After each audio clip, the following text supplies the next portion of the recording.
Welcome to r/Am I the Jerk, where Karen lets her dog smell other people's food.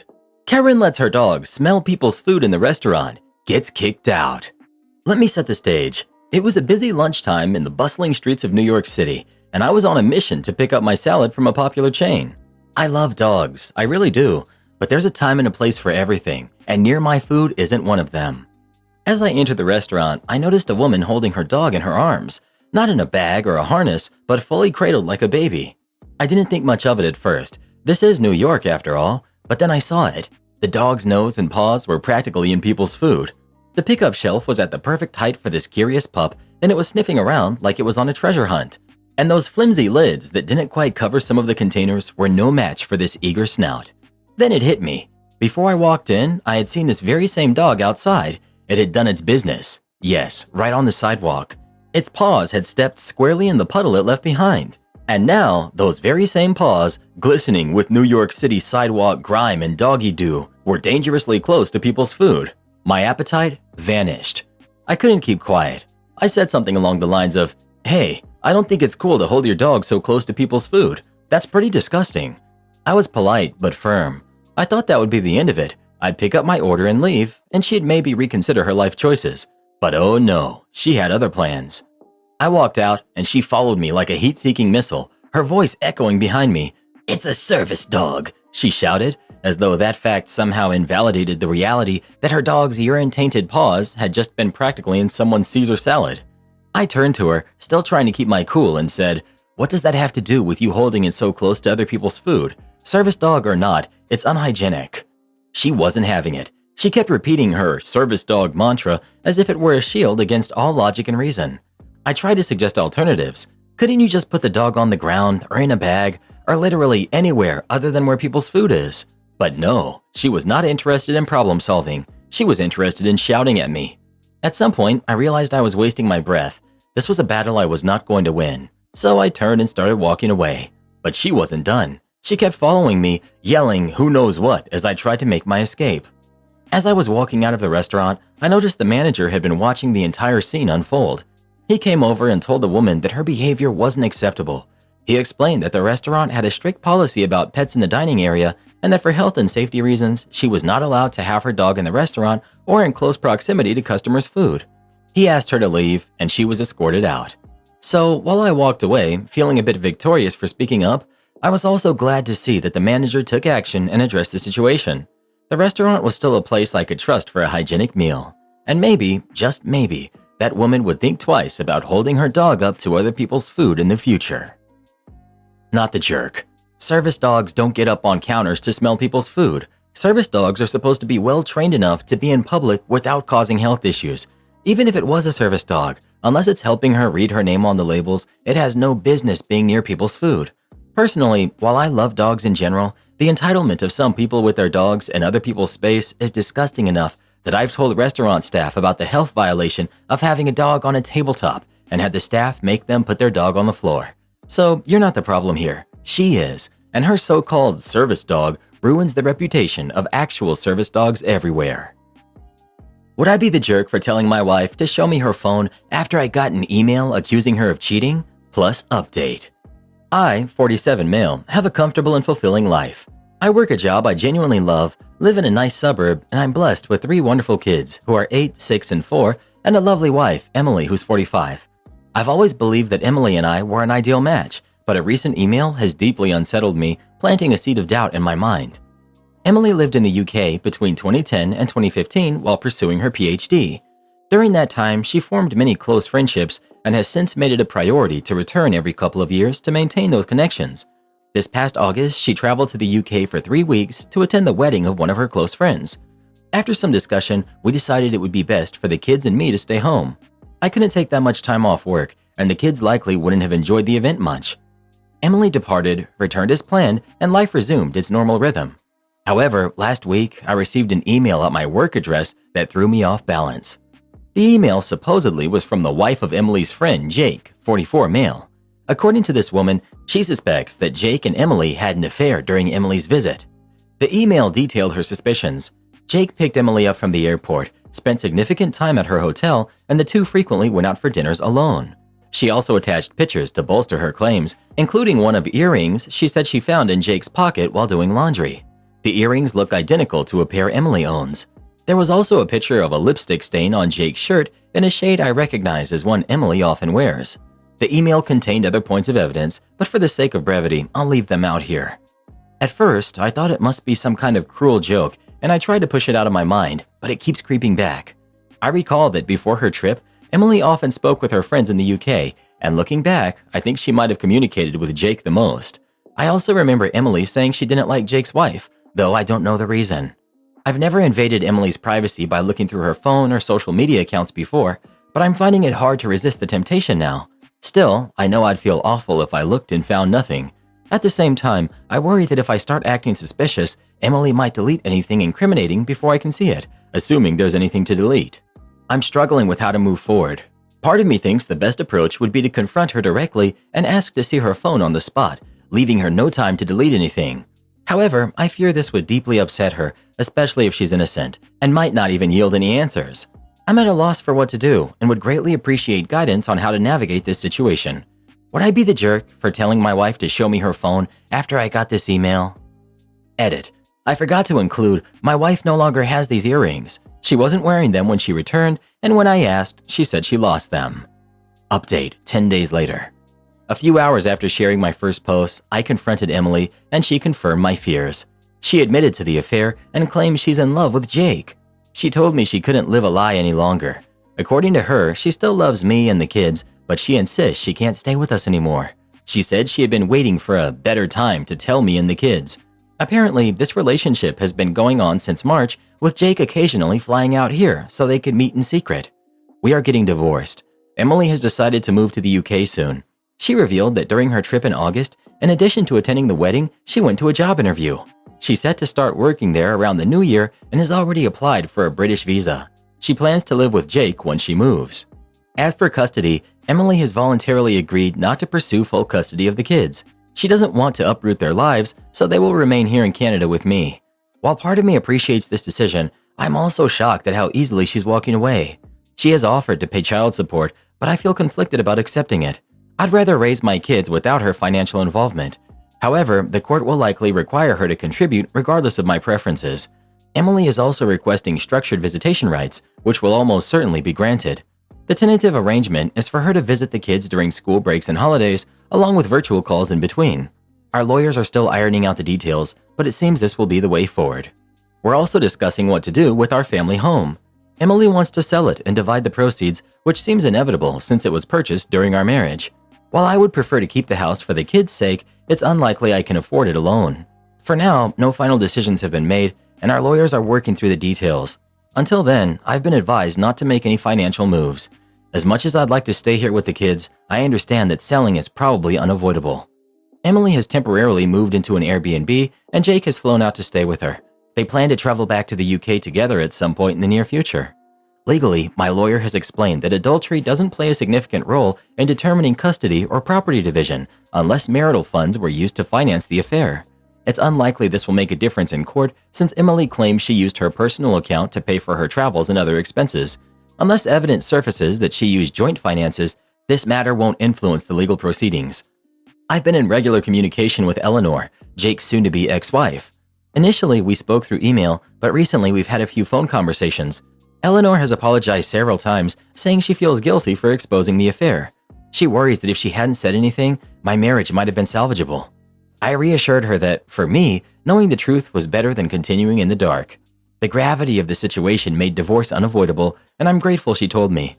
She even sent me additional evidence of their relationship, but since Emily has opened up to the affair, it doesn't hold much legal significance anymore. Eleanor has shared a lot about Jake, and it seems this isn't his first affair. According to her, this is the third time he's cheated, and she's had enough. She says there's no chance of reconciliation, and Jake doesn't seem interested in trying. She also mentioned that Jake has no desire to raise kids who aren't biologically his, which explains why Emily isn't fighting for custody. Eleanor's divorce is shaping up to be much more complicated and contentious than mine, and she and Jake are battling over full custody of their kids and can't agree on several other issues. These past 2 weeks have been a blur. I've been overwhelmed with everything, but one thing has become clear to me. I have nothing left for Emily. It's not just the betrayal of our marriage, it's the way she chose so easily to walk away from our family. I never imagined I could hate someone I once loved this much. It's a strange and unsettling feeling. The hardest part of all of this is helping our kids cope. My two youngest daughters have started asking why their mother isn't around as much, and it's been difficult trying to explain the situation in a way they can understand. My eldest son seems to grasp more of what's happening, but he's become quiet and withdrawn. It breaks my heart to see them hurting, and I'm doing everything I can to provide them with stability and comfort. Thankfully, my family has been an incredible source of support. My kids have received thoughtful letters from their cousins, which I've been reading to them each night. My siblings have sent gifts for the kids, and one of my brothers, along with his wife, visited us over the weekend. My sister-in-law even prepared meals for us, some of which I've stored in the freezer. They kept the kids entertained while I met with my lawyer, which was a huge help. My other siblings have also offered to come by and look after the kids whenever I need them. My parents have been calling daily to check in on us. My 78-year-old mother has already made plans to stay with us for 2 weeks in November to help around the house.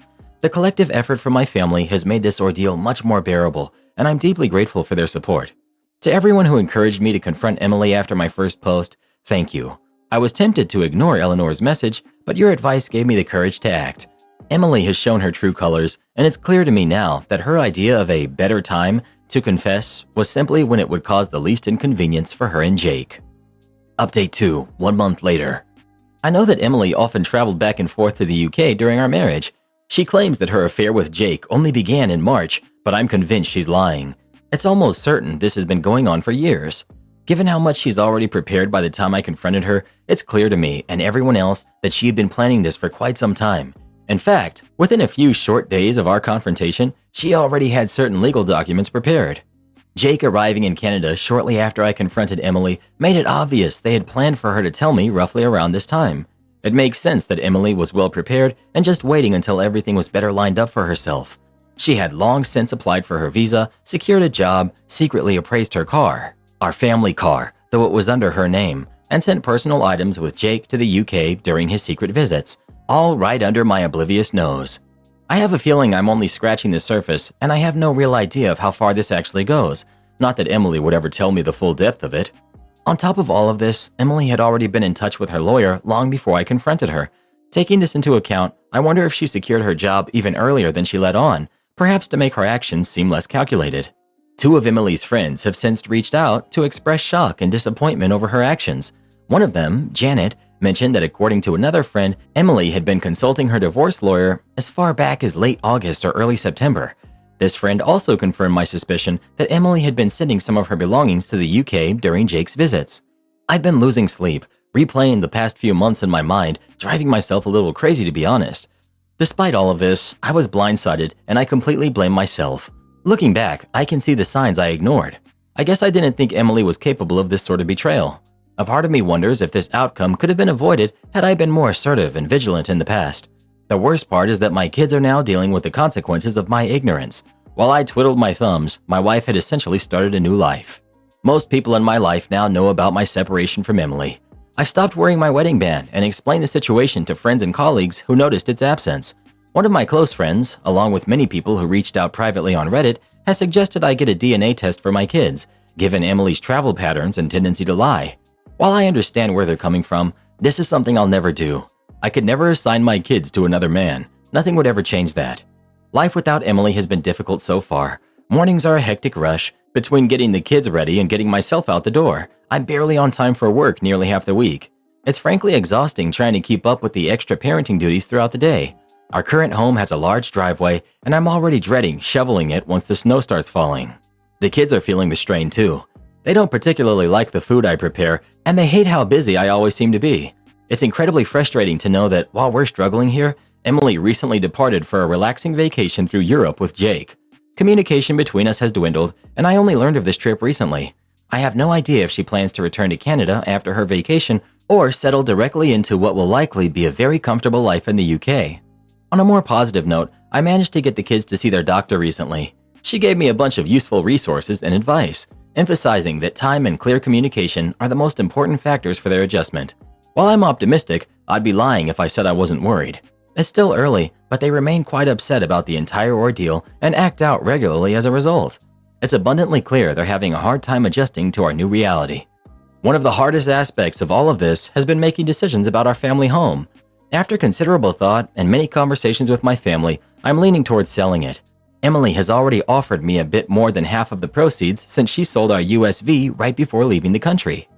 My lawyer has noted that selling the USV before we finalized anything was premature on her part, especially considering I contributed significantly, 40%, to the purchase.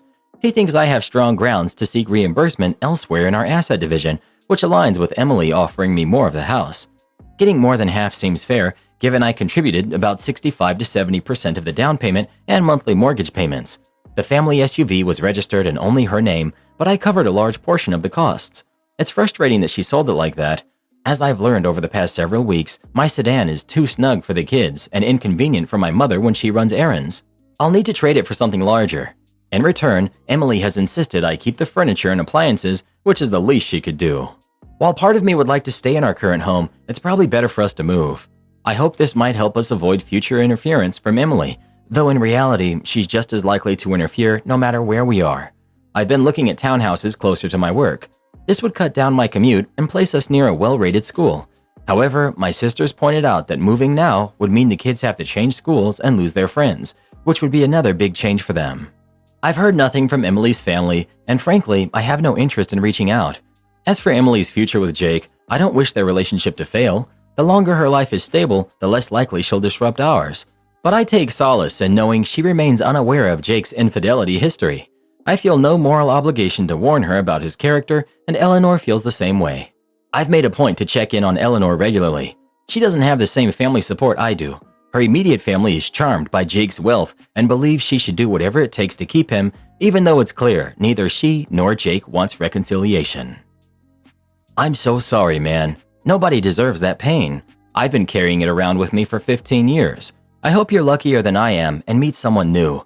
Cheaters are the lowest of the low. She's abandoning her own family for this. Not a soul to be had.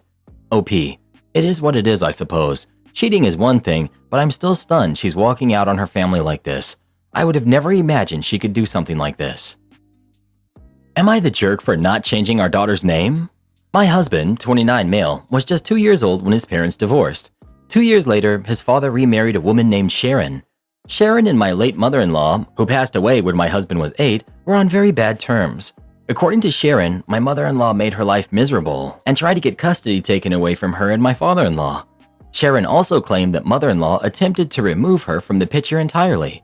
Sharon believes that the only reason my husband never called her anything other than Sharon and has always viewed her as an outsider is because of mother-in-law's influence. However, father-in-law's own siblings have said Sharon's portrayal is not accurate.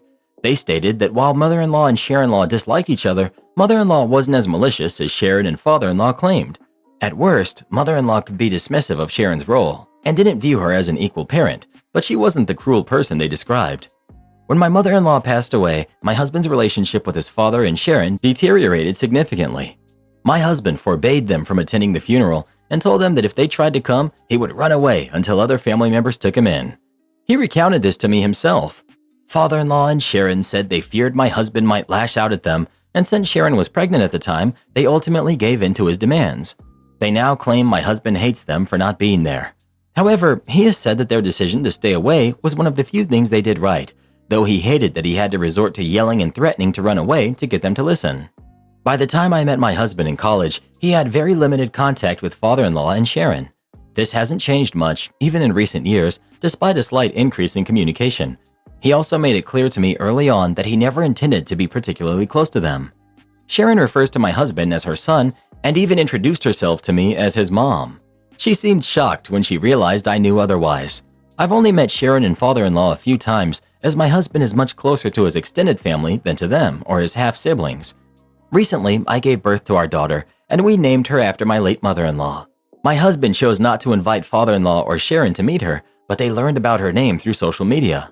After finding out, they reached out to my husband, questioning the choice. Then, a few days ago, they approached me at the mall and asked to speak with me. They expressed their hurt over the name and accused us of deliberately trying to hurt Sharon's feelings. They even suggested we change our daughter's name, proposing that we name her after Sharon instead. I firmly told them that we would not change our kid's name to accommodate Sharon's feelings. I explained that their feelings about the name were not a factor in our decision and walked away, unwilling to continue the conversation. Since then, we've been bombarded with text messages from them calling me rude and disgusting for dismissing Sharon's feelings. Am I the jerk? Not the jerk. Sharon seems to be suffering from main character syndrome. The name of your kid has nothing to do with her. Your husband barely has a relationship with her. Suggest therapy. Coworker ate dog food for close to 6 months. Am I the jerk for letting it go on for so long? Earlier last year, I bought a puppy, some kind of walking mop. Cute as heck. The seller warned me that it had a very specific dietary requirements. Honestly, the last thing I wanted to do on my time off was to make dog food, so I approached a woman, recommended by my local pet shop, to make 2 weeks worth of food. She uses very cheap cuts, grains, and supplements specifically formulated for dogs.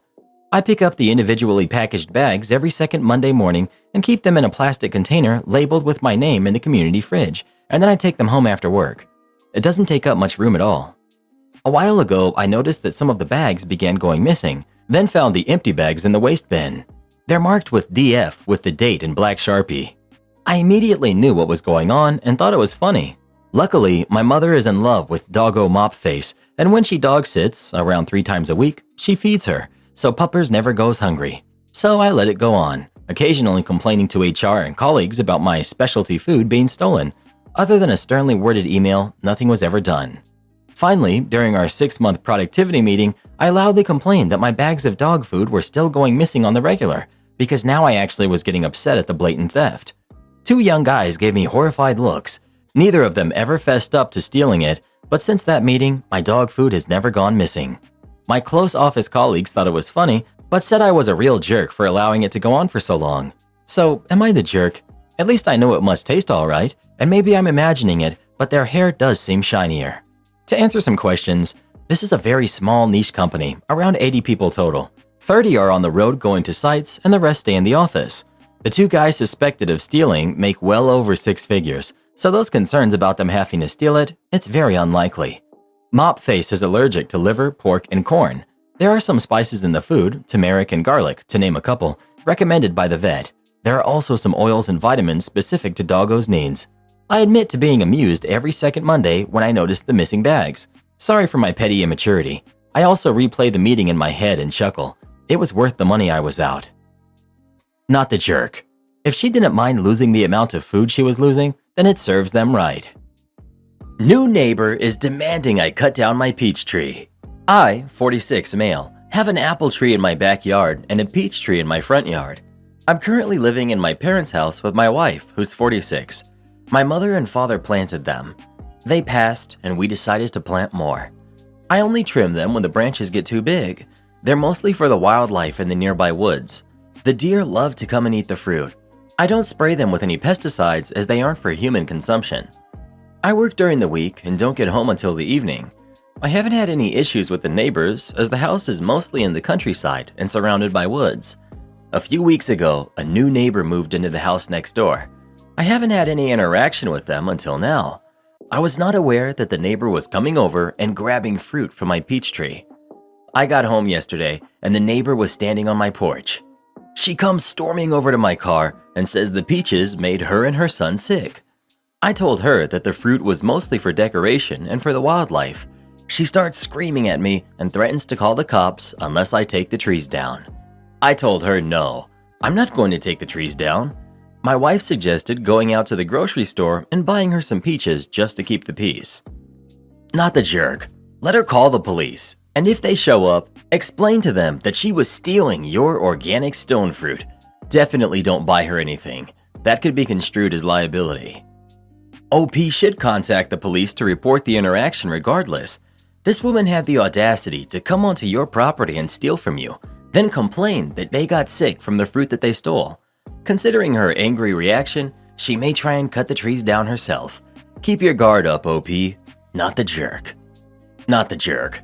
Tell her to go ahead and tell the cops. It would save you a call to report the trespasser entering your property and taking your fruit. What a loon. Do not buy her peaches to keep the peace. That's goofy. Tell her to stay off your property to keep the peace. Throw a bottle of Pepto at her kid to keep the peace too.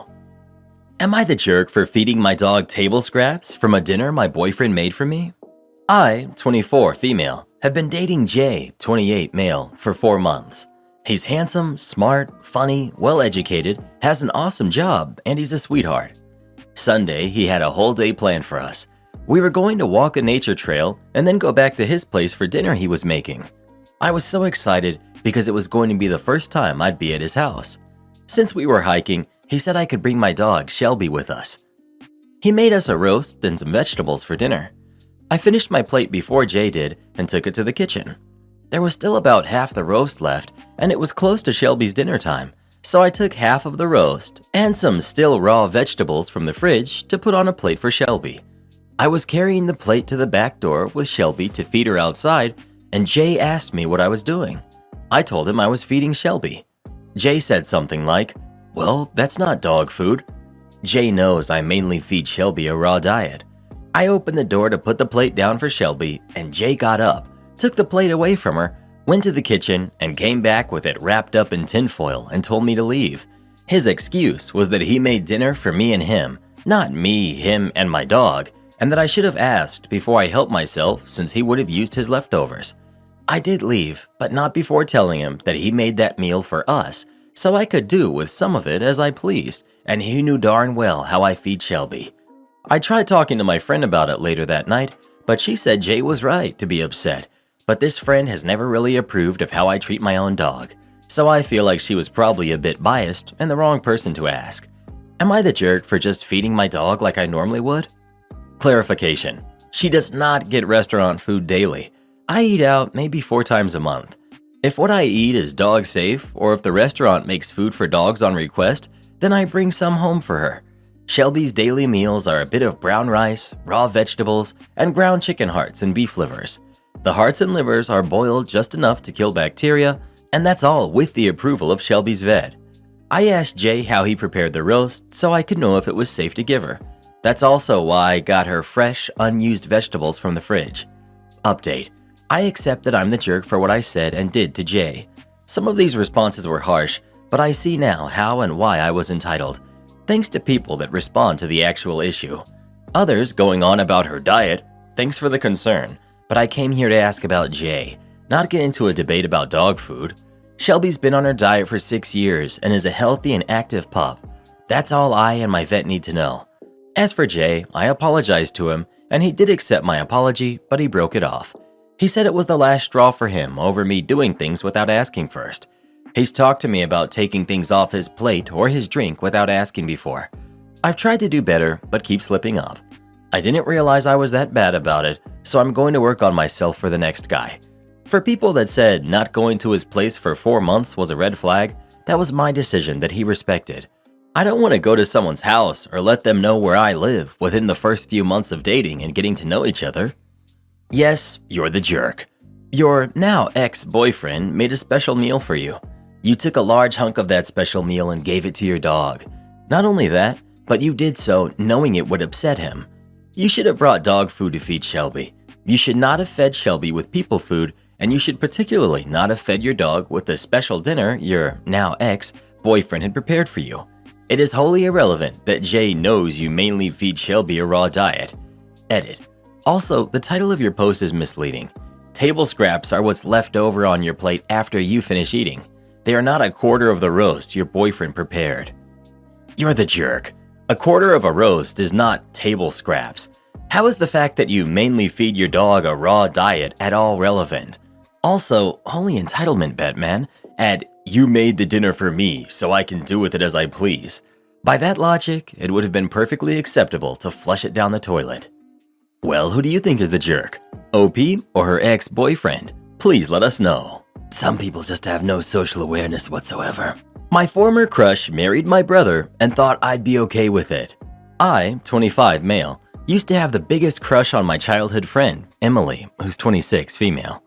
As a teen, I wasn't very assertive and a little awkward, so I never made a move and just hoped that one day Emily would realize that I was the guy for her. The only person who I openly admitted my crush, although it was kind of obvious, to was my brother, Liam, 28 male. He was much more assertive and confident than I was, and had had plenty of girlfriends, so I went to him for advice about Emily. Given the situation at the time, you can imagine my surprise when I caught Liam and Emily hooking up. I know that she technically was never my girlfriend, but it still sucked and I did feel betrayed. Turns out they hooked up at a party once and liked the encounter so much that they kept meeting up to do this when no one else was around. I felt completely sick and basically just distanced myself from Emily after that, which could be really awkward because we had a lot of classes together and we had the same shift at the part-time job we had, a job that Emily frequently depended on me to give her rides to. I just wanted to remove Emily from my life completely, but during the summer of our senior year, she and Liam sat me and my parents down and explained that Emily had gotten pregnant and they were planning on keeping the baby. My parents weren't happy, while I just got up and locked myself in my room.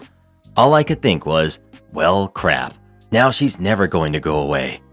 I purposefully transferred to an out-of-state college so I wouldn't be home as much and lied about getting stuck in traffic when I missed Emily and Liam's wedding, and I showed no interest in my niece, Daisy, who's 8, although I still make the effort to be polite when I'm around them. Recently, Emily's father passed, and she's really going through it because despite him not being around, she always desired a relationship. When we were kids, I remember all those times I was a shoulder for Emily to cry on whenever she felt sad about her dad, and I guess she was longing for that type of comfort from me and kept reaching out. One day I relented and I let her vent, but I maintained a silent and formal demeanor on the matter. After spending about an hour crying, I offered Emily some water, and then she asked me why I was being so cold, how I know how much she needed a friend right now. I calmly yet firmly told her that we were just kids then, and that if she wants that level of emotional intimacy, then she needs to go to my brother, her husband, because I stopped being her comfort person a long time ago. Emily cried even more, left, and has managed to send Liam, my parents, Emily's mom, and from mutual friends to call me up and tell me I'm heartless and sad for being so spiteful. I can honestly say that I am now over Emily, but that doesn't mean I'm willing to be as close to her as I used to. So, am I the jerk? ETA. Had to step away, and after looking at the comments and DMs, I just wanted to be clear about some things. 1. Did I exhibit some nice guy traits as a teenager? Yes. As an adult, I now realize that Emily doesn't owe me a romantic relationship. 2. I was more angry at my brother than I was at Emily, because, he was my brother and he knew. 3. I don't see how me not taking an active role in the life of a kid that I didn't make is me punishing someone. I say hello and I give gifts on Christmas and holidays. 4. Again, Emily is married, so I find it odd that she would seek out someone who isn't her husband for emotional support. 5. Yes, I did give my condolences when I found out about Emily's father because it was the polite thing to do. Then she started trying to call me to talk about it.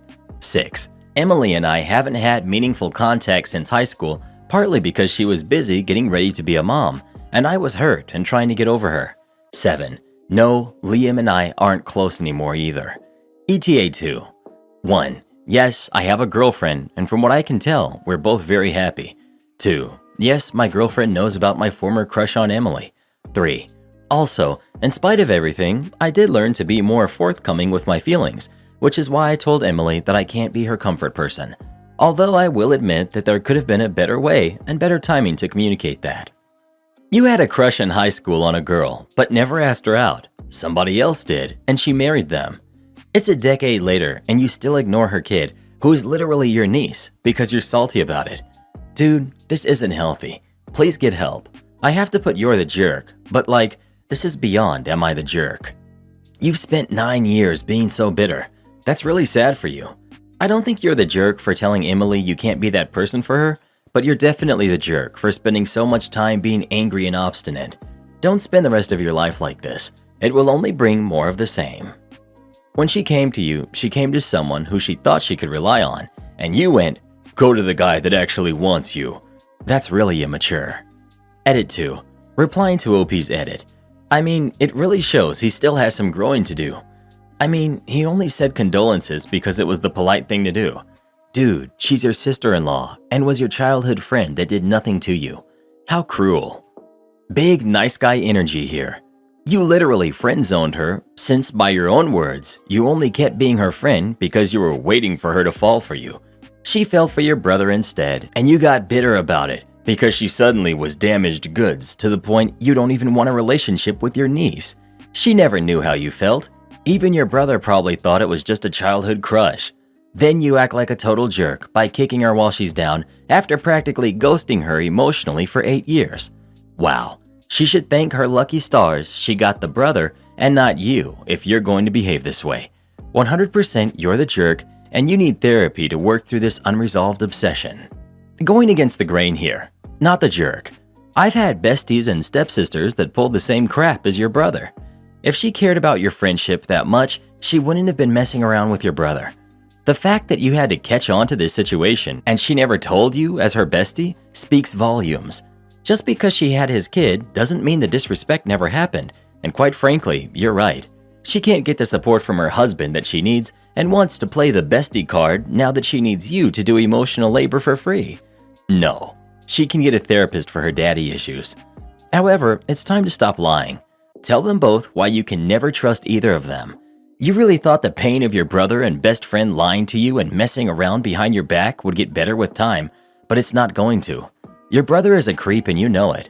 Then add in the added grossness of him knowing full well that this was the only person you were interested in. Break away from all of it. Oh, and talk to somebody professional. You still have much to process, and I believe it will affect future romance. Take care of yourself. Well, what do you think? Is OP the jerk or not? Please let us know. Am I the jerk for not feeling sorry for my homeless parents and not offering my house for them to stay in? I'm 30, female. My parents had me at age 15. My whole childhood was bad. They never put me up for adoption or anything like that because my grandparents would help. And every time the authorities were called, they suddenly became the best parents in the world and blackmailed me to lie. But the reality is, I lived alone most of the week, and at 8 years old, I already knew how to make myself a meal, and by myself, while my parents were partying, traveling, drinking, or fighting. When I was 15, they fell in love again, and they had kids like rabbits, who are 15, 13, 12, 11, and 9. I left home when I was 18 years old. It hurt in the bottom of my soul to have to leave my siblings, but I couldn't stand it, and I had no financial condition. At 24, I landed a job that pays me very well. At 25, the authorities contacted me, saying that they had taken away my parents' custody of all of their kids and asked if I was able to take care of at least one of them. They were looking for relatives. I said I would take care of all of them. I know it's not my responsibility, but a part of me, I always wanted to get them out of that, and only now I had a good job. My house is not very big, 4 bedrooms, 2 bathrooms, but my husband and I, he also wanted to, we were able to accommodate everyone, and we were not so tight financially. They are good students, polite, and affectionate.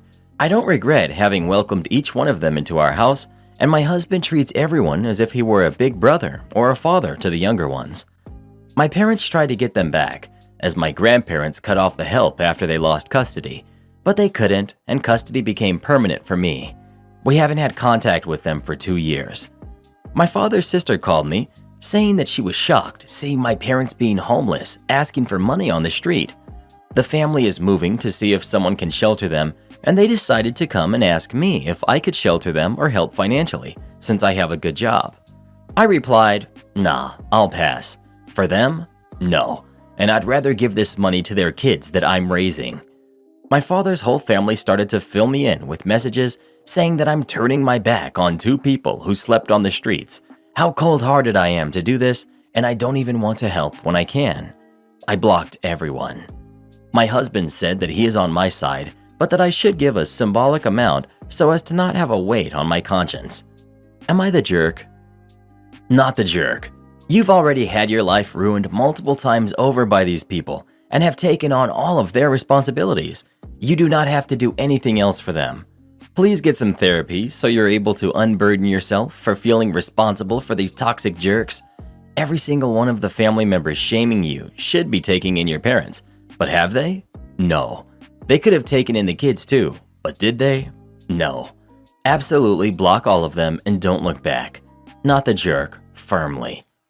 Not the jerk. Every person hassling you to take in your parents should be met with the reply, I'm too busy raising their kids. How about you take them in? Am I the jerk for telling my husband that if he wants to give money to my stepdaughter, the same amount should be given to my daughter? Me, 46, and my husband, David, who's 51, have been married for 5 years. I have a daughter, Amy, who's 21, and David has a daughter, Erin, who's also 21. They're only a few months apart. Both started college a few years ago. Amy got a scholarship for her school, which combined with the funds me and my ex had for her, pretty much covered everything. Erin moved out of state to Massachusetts, and her school doesn't offer scholarships. David had a college fund for her, and the rest she'll cover herself. What's going on now is David said we have a fair amount of savings, and he wants to give some of that to Erin for her student loans. That's not exactly fair to Amy. He said that hers are paid off, but I replied he should give the same amount to Amy for rent or something else, even if she doesn't have college fees. This is just the tip of the iceberg. Erin plays violin with a local orchestra. She had her first small show about a month ago. We went all the way to Massachusetts because David wanted to see her perform. He was also the one who bought her the violin as a gift when she got into college, but no gift for Amy. We argued over this, and David said that it's difficult for Erin alone. I replied, saying that then she should have stayed here instead of running off to a different state and picking up things like violin to show that she's better than everyone. He got really mad at me for saying that. I'm just trying to be fair, but am I the jerk? You're the jerk. I was leaning towards not the jerk until I got to she should have stayed here instead of running off to a different state and picking up things like violin to show that she's better than everyone. That's a very strange and immature thing to say and throws the story into, I don't think we're getting the whole story land. Your husband is right. You've only been together 5 years, so your daughters must have been 17 when you got together, almost adults. You and your ex are responsible for your own daughters. You speak derogatorily about his daughter as well, mocking her for going to school out of state, for taking up the violin. You sound resentful that your husband wanted to see her first performance. Wow, you want things fair? That's a joke. Fair would be for your husband to not have a gold digger for a wife. You're the jerk, big time. You're the jerk. First, there's no true equality here. Erin is his daughter. She should always be his number one priority. Amy is your daughter, who should be your number one priority. You both became step-parents to the other fairly late in their lives. You can absolutely play those roles for your own kids if that's how it's agreed. But your own kids are obviously each still your own separate priorities. It is 100% okay for your husband to provide financially for his daughter with his money any way he chooses. If he was taking your money to allocate to his daughter, that would be completely different. You felt the weird need to qualify her orchestra show as small. To what purpose? It felt like you were implying that makes it less important. I'll be blunt. Forget that. Being passionate enough at age 21 to play violin in an orchestra? That's amazing. And what a wonderful gift by your husband to get her a violin. These are things that should be completely celebrated by you. He's clearly a caring family man. That should be such an attractive quality you see in him. Instead, you're completely raining on their parade and making this all about you and your daughter instead. Yup, you're the jerk. Am I the jerk for telling my fiance that he embarrassed me when he started singing the happy birthday song to his 5-year-old son at the restaurant? I, female 30, have been with my fiance, Ned, male 36, for a year and a half. He has a 5-year-old son with his ex-girlfriend. They don't have a custody arrangement, but he has him most of the week because the mom is currently sick. His son is lovely, but I noticed that Ned takes him everywhere he goes, including places that aren't child-friendly. And we have an issue with that now, but we're working on it. His son's 5th birthday was a few days ago. Ned took us out to a restaurant to celebrate. The place was nice, and it looked a bit unfitting for the occasion because it was a somewhat expensive place. Anyways, we ordered food, then got the birthday cake, which was a surprise to me because I thought we were going to celebrate at home, so we could be free to sing and play however we wanted. I still had no issue with that until Ned started singing the happy birthday song to his son. I was stunned and I almost dropped my plate. He was singing it at the top of his lungs, not even looking around or paying attention to how many people were staring at us awkwardly. I felt so embarrassed, I kept whispering for him to stop, but he ignored me. Of course, my future stepson was hyped and a little too active, which isn't good when we're at a public place. I expected the staff, the manager, anyone to get involved and stop him, but no one did. In fact, some woman came up to us and offered that she help him take a video recording. I wasn't in it at all. I froze in my seat, looking stunned and a little angry. He looked at me later, asking what was wrong. I didn't say anything except, "Thanks for finally noticing." He didn't understand what I meant, and I didn't explain till we were in the car. I flat out told him that he embarrassed me the second he started singing in the restaurant. He looked shocked, saying he didn't get why I would be embarrassed by him celebrating his son's birthday and cheering him up. I told him we could have done this at home when we'd be more comfortable and free. He took it as in I was ashamed of him and his son, but I denied it and said that it's just felt awkward and embarrassing, maybe because I've never been in the situation, and also judging from the restaurant we were at. He said that his son's mom is sick and he's trying to do all he can to cheer him up, and that all families do that, and no one had an issue with that except me. Then when I tried to explain, he got mad and said he no longer felt like talking. We haven't been speaking since. It appears he's still salty about me saying what I said and insinuating that I see him and his son as an embarrassment. Am I the jerk? I think he's being too harsh with the whole ignoring me thing instead of talking it out. He gleefully sang happy birthday to his kid, whose mother is sick, while you sat there sulking in your anger. Are you applying to be an evil stepmother by any chance? You prioritize not being embarrassed over a fun moment between a father and his son. The restaurant staff didn't think it was inappropriate. It doesn't seem that you are a good match for someone with kids. You're the jerk. You're the jerk. You should not marry someone who has a 5-year-old that they love. You're going to be absolutely shocked at how often they will embarrass themselves in public to have fun with their kid. Oh, I truly hope he leaves her for the kid's sake. Also, why would she be embarrassed about something that is cute and not embarrassing at all? Ugh, you're the jerk. It's not embarrassing to sing happy birthday to a kid. It is, however, super embarrassing to look upset at a person who's singing happy birthday to their kid at the same table as you. You're the jerk. Well, who do you think is the jerk? OP or her fiance? Please let us know. When it comes to situations like this, we really need to put our personal feelings aside and just be happy for others. Nobody likes a stick in the mud. The leave loophole. Back in the mid-90s, I worked for a bank that was in the process of being taken over. The bank used to have both sick time and vacation accruals, but the new orders laughed at that and told everyone they'd be migrated to a new time bank system that would give 75% of vacation time and 25% of sick time. Also, only 40 hours of your paid time off was going to carry over to the next year, period. This upset a lot of long-term workers who had been with the company since the 70s. Loads of workers lost literal months of accrued time off because of corporate penny pinching. Up until the takeover, sick time would carry over indefinitely. So if you had a surgery or needed some other form of long-term care, you could take the time off you needed. My coworker, Mary, had been with the company since the new corporate building was opened in 1971. Mary was well past retirement age, but kept working because she liked her job, and it got her out of the house. She wasn't hurting for money either. Her husband had retired from his union job all the way back in the 80s, and his pension had them both well taken care of. But Mary also didn't like being messed around by inane corporate BS. When the change in time off was announced, Mary noticed two things about the announcement. First, the policy would go in effect the next quarter, so there were still 2 months left before the changeover. Second, they would honor sick time for any medical leave that was approved prior to the changeover date, provided the worker had enough sick time and vacation available. The next Monday, Mary filed for medical leave with HR. Her husband had fallen and broke his ankle, and the doctor required that he be in a cast for 8 weeks, with an additional 4 weeks of physical therapy. As Mary was the sole caretaker for her husband, she qualified for medical leave to provide aid for him. Coincidentally, Mary had just enough sick time and vacation to cover the leave. Funny thing is, more than a few of the ladies Mary worked with knew both Mary and her husband, who was built like a workhorse and just as stubborn. The idea that Mary needed to care for her husband was preposterous, let alone the idea that her husband would want Mary to take care of him. 3 months pass by, and Mary returns to the office to pack her belongings.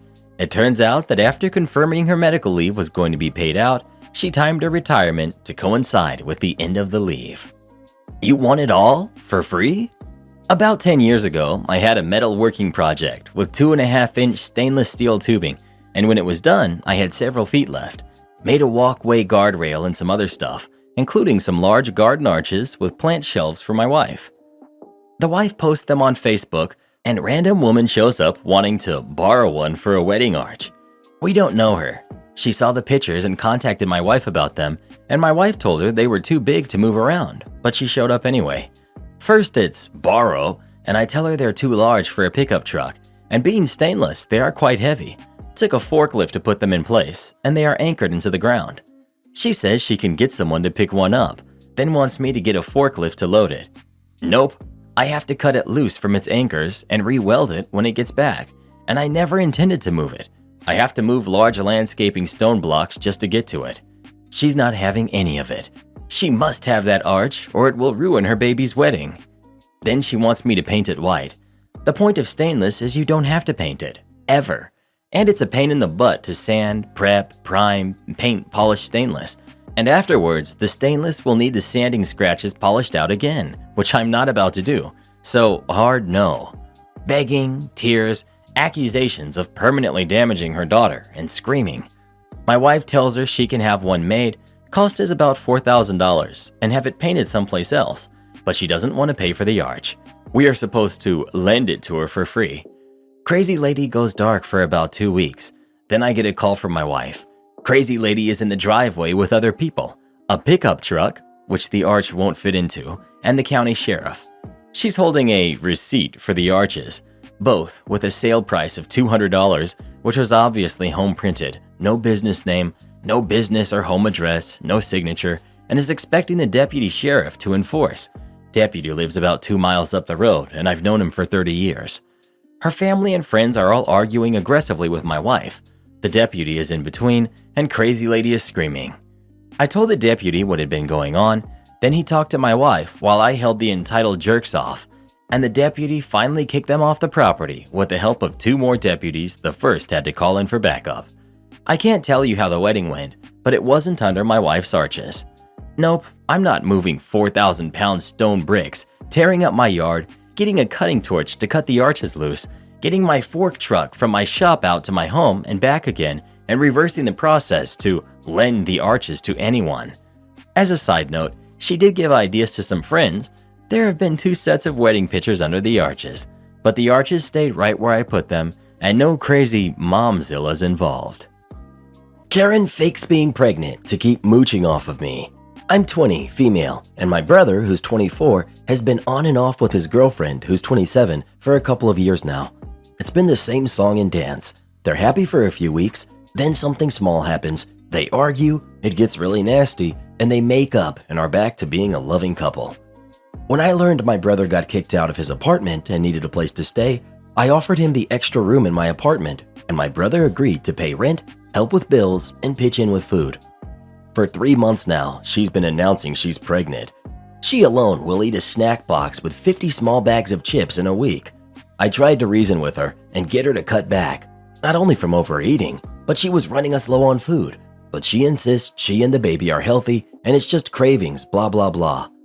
Since last month, most of what my parents send to my house, my mom is a couponer, so she bulk shops and gives away what she has too much of.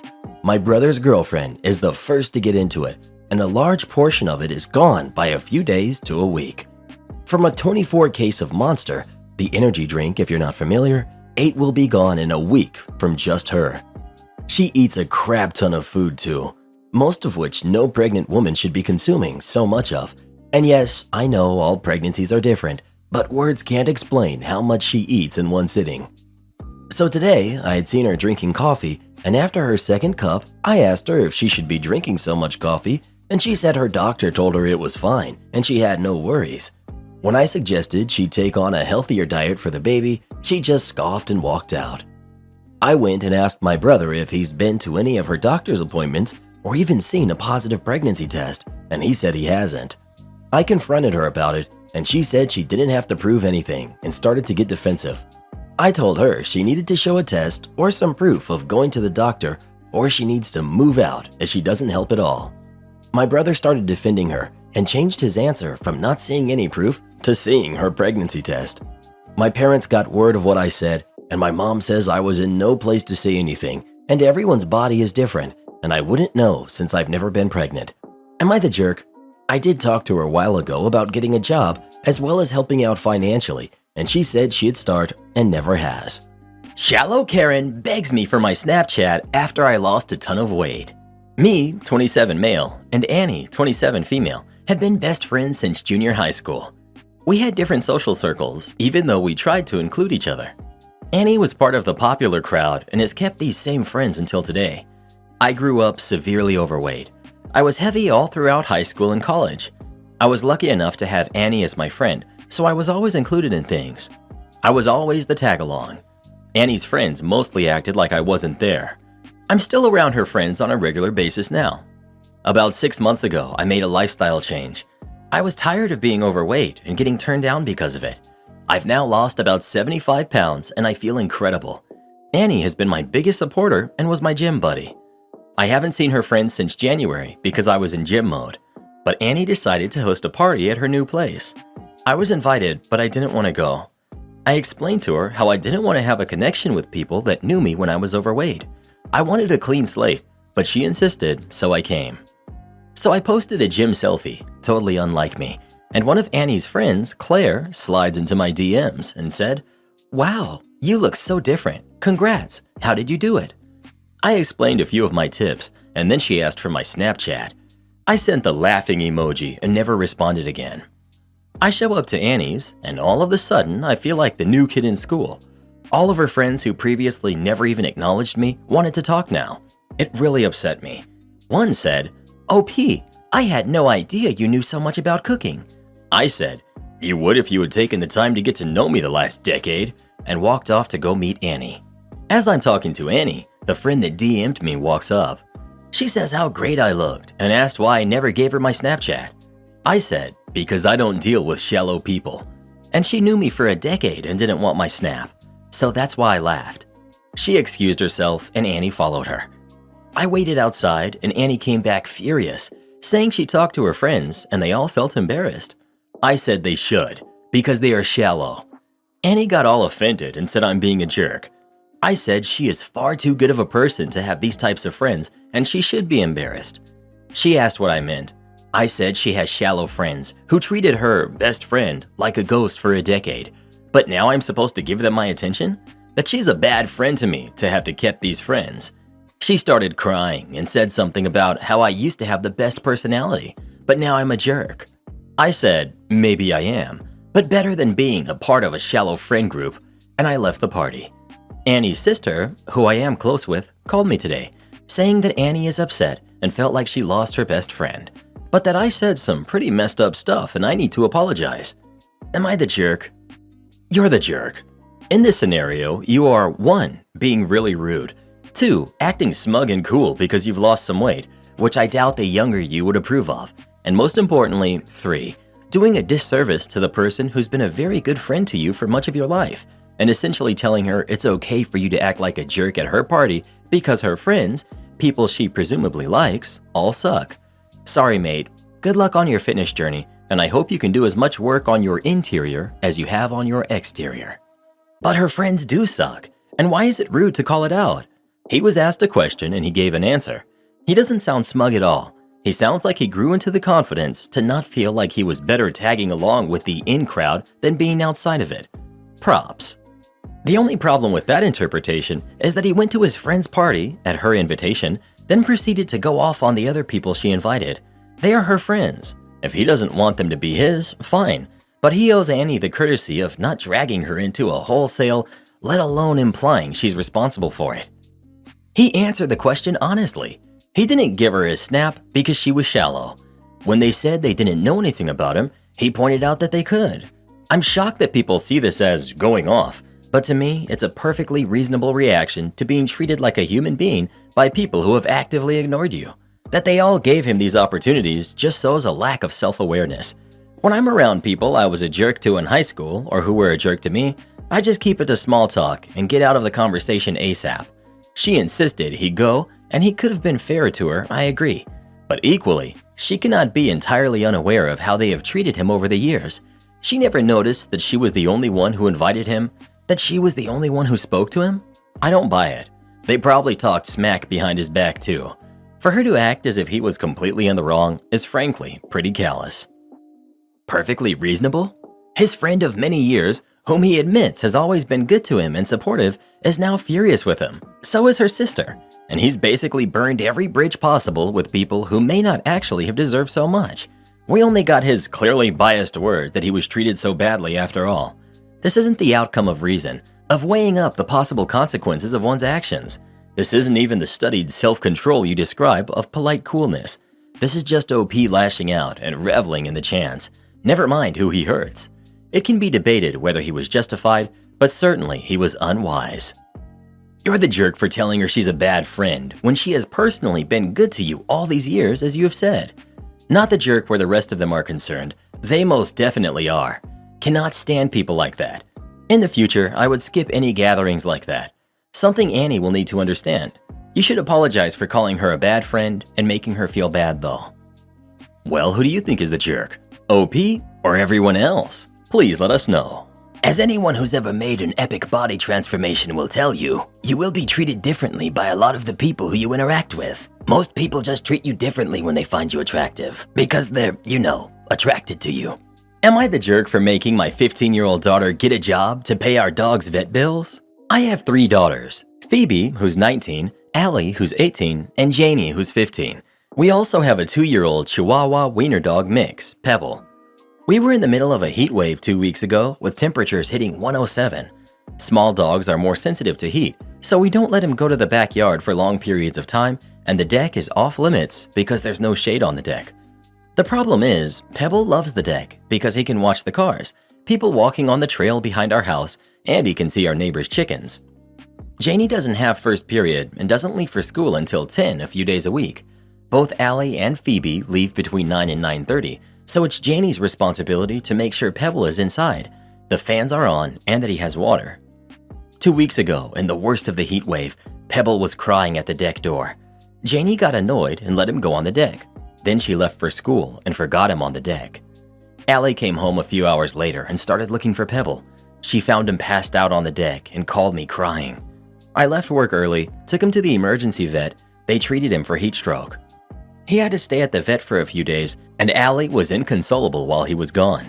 She was constantly crying. She wouldn't eat or leave her room, and she had a panic attack every time the phone rang because she was terrified that it was the vet telling us that Pebble was gone. Pebble made a full recovery, but now we have an expensive vet bill, and Allie still has extreme anxiety around losing Pebble. Janie's upset because Allie hasn't spoken to her since she forgot Pebble on the deck, and Phoebe rarely speaks to her and doesn't hang out with her anymore. Janie was upset about Pebble when he was in the vet, but now she's very nonchalant about what happened because he's fine. My husband and I have been talking about what to do with Janie. We decided on making her get a job to pay for Pebble's vet expenses, close to $2,000 after insurance. Janie's very upset about it because she has to quit swim team to get a job and says that we're ruining her life over a mistake. Now I'm starting to wonder if I'm the jerk for making her quit swim team to get a job. Also, she can't get a job after swim season because soccer season starts right after swim season. Then after soccer season, she has softball season, then summer training camps. Not the jerk. She knew the routine and knew better than to let the dog out onto the deck in the first place. It doesn't matter how annoying he was. You do not gamble your dog's safety for some peace. Edit. Thank you everyone for the awards. Regardless of what some may say, dogs are family. Agree with you. I don't understand all the people saying it was a mistake and she learned from it. Glad the dog turned out okay, but that is one heck of a mistake. The worst part is she doesn't even feel bad about it now that the dog is okay. Nuh-uh. Nothing about this is okay. Not the jerk, OP. Make her get a job and pay the bill. I'd even suggest keeping a very close eye around her with a dog from now on too. Everyone sucks here, and here's why. Janie was clearly upset over Pebble's time in the vet. No doubt she already feels guilty from her mistake. Her sisters are being super nasty about it, making things worse, and on top of that, you want to make her take an action that would adversely affect her academically. And yes, sports are a part of academics. Athletes are required to keep up a certain GPA at both the high school and college levels. Without sports, many young athletes will actually give up on keeping their grades up. You admit that 2 of her sports, soccer and softball, are potential scholarship material. Well, a job that keeps her from performing in sports for even 1 academic year can destroy those chances. It can even be what keeps her from being accepted if it comes down to a choice between her and someone who missed no time in their chosen sports. Time also matters for things like starting position, etc. Further, at 15, her job options and hours are super limited. It will 100% take her several months, especially since, in most states, employees under 16 don't even have to be paid minimum wage. They can be paid less. I don't know about where you live, but in my state, minimum wage is $10.30 an hour. At 15, Janie would not be allowed more than 3 hours a day during the school year, and no more than 5 days per week. So that's $150 a week before taxes. After taxes, it's about $130 a week. So it would take her close to 4 months to pay the vet bill. And that's if your local minimum wage is at least that high. If it's the federal minimum wage, it will take her more like 5 months minimum. So you would be taking months out of her life. Now that I'm done with that explanation, let's move on to Janie. She 100% knew what her responsibility was. She failed to follow through, and it resulted in almost losing Pebble. You almost lost a family member over her failure. So, assuming you've already had to pay off the bill, most vets won't do payment options, and most e-vets require payment up front. Jamie needs to have a punishment that is appropriate so that she learns from her mistake. So ground her. No hanging out with friends. If she gets an allowance, don't give her allowance until the bill is paid off. If she wants to pay it off faster, she can do yard work, shovel snow come winter, run errands, babysit, etc. in her free time. And make her do the research again. And this time, make sure she actually understands it fully. I completely disagree with you about the sports being academics in this case. The girl is a 3-season athlete. If soccer and softball are her promising sports, you can bet she'll be keeping her grades up so she's eligible when those seasons come around. The time spent working won't compromise that because they would have been spent at practice and not on academics anyhow. If she's serious about her other sports, this just isn't going to be an issue.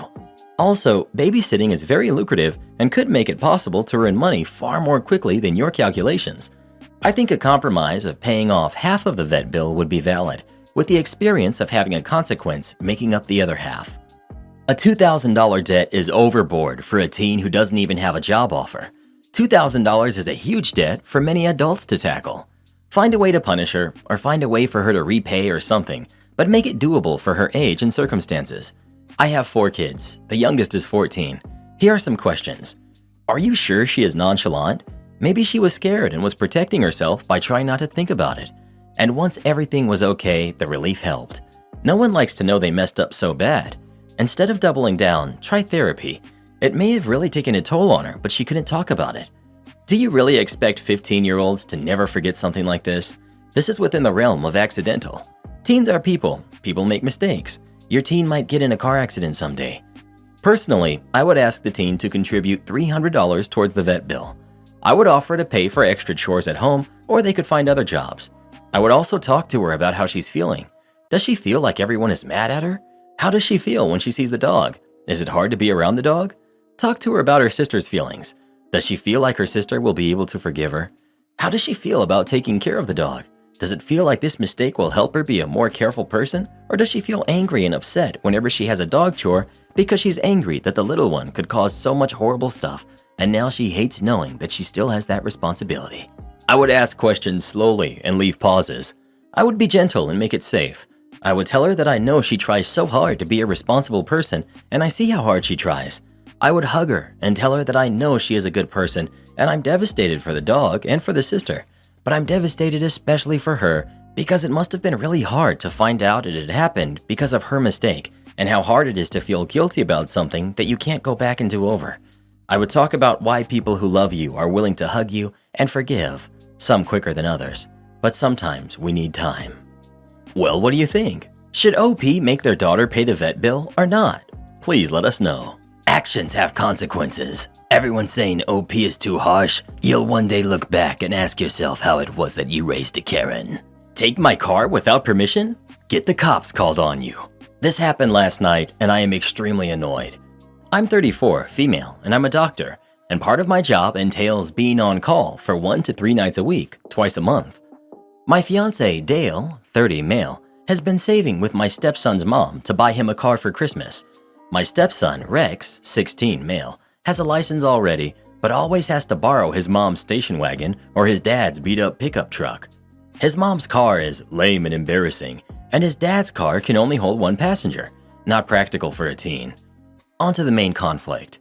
Rex texted me yesterday around 12 asking if he could borrow my car after school. His friends wanted to go to the mall, but the bus route is too long. Could they borrow my car? I texted back a, sorry, but no, I'm on call again. Can you ask your mom?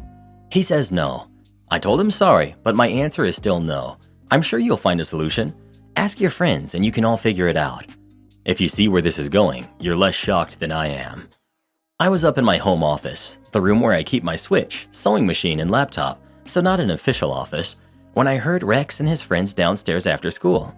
I was going to see if they needed anything, but they left after a few minutes. An hour later, I went to the kitchen, cleaning up the empty bottles and wrappers from their snacks. I saw the spot where I left my car keys empty. I began to panic. First, I bolted to the door. My car was gone. Immediately called my stepson.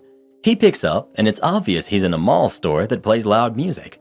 I told him to get home now, and he laughed and said that I'm not his mom. He'll be home whenever he pleases. I'm not proud of this, but I told him that he has 20 minutes to get home or I will call the police and report it stolen. Rex panics and says he couldn't find all of his friends and drive home in 20 minutes. I told him tough crap. 10 minutes later, I get a text that he is in the mall parking lot and will be home soon. I called Rex's mom and informed her of his stunt.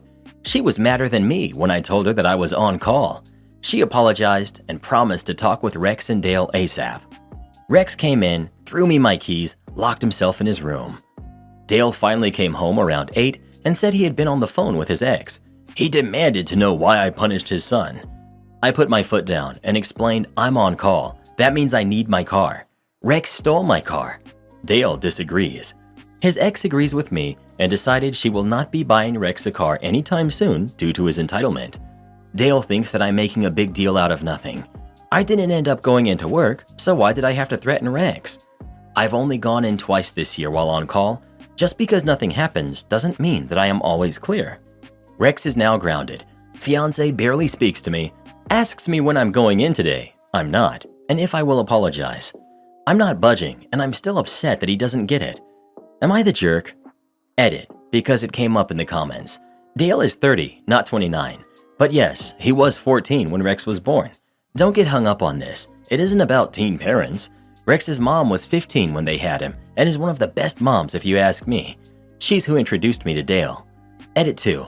Now I can see why my friend told me this sub can be a little much.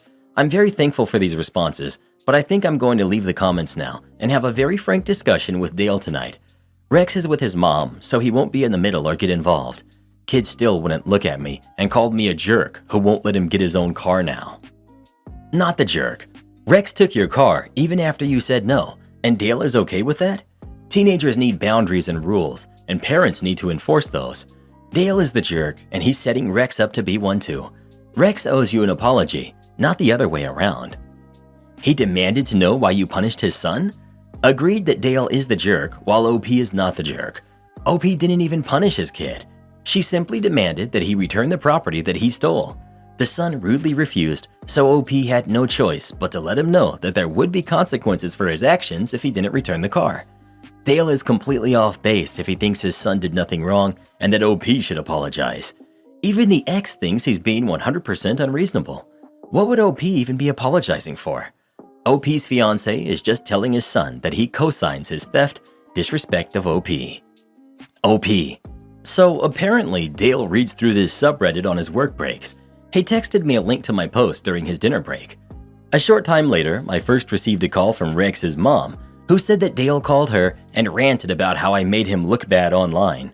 She told him that she didn't give a hoot because he did not react the way a good parent should. Dale was so furious that he told her that he would be calling his mother to see if someone actually cared about his feelings. Dale's mother handed it back to him good and reiterated to Dale that he was not an active part in his son's life until he was 6, so he has no leg to stand on. Dale tried to complain about how everyone was being unfair to him. She shut him up and told him that his son did something wrong, and this isn't about punishing him for being a bad father. Dale returned home a little while ago, about an hour earlier than he usually does. He looked defeated, but he was still short with me.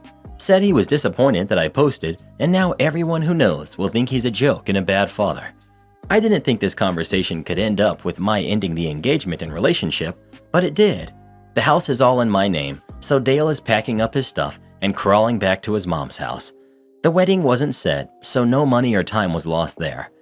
Dale said so many things that I don't even want to write down. This is not the man who I've known for 4 years, and I'm honestly shocked at how selfish he is. He said my doctor money would have to buy Rex a car to make up for all of the hard feelings. I'm astonished at how delusional he is. I'm done with the account and will not be returning. Edit to add that also, the fact that he wasn't in Rex's life until age 6 was a huge red flag to me. He never mentioned it and refused to admit it was a big deal during the argument we had when he came home. Well, who do you think is the jerk? OP or Dale and Rex? Please let us know. You know what they say, like father, like son. Am I the jerk for taking pics of the cops because of what my ex did? I, 21 female, just got out of a 4-year relationship with my high school sweetheart, 21 male. We were so in love that I changed my college plans to go to the same school as him at his request. We've been living together in the same apartment for most of our time at school and planned on staying in it until we graduate next spring. About 3 weeks ago, he decided he was done and it broke my heart. I was and am devastated and my whole world feels like it's upside down. Even though it hurt, the breakup conversation was amicable. I cried and asked why. He said he didn't love me anymore and that he was going to move out when he could get some friends to help him. Then he went and slept on the couch for the rest of the week. At first, I thought he was being classy about things, until it was time for him to move out. He said he'd be moving his things out during the day on Friday while I was in class, but when I got home, everything was still here. He showed up at about 7 p.m., right as all of our neighbors were getting ready to go out for the evening, with his buddies and 2 cop cars that sat in the parking lot right outside our apartment with their lights on the whole time he gathered his stuff. I was mortified. Our relationship was always good. Plus, he's got 50 pounds and 5 inches on me. I still don't know why he wanted police there while he took his stuff out of the apartment, but I spent the week after having to answer questions about it from everyone we know. Word traveled fast. The next weekend, my best friend showed up unannounced with a bottle of wine and 2 Party City cop costumes to try and cheer me up. We took all sorts of goofy pictures of her handcuffing me and both of us trying to look stern. It was the first time I smiled since the breakup and decided to post some of the funnier ones. I didn't expect him to see it since he blocked and unfollowed all my socials after the breakup. I woke up the next morning to texts from him and a bunch of his buddies saying how terrible I am and that I should be ashamed for making fun of him. I'm honestly just trying to move on with my life and heal with humor, but maybe I was petty for posting the pics. Edit. I didn't expect this to get this much attention. Thank you to everyone who shared words of support and personal stories. There were a few questions and statements in the comments that I'll respond to here, so the info doesn't get lost in a single thread. The breakup wasn't out of nowhere, but I still didn't expect it. We had both been busy with work and school, and things felt distant for a little while before it happened. I thought it was just normal life stress until he sat me down to talk. He didn't start with saying he doesn't love me anymore. That was the end of a couple of hours of conversation. Looking back, it kind of felt like that movie trope where somebody drives a dog out into the woods and drives away. Honestly, the breakup conversation wasn't my finest hour. The things he cited as issues in the relationship were things like me not paying enough attention to him and not keeping the apartment nicer, and those are fixable things, so I said I'd work on them and was trying to get him to not end things. When he said he didn't love me anymore, I shut down, because what can you say to that? A couple people asked if he was friends with the police who showed up. I don't think so. He's got a few cousins who are cops, but they don't live near where we went to school. A friend of a friend told me he called the police because of my dad. My dad is a big guy, but non-confrontational, and lives on the other side of the state, and my ex knows both of those things. My socials are all friends only, but I didn't realize how many mutuals we had until I started getting texts about the pics. I blocked all the people I think could have sent things to him, and I haven't responded to the texts.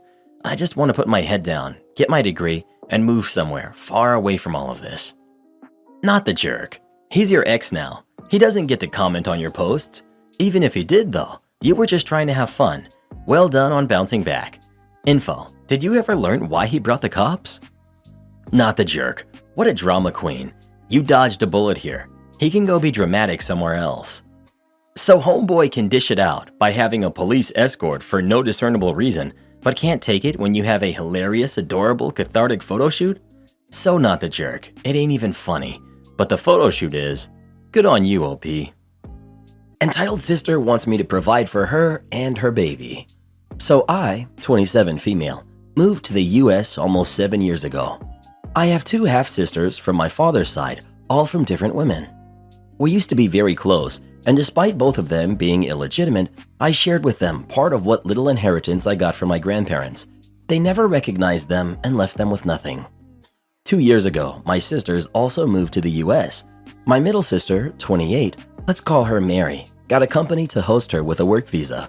The eldest, who's 30, Karen, not her real name, got a student visa and moved in with me since I was already working and earning a good salary.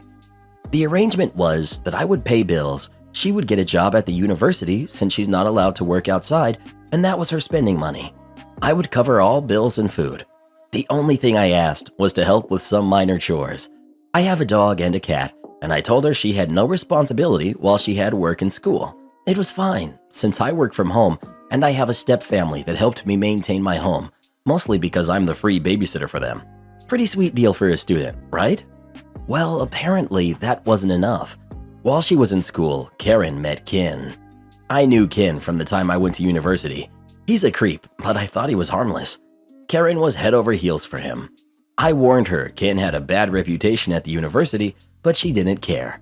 She's a big girl, so I let it be, with the only condition that Ken was not allowed in my place. Lockdown hits, and my hours were cut. Karen's school goes on pause, and she loses her campus job. Because of all of this, we moved into a small apartment. I took a second job and did some freelance on the side. Needless to say, I had no personal life. I am dating someone, but he was also swamped with work and bills, so we barely met each other. During this time, Karen and Ken apparently got closer, and he began to appear in the apartment. Karen was not part of my lease, but my landlord was very understanding. Ken began making really inappropriate comments about me. I am not a beauty queen. I just look a bit exotic, as Ken put it. I'm mixed and from the Caribbean, so I have a bit of everything, and somehow it all shows. Karen looks more like our father. He was of European descent. In all honesty, Karen is more attractive. I only look foreign in this little intermountain region city. Ken would go out of his way to touch me and was just invasive. I managed to just keep in my room while he was around or use the excuse that my pets needed a walk. I didn't know exactly why, but Karen kept pushing for me to spend time on my own with Ken. It would be good for you to bond with your future brother-in-law. They had only been dating 7 months at this point. Whatever, I didn't care. I found excuses to avoid it. November 2020, I got a better position at my main career job, so I was able to quit my second job and have more me time. I reconnected with friends, and one of them asked me if I was okay. I asked why, and he told me Ken had been saying he was very close to getting me for personal time. I was not okay with that idea, and I very loudly said I would rather be hit by a train than doing anything with Ken. Since I'm in a small city in the Intermountain region, the kind that most people in the same area know each other, a lot of people had text messages or creepy stories to tell me. That was it for me. I went home and demanded an explanation. They didn't deny it. Ken even said Karen had said it was fine and I was doing them a solid as her sister, since he really had a thing for me. I told them both they were disgusting and that Ken had to leave or I would be calling the cops. Ken left with some insults sent my way, and Karen began telling me she didn't see the problem since my partner and I were on a break. We were not. I told her I was not for her to sell around like property and that she had 2 weeks to find a place for her own. I was done with her. I called all my relatives, sent them copies of the text messages I was given, and no one in our family wanted anything to do with Karen.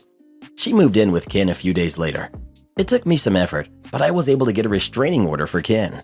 Couldn't get one for Karen. Still, they disappeared from my radar, except for a few encounters, which were easily resolved with showing I was about to call 911.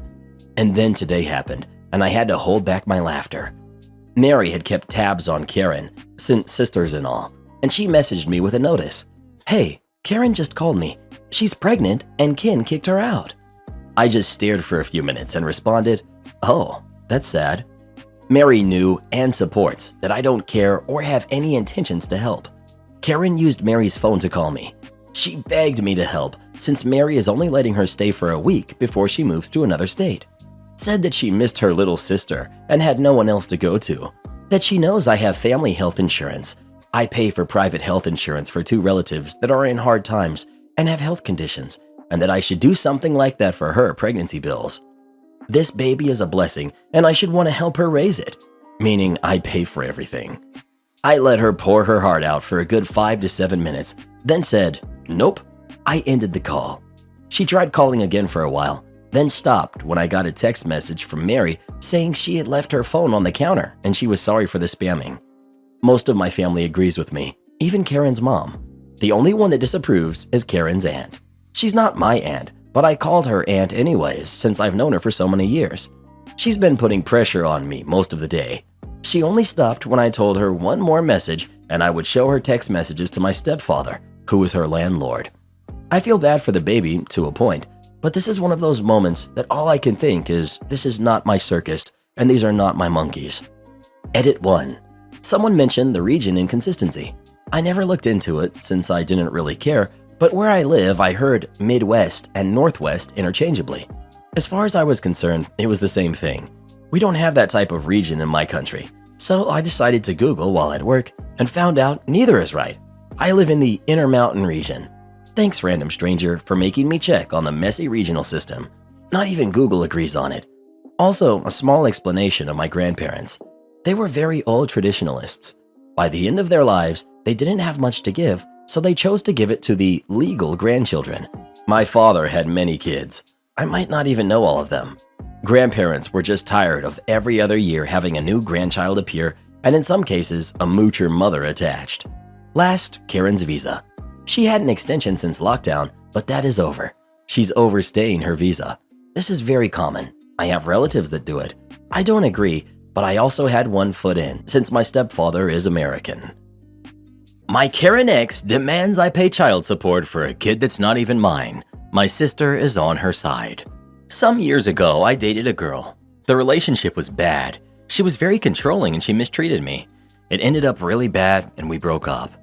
I kept going on with my life, and after some years, I got a decent job, enough to solve all of my needs, have a comfortable life, and make some savings.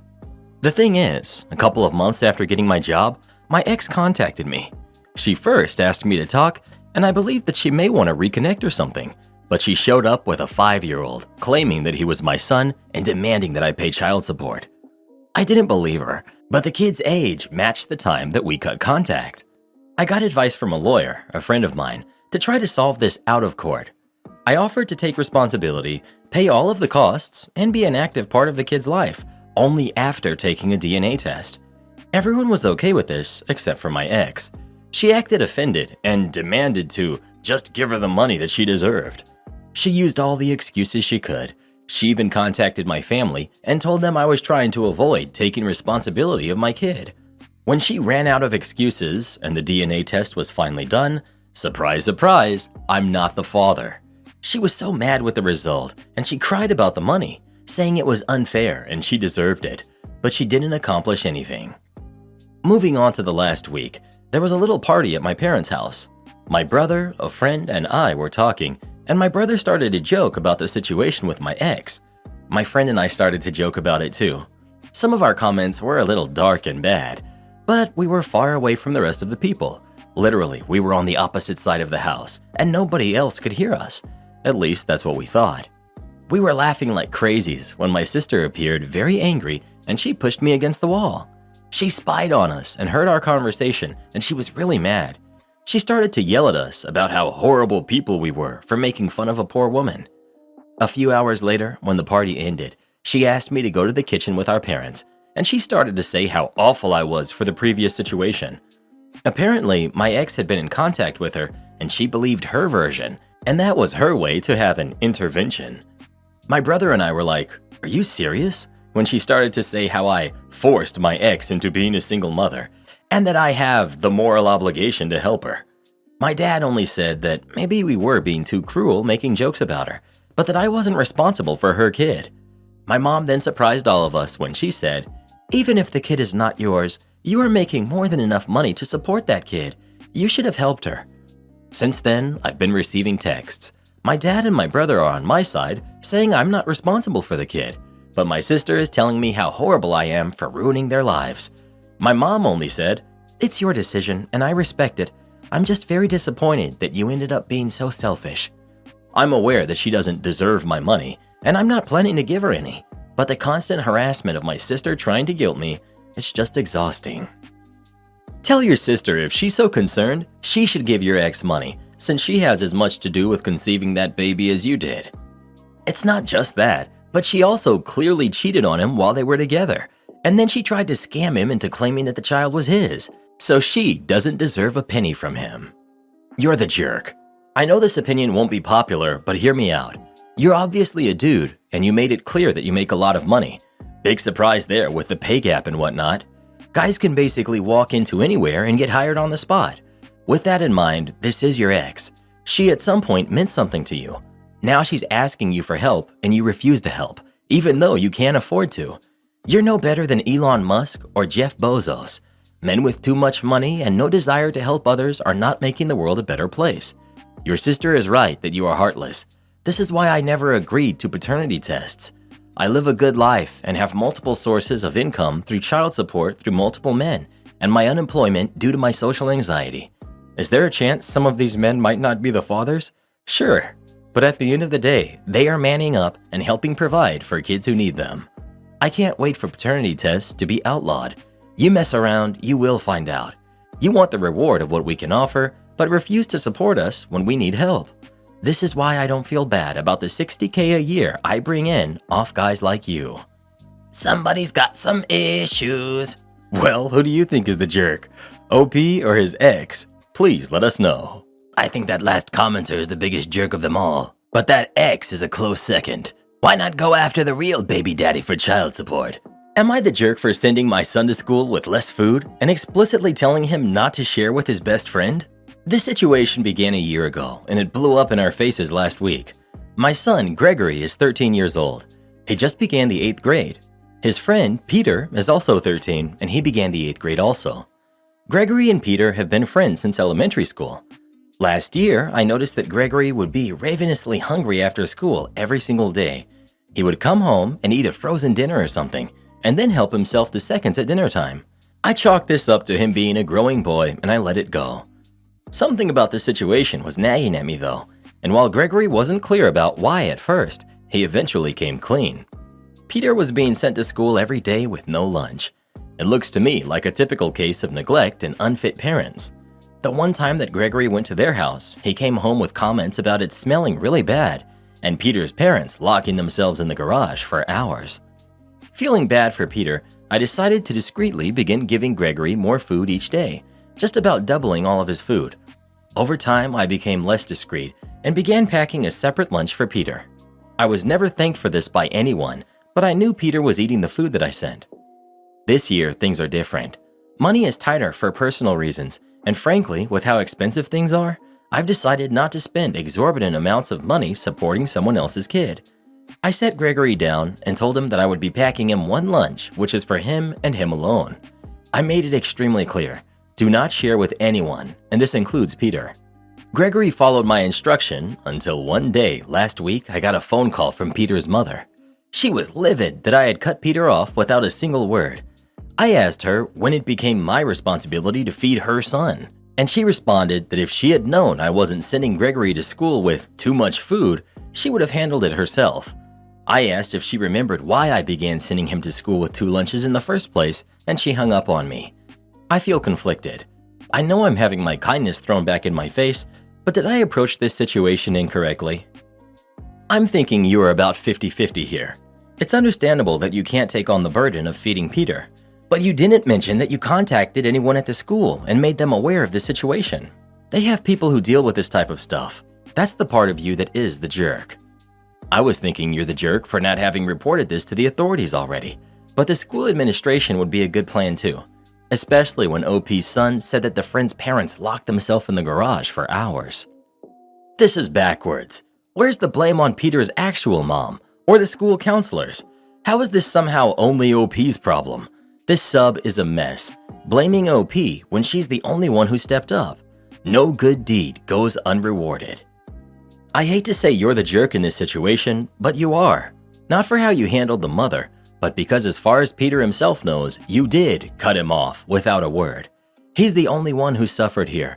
And while you're correct that it's not technically your responsibility and your family absolutely needs to come first in terms of tighter finances for any reason, yes, you did handle this incorrectly. Everyone sucks here except the kids. Kids going hungry is everyone's business, and he was relying on you. You make no mention of trying to contact anyone about this or trying to find another solution. You just cut off his access to food. If you can't afford it or don't want to feed this kid, that's your prerogative. But then you need to reach out to those who can. You talk to the school district, you talk to the PTA, you talk to whoever you need to. You don't just turn a blind eye to a kid going hungry and say, "Not my kid, not my problem." For all you know, that lunch was the only meal he was getting every day. Why didn't you reach out to his parents ever? This is your son's best friend, and it sounds like you don't know them or have any idea what their home life is like at all. Why didn't you reach out to the school to see what low-income support they might have to make sure that this kid didn't go hungry? I'm really disheartened to see how many people here have said "not the jerk" and that it isn't your problem. You haven't made any effort to see if this kid is neglected or if the family is just extremely poor. You're not the jerk for not being able to afford to feed a kid that's not yours, but you are the jerk for washing your hands of the situation completely and making your kid cruelly withhold food from his best friend. Well, what do you think? Is OP a jerk for how they handled this or not? Please let us know. No good deed goes unpunished. Always remember that. You need to see my father in person? Zavara, the great mystic of the beyond, shall grant your request. My father passed 20 years ago and left me a tiny cabin house. He loved that place, built it himself, and tended to it religiously. After he passed, I couldn't find it in my heart to visit because every rock on the wall, every flower reminded me of him. My mother never cared for it, even when my dad was alive, so within a few months, I realized that it would be a while before either of us would be ready to spend time there again. As such, we called up the electricity, telephone, and water companies to shut off services to the cabin until further notice. While other companies complied without an issue, the water company decided this request could only be made by the person whose name was on the bill. Mind you, their fee, due to zoning and a well on our property, was less than €2 per month. Repeatedly faxing the death certificate as well as next of kin transfer of the title got us nowhere. Dozens of calls per month, several emails, in-person applications, smoke signals, interpretive dances, telepathy, etc. Nothing made any difference. Both me and my mother were entirely flabbergasted, so we asked around and found out that indeed the process was unsolvable, and albeit not technically legal, people stopped paying those fees and the water would get shut off anyway as a result. Getting any lawyers involved would not be worth the money, so we did just that, discontinued the connected bank account and never gave it another thought. 2 weeks ago, while at my family house, I got a call from the water company. They were closing inactive accounts at the 20-year mark, and my father's cabin was up. They did, however, tell me that 1. There was a pending sum of $11.93 to be paid for closing the account, and 2. The account owner themselves had to make the application to close the account. Once again, I mentioned the whole, "You know he's dead," and was passed over to a supervisor. But in a reminiscing demonstration of absolute absent-mindedness and stupidity, the response I got was, "Unfortunately, they have to show up in person, as we need a paper copy for accounts older than this many years. Otherwise, we can't proceed." Now, I don't know how widely common this is, but in my country, you rent the burial site in 3 to 5 year increments. My father's grave's 20 years were up in August, and my mother decided it was time to unearth his bones and surrender the site. As such, we had just been delivered a very respectful package with my father's remains, cleaned and curated only that week. Everyone that has ever gone through this process would recognize that box for what it was, and what it was great timing. 2 days later, I went to the water company's local office. I wore my most purple, silky goth outfit, dark makeup, and oh-so-heathen jewelry, and carried a large bag with me. I asked to speak to the same supervisor, who luckily for me was in an open space area with their team's director and quite a few more desks. After confirming with her why I was there, she started telling me the whole "he needs to be here in person" thing again. But I interrupted and told her, "I knew what you would say, so I brought him with me so he can tell you himself."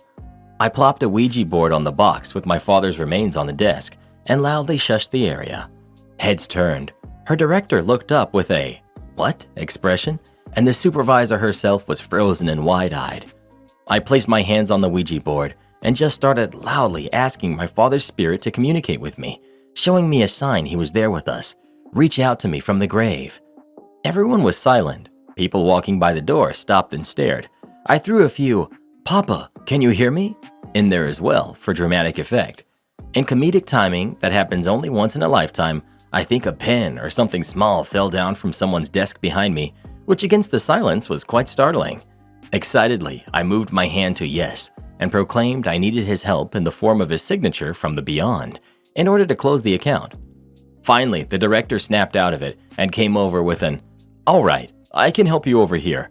I think this is enough." But no, it wasn't. I started gathering my things as I laid into him. How asking to speak in person with an indisputably dead man of over 20 years was beyond stupid, and if I had to put up with their idiocy, they had to put up with the process required to get a hold of him.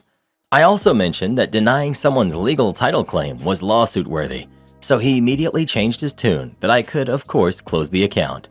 He tried to bring up the fee, but I cut him off with a, "Don't even think about it," and I walked out. It's still early, but so far, there has been radio silence. My mother thanked me for handling it, but when I suggested she should write to someone higher up about this, she just said, not worth it. It's over now." What a missed opportunity for a water under the bridge comment. Am I the jerk for telling my ex-best friend that he caused his own divorce? I, 25 female, recently got into an argument with my now ex-best friend, let's just call him Ben, 30 male, who ended up divorced after he messed up his marriage and I didn't support him as a friend should. Basically, he made his wife, let's call her Gwen, 27 female, who I'm also friends with, go into an open relationship with him. I warned Ben that this wasn't going to end the way he wanted it to. I had to comfort her about this because I'll be honest, I love her, but she tends to let people walk all over her. I helped her through it and convinced her to just take advantage of the situation because she was going to find someone better, and my idiot best friend would try and close it the moment she realized her worth to trust me. He just wanted to cheat.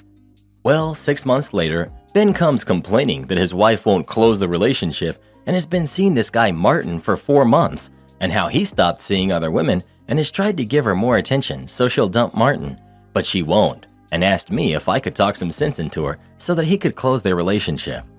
I just deadpanned looked at him and said he was an idiot who wanted his cake and to eat it too, and now he had to face the consequences of his actions, and I warned him that this would happen.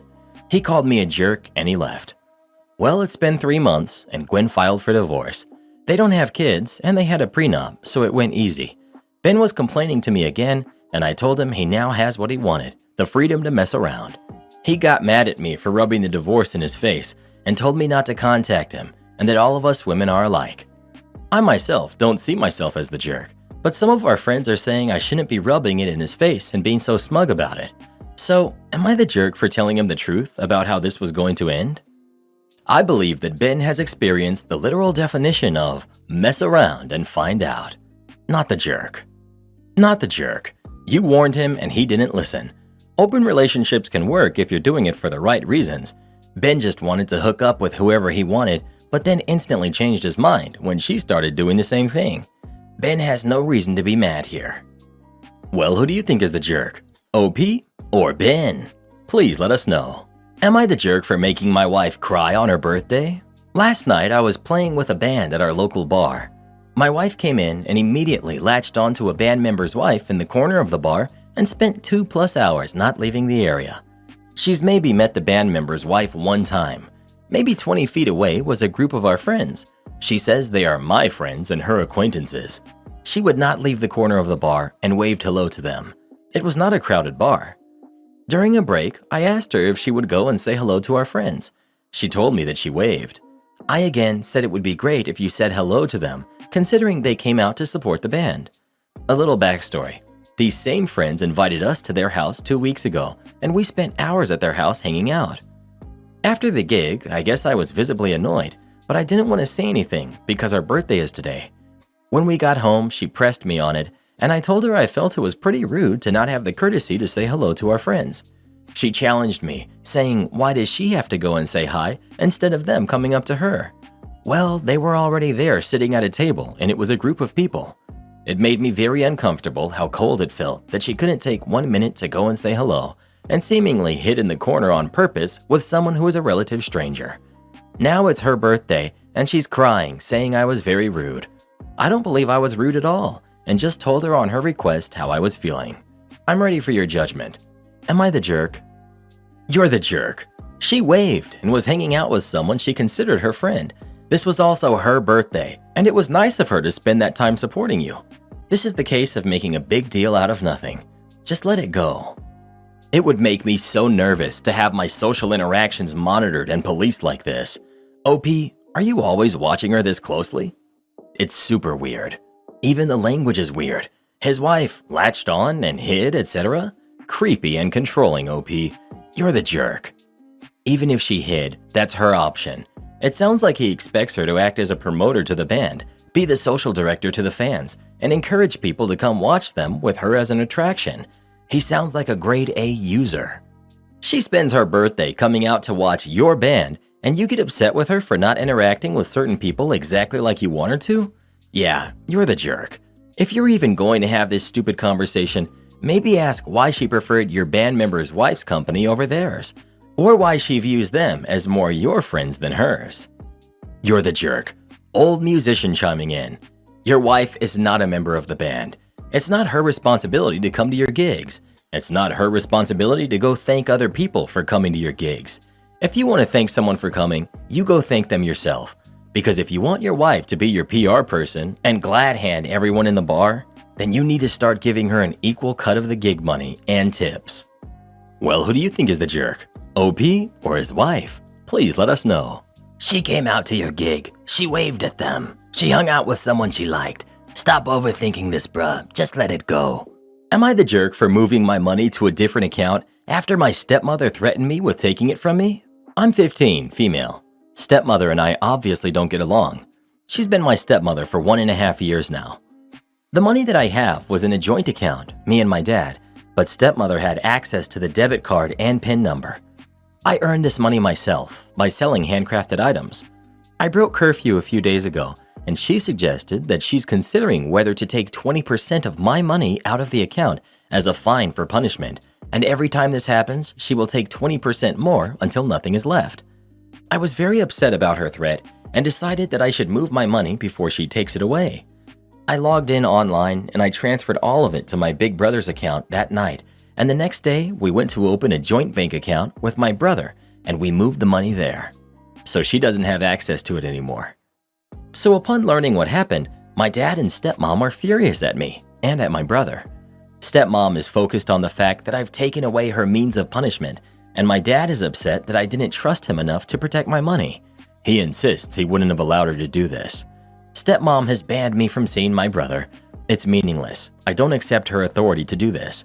And my dad said he's hurt that I didn't trust him, and as a result, he doesn't trust me either. Am I the jerk for moving my money? Honestly, I completely agree with your actions here. Your stepmother threatened to steal your money from you, so you moved to protect it first. As to why you didn't trust your dad, well, why did she have access to the debit card and PIN for an account that wasn't hers? Not the jerk. This is so important. Your dad broke your trust first by giving your stepmother access to the debit card and PIN. Entitled woman tries and fails to take my job. So I'm an instructor at a small college. I teach artsy vocational classes and only have an MFA, and my school really favors more academic PhDs. This was all told to me when I was hired, but the dean at the time was incredibly kind about this and gave me a secret boost in pay to make up for the lack of favor. She told me that even though I would never be promoted, my area of expertise was valued, and as long as I stayed in my lane, I was very welcome. So before I ever got tenure, I worked for a few years and developed a slate of very popular classes that filled every semester. I was very happy and grateful to have the job. Titles mean nothing to me, and I was just happy to be successful at a job I loved that helped people. I also learned very quickly never to step on the toes of more senior faculty. I stayed in my lane. Then, a woman was hired in another subgroup of my department. I never met her, nor was I involved in her hiring. She had nothing to do with me, but she does have a PhD. Then, before I ever met her, I saw on her social media that she announced she would soon be teaching all my classes, and she was delighted to be doing that. I was shocked because I went through a rigorous hiring process, and I am exceptionally qualified to teach in my area. She has no publications in my area, and her degrees are only vaguely related to my area. I figured my chair would put her in her place, but I was wrong. Instead, I was called into the chair's office and told, "Entitled woman is very interested in what you do and wants to help you." I stared my chair down. Karen has a degree in X and she was hired to do Y. That doesn't have anything to do with me. Chair sighs. Her degree is multidisciplinary and she is more than qualified. This shocked me because it was way out of protocol. There was a pecking order, one that I had followed. I also realized very quickly that if I gave in, I would have no job. I would be shunted off to teach stuff I wasn't qualified to teach. This gave me the courage to resist. And resist I did. Multiple meetings with my chair followed, in which I was painted as difficult and unsupportive. Honestly, if this woman had one shred of business teaching in my area, I probably would have succumbed to the pressure. But she was not qualified either by degree, experience, or publications. That made me mad. Meanwhile, an older colleague, who had been terrible to me and made me cry a few times, pulled me aside one day. Apparently, she had grown to respect that I wasn't letting the chair bully me. She told me to never verbalize permission for entitled woman to take over any of my classes. Apparently, the rules of the school were, and are, that I was the one who decided who could sub for me or take over for me. So I held firm. I was bullied over and over again. One time, my chair very nearly physically threatened me and said, "Why can't you just say it?" Chair had no idea I had been tipped off why I needed to say it. I was told by another colleague that entitled woman is bored with her area and doesn't like what she got a degree in, and she only did that area because it's easier to get hired. I said her life choices weren't my problem and I stood firm. My chair threatened not to support my tenure, but I actually had a bulletproof application. Chair couldn't do anything. Shunned by many colleagues, some of whom I thought were my friends, I was called angry and unreasonable on a good day and a jerk on the worst. One day, the sweet, dear lady who had been responsible for hiring entitled woman actually cried an apology, saying she was sickened by what was happening to me. Entitled woman had been their last choice and the only person that they could get. This sweet, lovely woman wailed that entitled woman was obnoxious and terrible. She also said that many people in the department supported me but were scared of the chair. She said I should just keep resisting. At least twice, I was at school events, and when I told the person, both times high-up administrators, what I did or taught, they said, "Oh, I thought entitled woman did that." I had to correct them. So I got tenure and I stood firm. Meanwhile, a former student who was now teaching at a community college nearby told me entitled woman was teaching there. He provided me with her bio from their website. Her listed credentials were my credentials. Luckily, that didn't last long. She didn't have the expertise, so I guess the gig just fizzled. One thing I never did was meet with entitled woman. I was asked to so we could hash things out, and I said repeatedly that there was nothing to hash. I was happy in my job, and my job wasn't her job. I was always polite and professional if I had to deal with her, but I always avoided any potential traps. They wanted my verbal permission. I would not give it. Finally, the chair stepped down. The next chair initially sided with the majority because he didn't know me very well. But then he got to know me and he was fair. Eventually, entitled woman stopped trying to do my job. She pushed her way into another area and now she steers clear of mine. It really did take about 10 years to wear her down. So there was no real dramatic ending. I just held firm and eventually she gave up. The reason I'm sharing is recently another colleague told me that he always thought entitled woman and chair were having an affair, and this is why everything happened. Maybe I'm naive, but the thought never even crossed my mind. Plus, entitled woman is actually not attractive at all, so I couldn't picture it. Anyways, over the years, whenever entitled woman has done anything terrible or stupid, my colleagues will always share it with me. Still, I actually have little ill will left for her. I won most of the battles and the war, and that's good enough. I still love my job and my students, and I'm glad I fought for it. They say academia is like Game of Thrones without the violence. Fair, I think. Guy unloads his cart on a closed lane and is confused I'm not helping him. This happened just earlier today. I work multiple jobs, and on my free time from my main job, I deliver for Shipt. Now, Shipt has a uniform for their drivers, but they don't require us to wear them. So note, I'm wearing my rainbow striped tank top, blue jean shorts, and flip-flops. I just finished shopping for a customer at Target and had just processed the order. Target is nice enough to have a stand with lots of bags for Shipt drivers to bag their ordered groceries. In this particular Target, it was a closed register lane. As I'm bagging my order, in a lane with a sign on the conveyor belt that says closed, a guy starts to unload his cart onto the unmoving belt. I look to him with confusion, and he's giving me the same look. I'm wondering why he placed his stuff on a clearly closed belt, and he's wondering why I'm not scanning his stuff. I mean, I get it. I clearly looked like a Target employee with my red shirt, rainbow striped, nice long brown pants, blue jean shorts, and closed-toe work shoes, flip-flops. He then speaks up saying, "Aren't you gonna scan my stuff?" I, confused, say, "Dude, this register is closed and I don't work here." I can see the gears turning in his head as he finally notices the closed sign and my clearly not Target outfit. He says nothing as he reloads his cart and goes to an actually open register. I chuckled as I left the store. I mean, I get it. On autopilot, you see a person's presence behind a register and assume that you can go there without actually looking at the details of your surroundings. It was still pretty funny. I'm technically on the clock, just not for here. Had a run-in with a Karen before lockdown that thought I was an employee of a sandwich shop while I was waiting in line. For context, I worked going door to door for a utility company at the time with a team of 5. We all dressed the same in black with our company logos, and in bad weather, we have very warm matching raincoats also with the logo. We also have badges with our names on them and the company's info, so people know we aren't random grifters. On this particular day in my area, there was a downpour so bad that it was one of only 2 times in 4 years that our leadership decided to pull us out of the field. As this is rare, we don't really have a protocol in place, and we get told to hunker down nearby with the company van to see if it gets better before they send us home for the day or back out.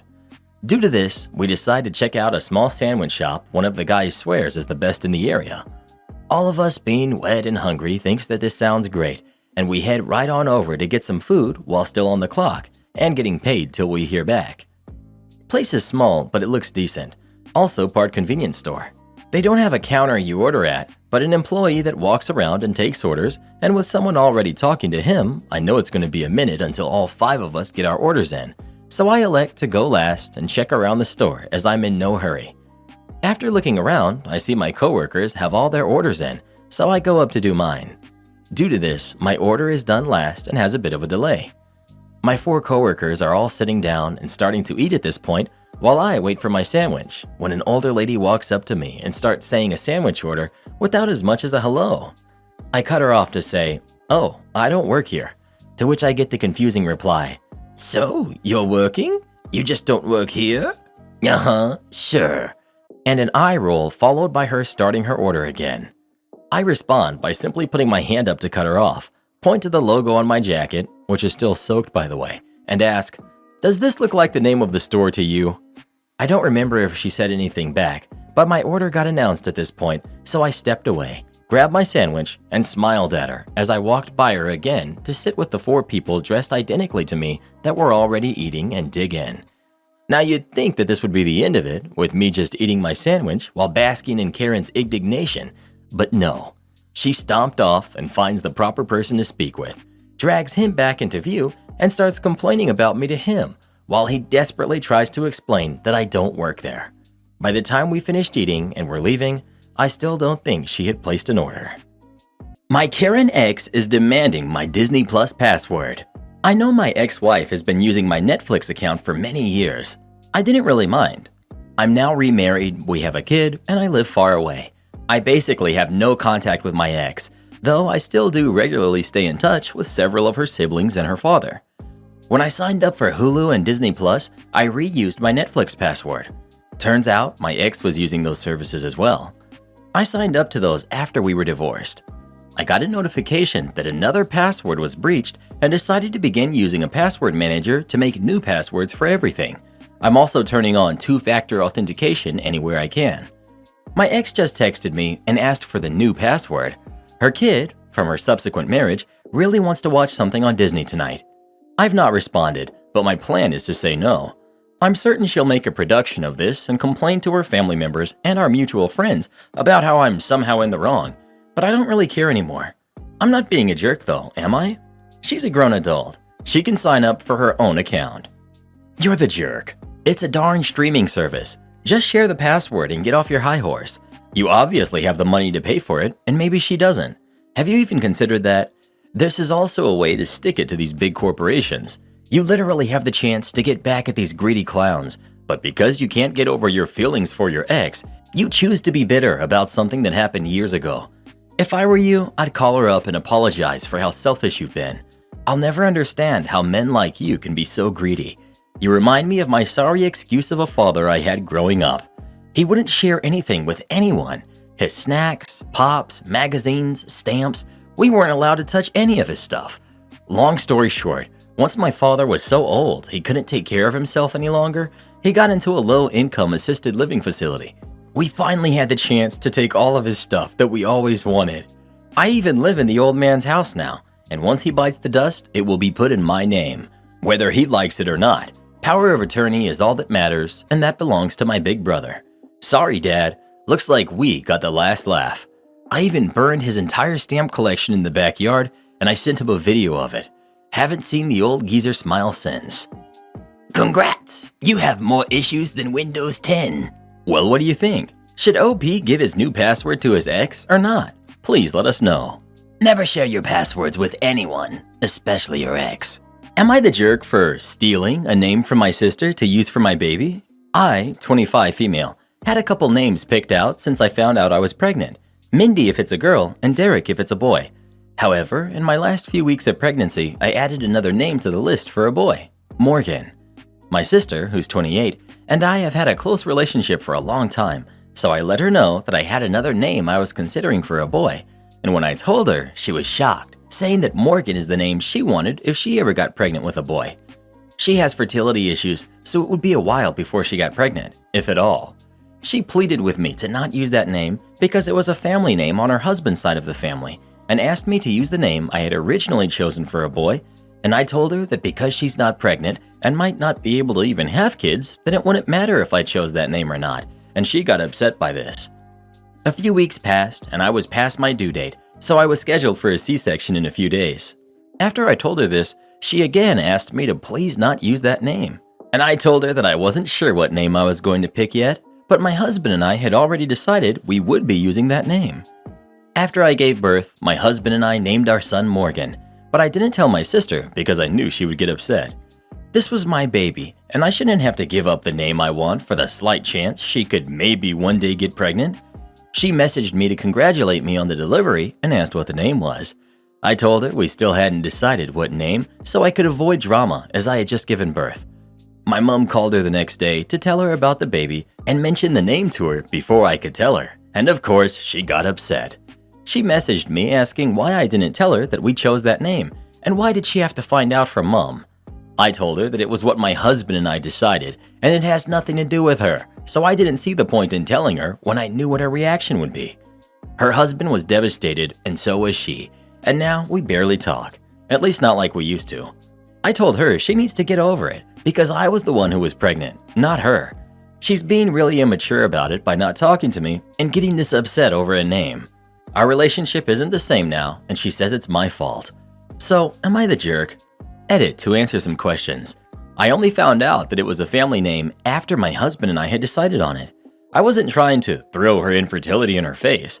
I was just trying to get her to be reasonable and see that I'm the one who was pregnant at that time, so she shouldn't get a say on what I do or don't name my baby.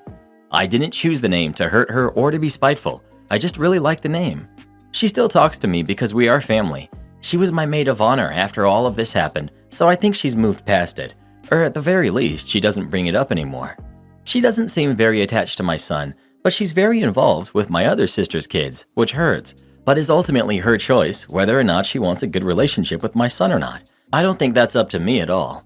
Also, I won't be changing his name, and I don't think I should have to. She's decided not to name any potential kids she has Morgan because it doesn't sit right with her to use the name after I did, and I think it would be weird to have two kids with the same name, so I agree with her on that. But she won't tell anyone the new names that she has picked now anyway. You're the jerk. This line makes you the jerk. I told her that because she's not pregnant and might not be able to have kids, that it wouldn't matter if I chose that name or not. It begs the question, did you choose the name Morgan to rub your sister's infertility in her face? Summed up my thoughts perfectly.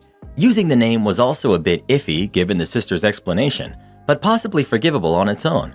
Then add in all the other details, and it's clear that OP is the jerk. Yeah, I don't think picking that name makes OP the jerk. It's everything else in this post, from the lack of empathy to the way that it was handled.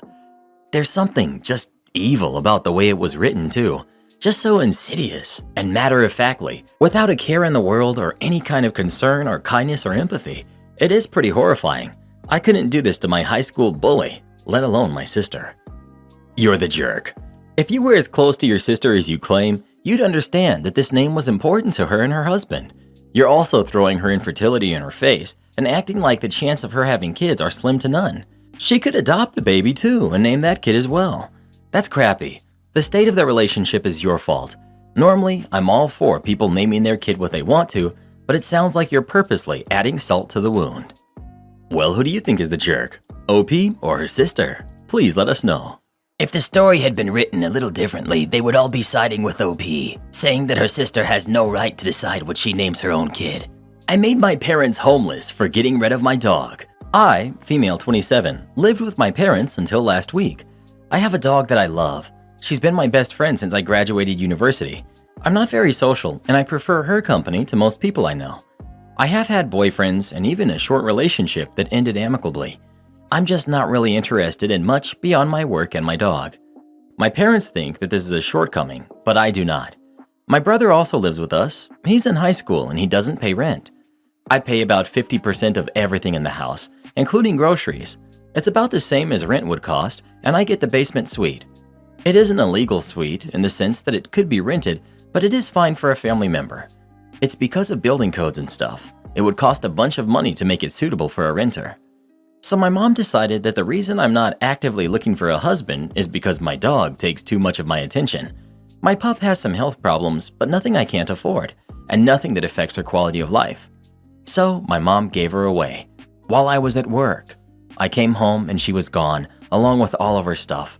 Her toys, her leash, everything. I lost it on my mom. I told her that if she didn't tell me where my dog was, I was calling the cops and saying that they had stolen my dog and having her charged. I went to the place where my dog was and I got my dog back. I then went back to my parents' house and packed all of my stuff that was important to me and went to a friend's house. My dad has been calling and texting me, asking about money for October. I told him he should have thought about that when he allowed a crazy person to steal from me. Since my dad lost his job because of the current world disease, they cannot afford all of the household bills without my help. My dad says that they will be out of money in 3 months without me. I don't trust them anymore. My family thinks I'm a jerk for caring more about my dog than I do about them. To answer some questions I know that will come up, yes, I am on the spectrum. I may also lean towards ace, even though I have enjoyed things with guys before. Am I the jerk? Not the jerk. They can move into the basement and rent out the room upstairs. OP. Nice. I will suggest that to my father. It's important for you to understand that you are not here to negotiate with them. This isn't you trying to get their approval to get out. You're already out. They're not your responsibility. Your tone should convey this clearly. You are the wronged party.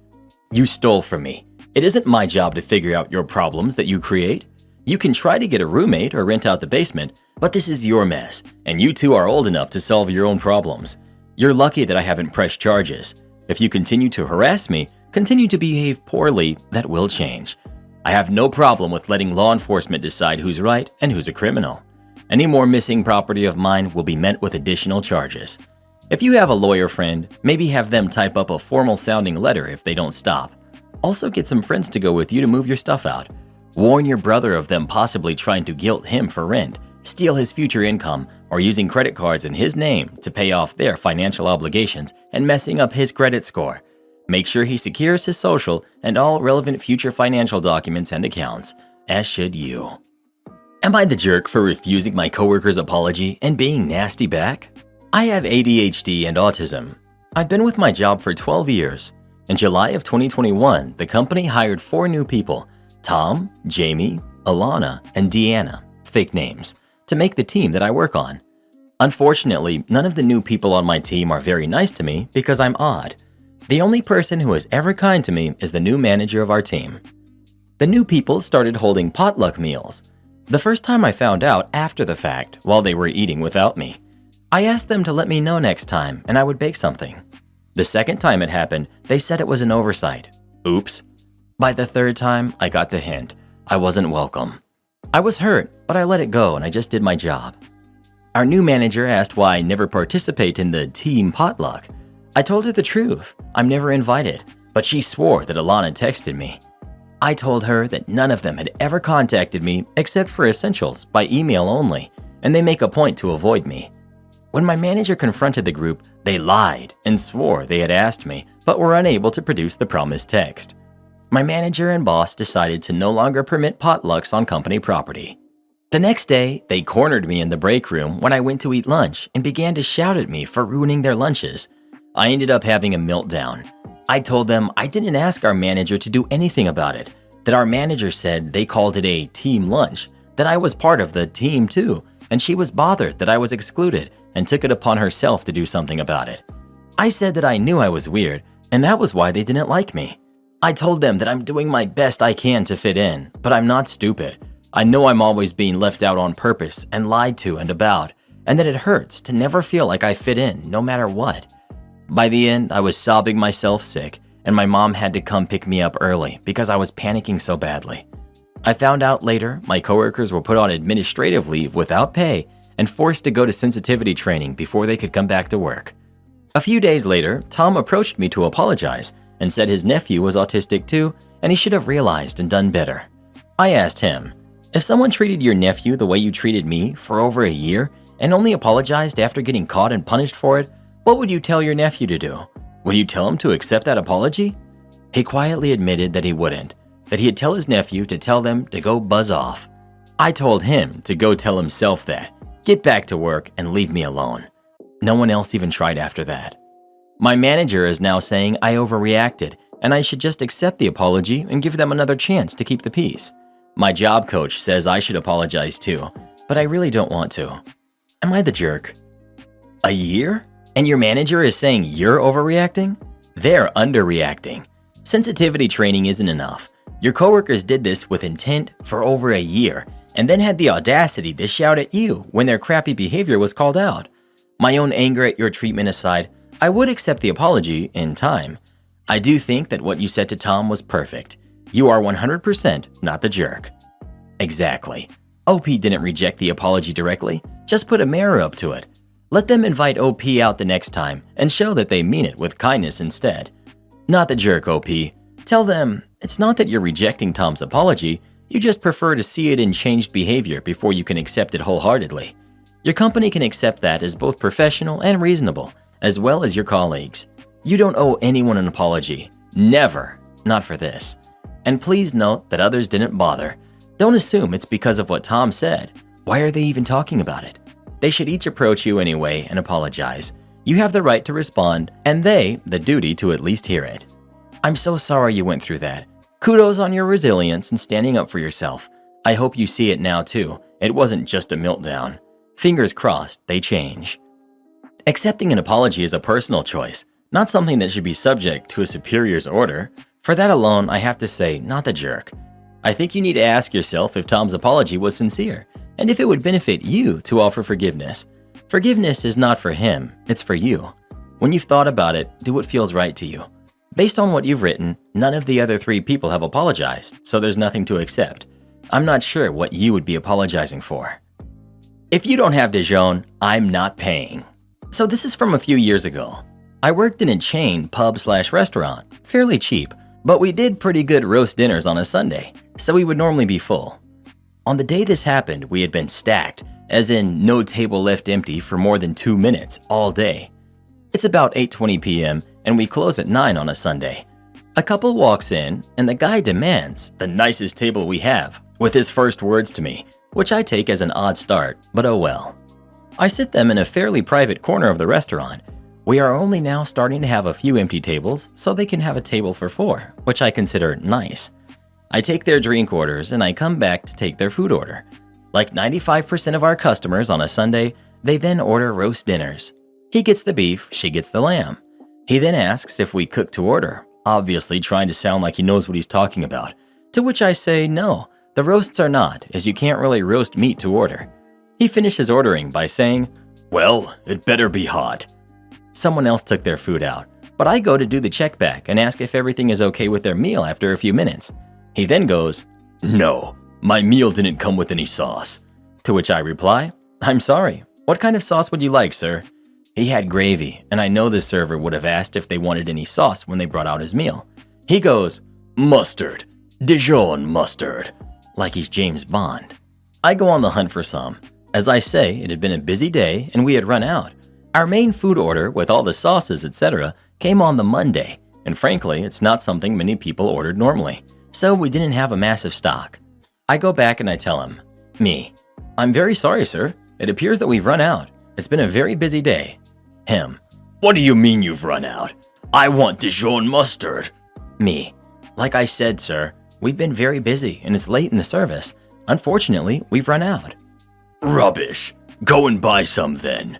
Me, sorry, sir. It's a Sunday and the shops will be shut by now. Him, the classic. I want to see the manager. I go and get the manager. She introduces herself and tries to calm him down. By this point, it's 8:40. We're closing in 20 minutes and the place is emptying out. She tries offering him any other sauces, to which he says no. Then he literally bellowed the line, if you don't have Dijon, I am not paying, making people all over the restaurant look around. My manager, I think, had decided what's the point to argue so much and said fine, then walked away. He looked crestfallen, like he had won the argument. I carry on working as they both grumpily eat everything on their plates. By the time they're finished, it's 8:50, so I hurry over and ask if they would like dessert or any final drinks, to which, to my relief, they say no. I therefore fetch their bill, which has their drinks and her meal on it, but not his. As I said, it's a fairly cheap restaurant, so not too much. He looks at me as I put it down. Him, what's that? Me, the bill, sir. Him, I said I'm not paying. Me, yes, sir, we've taken off your meal. This is just for your drinks and your wife's meal. Him, no, I'm not paying for any of it. Me, sir, we've given you your meal for free. You've not said there was any issue with anything else. Him, the manager, go get her. At this point, it's basically empty, and so the manager has been listening in and come straight over. She explains we can't just give them a whole free meal, and that they both ate their meals anyway. He looks shocked by this and stands up. My manager and I look at each other, and we both let him storm out. Frankly, it's a chain restaurant, one of hundreds of customers we've had that day, and neither of us think trying to stop him is worth the effort. His wife hurries out after him. As she does, she clearly realizes how ridiculous he's being as she takes some cash out of her purse and leaves it behind. They both leave, and my manager just looks shocked.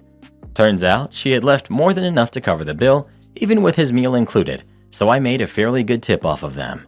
He also, in his anger, left his scarf behind, which after leaving it in the lost property for long enough, he had the opportunity to come collect it. I took home as a kind of trophy. It's very nice. Probably cost him more than the whole meal. Am I the jerk for refusing to do little chores and errands every time I declare I'm going somewhere? So I've been married for 4 years. Things are generally great. Couple kids, got a house, work stable, blah blah blah. But my wife has started to do this thing in the last couple of years, which I'm starting to find really irritating. Whenever I announce I'm going somewhere, my wife will almost invariably find me a task or a small errand while I'm out. It's often fairly reasonable small stuff that doesn't necessitate me going well out of my way, and often it's stuff for the house. Sometimes it's not though, and is a complete pain, really ruining my initial excursion. Some examples. Me, I'm just going to town. Her, oh great, can you pick up a chicken while you're there? Me, I'm gonna take the dog for a walk. Her, oh, well, can you pop into my parents on the way back and check if they… Me, I'll take the kids to nursery today. Her, make sure you pick up my parcel on the way back. Me, I'm going to take the car to the garage. Her, swing by the decorator shop and see if the new paint is in stock. Anyway, this has got to the point where I don't even want to announce if I'm going anywhere. It kind of feels like the control I had over making the decisions to go out and the flexibility that trip may have given me has been snatched away. Sometimes I just want to go out, do my thing, and come back. No errands, no jobs, just my thing from start to finish. Yes, it has caused arguments. I initially tried pointing out the problem, but that didn't work. So of course, things escalated to a row. But she still does it, saying that it's not unreasonable for me to contribute to the running of the household whenever I can. I'm not a lazy dad or husband, and I think I really do my fair share with the house and family. But I now resent this. Am I the jerk? You're the jerk.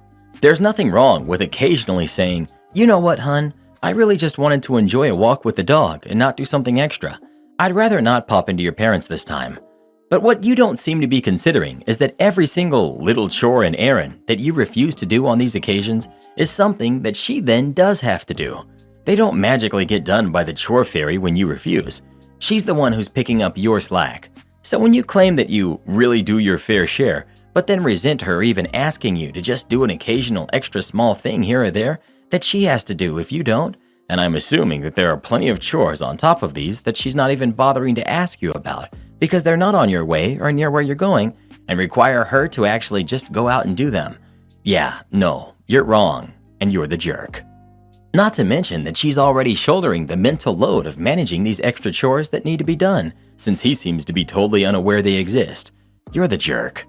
You're the jerk if you think these errands, which are part of everyday life things that need to be done to have your family's lives run better, should all be her responsibility. Wow, you sure are not in the running for husband or father of the week. Not the jerk. Imagine if the roles were flipped and he was constantly telling her to do things she didn't want to. You hypocrites would be saying how demanding and controlling he is and that she should divorce him. But as usual, when the wife is the one pulling this kind of crap, you all just make excuses for her. I swear, it's like you Reddit people want all women to either be single and miserable, like most of you are, or to be with a guy who's a complete pushover and lets her walk all over him and boss him around. My wife is upset that I didn't help with the dishes when I got home after my 10-hour workday, so she kicked me out of our bedroom and now I'm sleeping on the couch.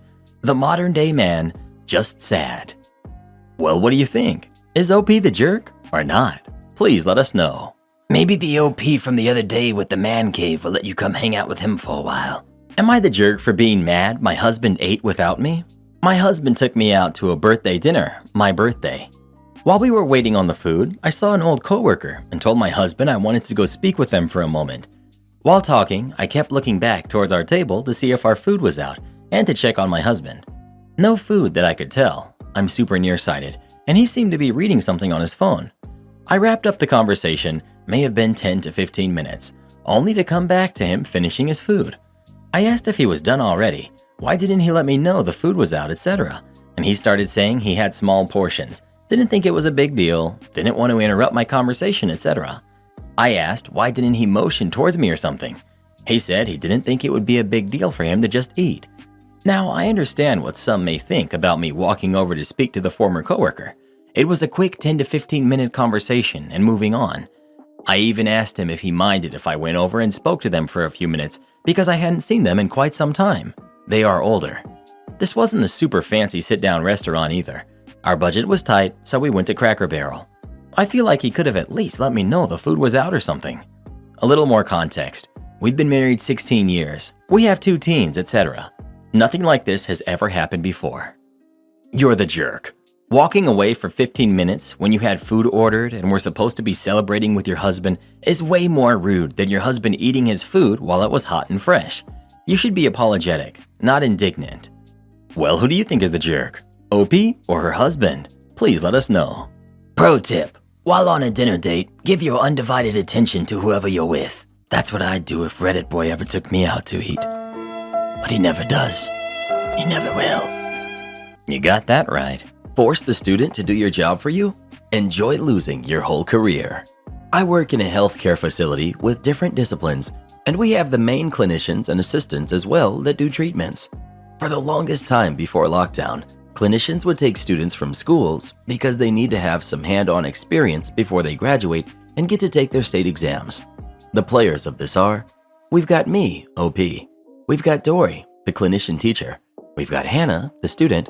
We've got Casey, another clinician. And we've got Katie, my regional manager. So I'm the supervisor of the health clinic, and I'm in charge of all clinicians. Even though they're fairly independent, they have to report to me, and I in turn report for the whole clinic. This starts with Dory. She has a lot of friends in one of the prominent universities here. She's very well connected with them. She graduated from there, is involved with their activities, and just active in the school in general. I've known Dory for years and have worked with her before, but she was never directly under my management because her home clinic was another location she would just help out. I would hear things about her, the way she treated the assistants that worked under her, a rudeness towards other clinicians, and some sketchy stuff about basically fraud of billing for services not rendered. This is a big no in healthcare, but it happens more than you think. Anyway, I had no proof of this, and all the patients at my clinic had not voiced any complaints. Anyway, Dory had started taking students in, and she was moved at my clinic. When she came here, she was still helping at another clinic not too far away. Dory accepted a student from her university to follow her and learn from her and slowly integrate into clinical treatment. This is where Hannah enters into the picture. Very shy girl, did everything you asked of her, but because she was shy and also being a new student, she's unsure if the treatment she is administering is the appropriate one. That's why you have people like Dory to be next to you and counsel and guide you. After the first few weeks, I started noticing Hannah would be in the clinic and would be doing treatments without Dory being around for a few hours. This isn't allowed because the instructor should always be around at all times to supervise their students. After a few times of noticing this, I brought Dory and Hannah into my office and said this cannot be happening and it's not allowed. If it happens again, I would have to report it, and this was not something I wanted to do. If I did report it, the student would lose their clinical placement and would have to wait 6 months until the next placement, which pushes back the graduating date. A few weeks go by, and things had been fairly normal. The student would be in the clinic sooner, but would not be performing treatment. She would, however, shadow other clinicians, but Dory was still coming in later than usual. One day, as I'm walking by Hannah, I see that she's on the billing menu. In order to be on that screen, you would have to be clocked in, otherwise the system won't allow you to do it. I call her to my office again, and I sternly tell her that I had specifically said she couldn't treat patients and she doesn't have a clock-in username and password. Hannah proceeded to tell me that Dory had told her to clock in for her and start billing patients before services were rendered. Continues to state this had been going on for the whole time she had been a student. Now, I don't see the billing until the next day, but I don't have a clock of when the billing was submitted. I tell Hannah that this was strictly not allowed, but I need more information before I make a decision. I call Casey, the other clinician, into my office, and she proceeds to tell me that Hannah goes home crying and bawling every single night due to Dory threatening to fail her as a student if she didn't do all of these things for her. Dory had used her leverage in her school to strong-arm Hannah into doing all of her work while she wasn't even there. I asked Hannah if this was true, and she said yes, it was.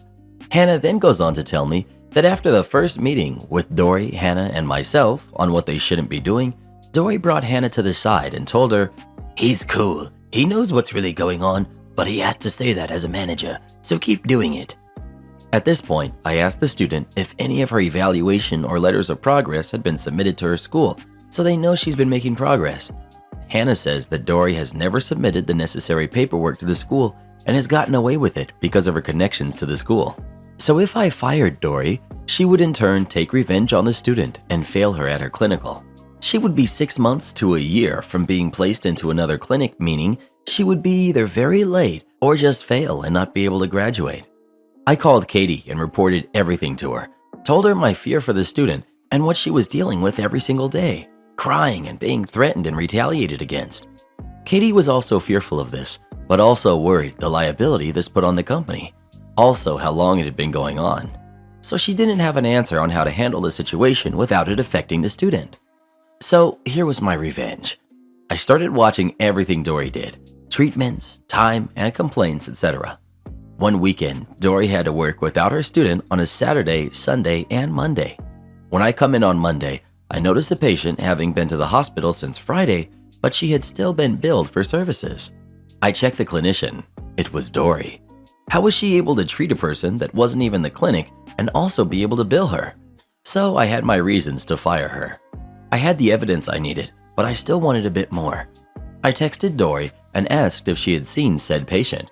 She reported yes, she had, but also asked if she had billed less than what she should have because she would have been able to bill more if I wanted. I told her that wasn't necessary and there was no way to bill more due to the patient being in the hospital the whole weekend she had billed. She knew from that moment what was going to happen. The next day, myself and Katie waited for Dory and she was fired on the spot just for the fraud. The student thing never came up in conversation and she had no idea we had known for a while. I had another clinician write up a whole letter on what the student was doing and that she was a good clinician and had completed the necessary work to be able to graduate. Dory was unable to get any more work done after that because the incident had been reported to the government, and they had that on her license wherever she went.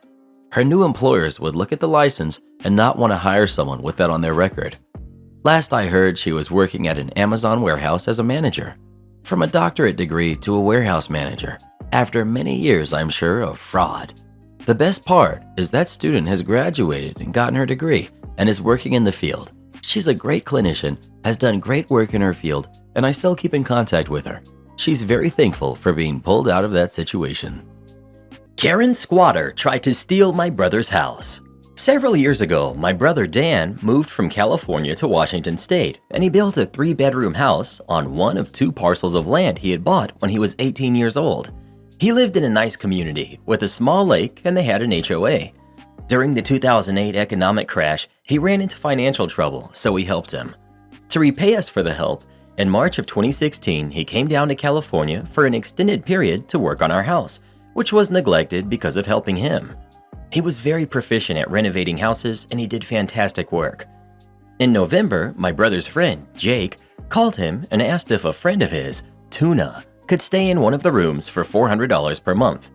Dan had worked for many years with Jake doing construction for a house flipper, so he trusted Jake's judgment, needed the money, and thought it might be good to have someone trustworthy there to watch his house. Dan drove back up to Washington, cleaned out a room, put a lock on his bedroom door, locked the door, and put some of his things in a storage area up out of the way in the garage. Tuna seemed nice and gave Dan $400 for the first month.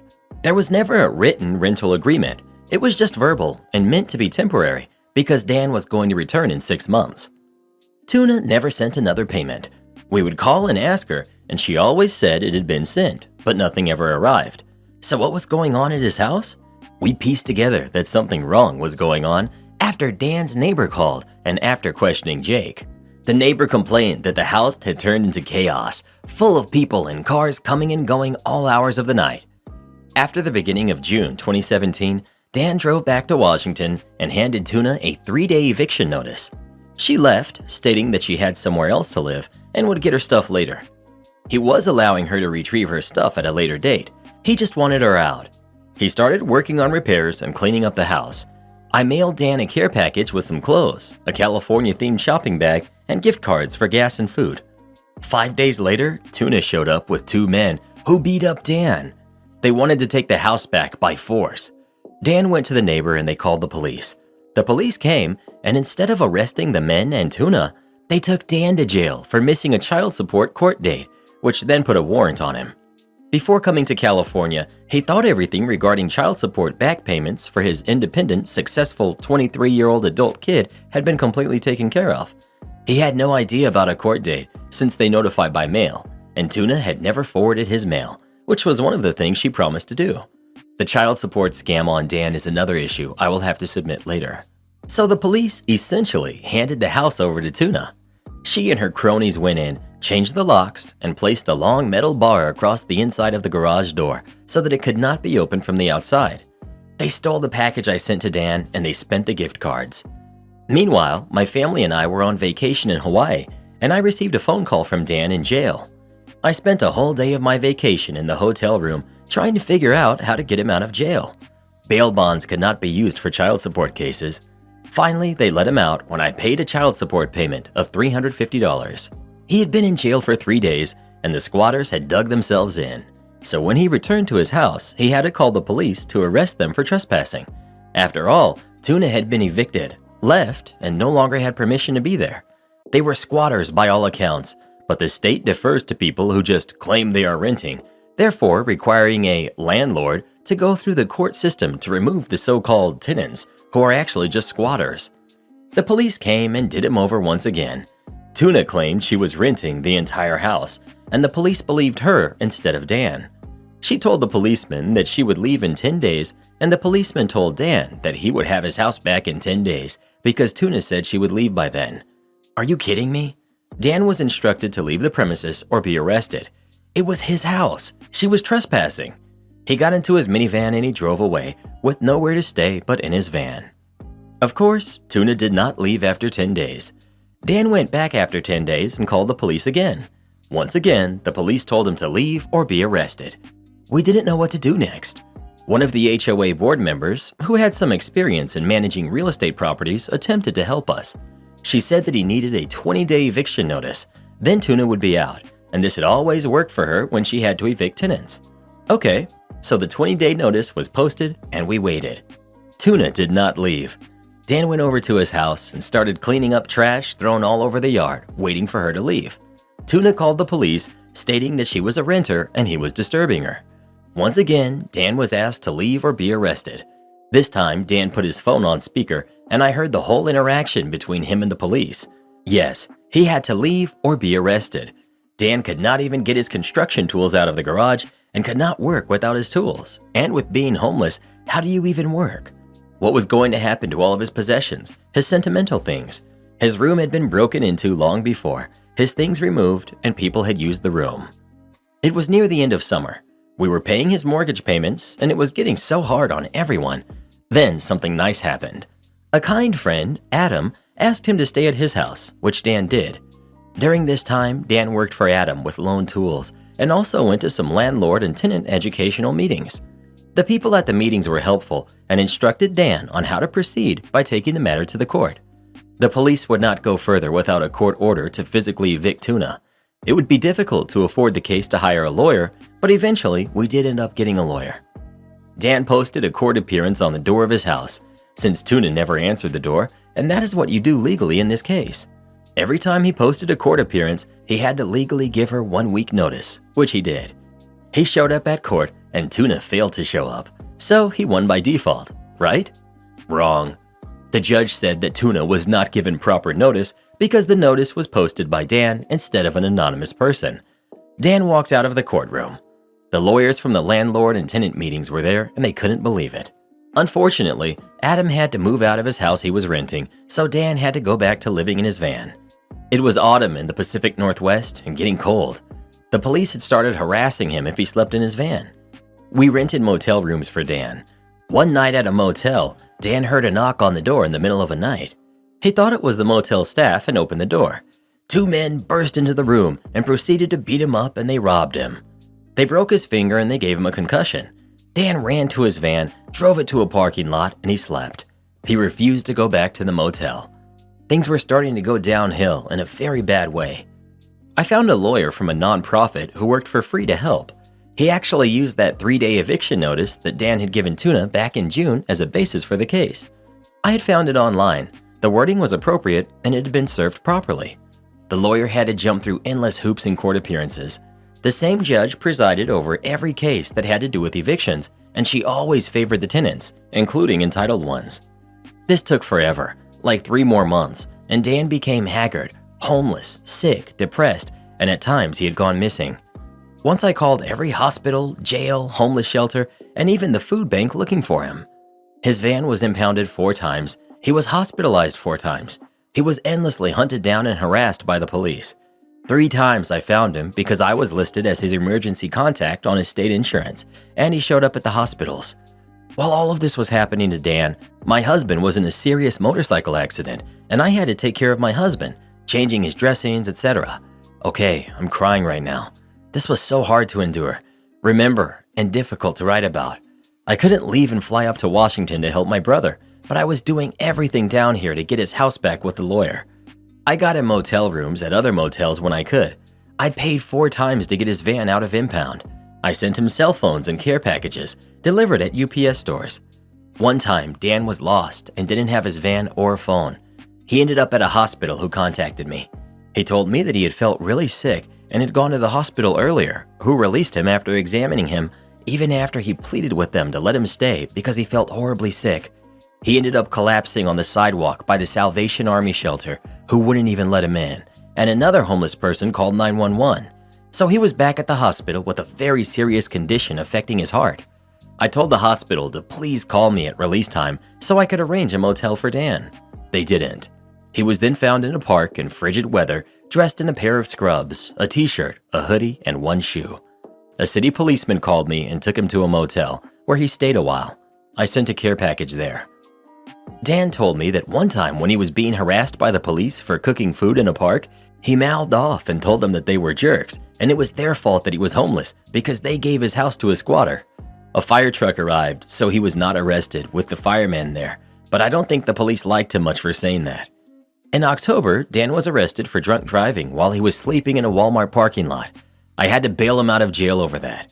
Every time he didn't get to court hearings, they would post warrants for his arrest. One time he was in jail and they refused to give him his medication, so I had to bail him out because he felt so awful. In mid-November, the police arrested Dan again for not showing up to court for that so-called drunk driving incident. He begged me to bail him out. Even though the bail bondsman paid the bail in the late afternoon, the jail released him in the middle of the night, again with no vehicle, impounded, a dead cell phone, no charger, it's in the van, no money, etc. I found out later that this jail only releases people at night so they can get credit and are paid by the state for the whole day.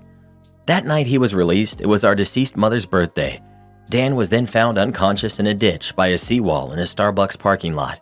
He had a broken femur, a broken hip, cracked spine, and a head concussion, and his finger was still broken from the motel incident. The doctors evaluated that he had been hit in the back of his head with something. We do not know who did it. The last thing he remembers was a police car driving by. He was airlifted to a major hospital in Seattle, about 50 miles from where he was. I took a flight up to Seattle as soon as I could and I visited him. The doctor showed me the x-rays and he had countless rods and pins put into his body to put him back together. By this time, we were getting closer to having his house back. I went by the house with Adam's brother-in-law, Paul, who was packing heat. We pounded on the door and I demanded that the squatters hand over my deceased mother's rocking chair.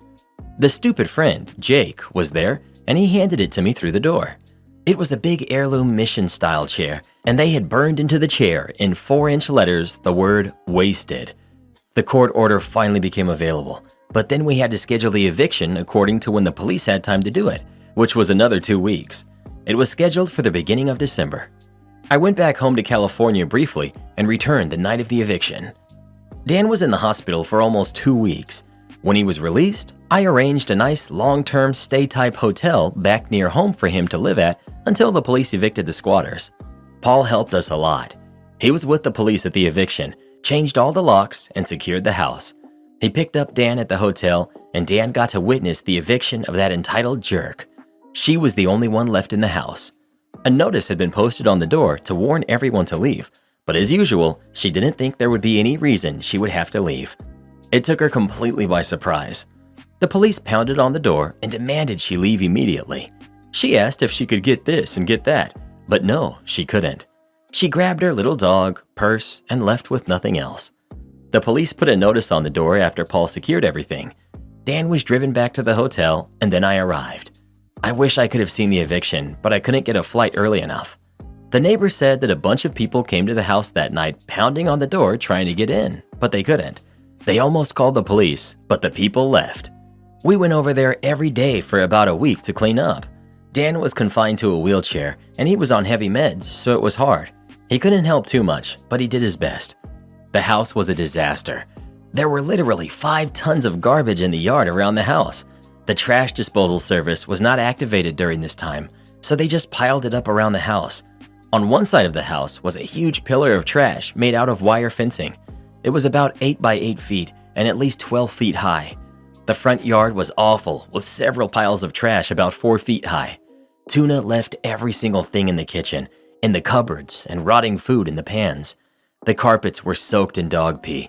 There were clothes and junk everywhere. There were loads of crushed glass embedded into the gravel driveway, like she wanted us to get flat tires. Over the doorway from the house into the garage was a dangerous booby trap, which literally could have hurt someone. It was made out of large, heavy metal clamps with a glass jewelry case teetering on top of these clamps. It could have fallen on the top of someone's head if not discovered, and someone jarred it a little. The water had been shut off for months by the HOA because they control the well and they own the water system. As soon as you don't pay the HOA fees, water is shut off. All the toilets were clogged up. The sewage system was impossible to unclog, and later, Dan discovered that they had thrown dirt and plastic containers down the pipes. They had to go under the house and disassemble the pipes to get everything out. Hanging up on the wall in plain sight in the master bedroom was the California shopping bag I had mailed to Dan and that package that Tuna had stolen. She hung it there to taunt me.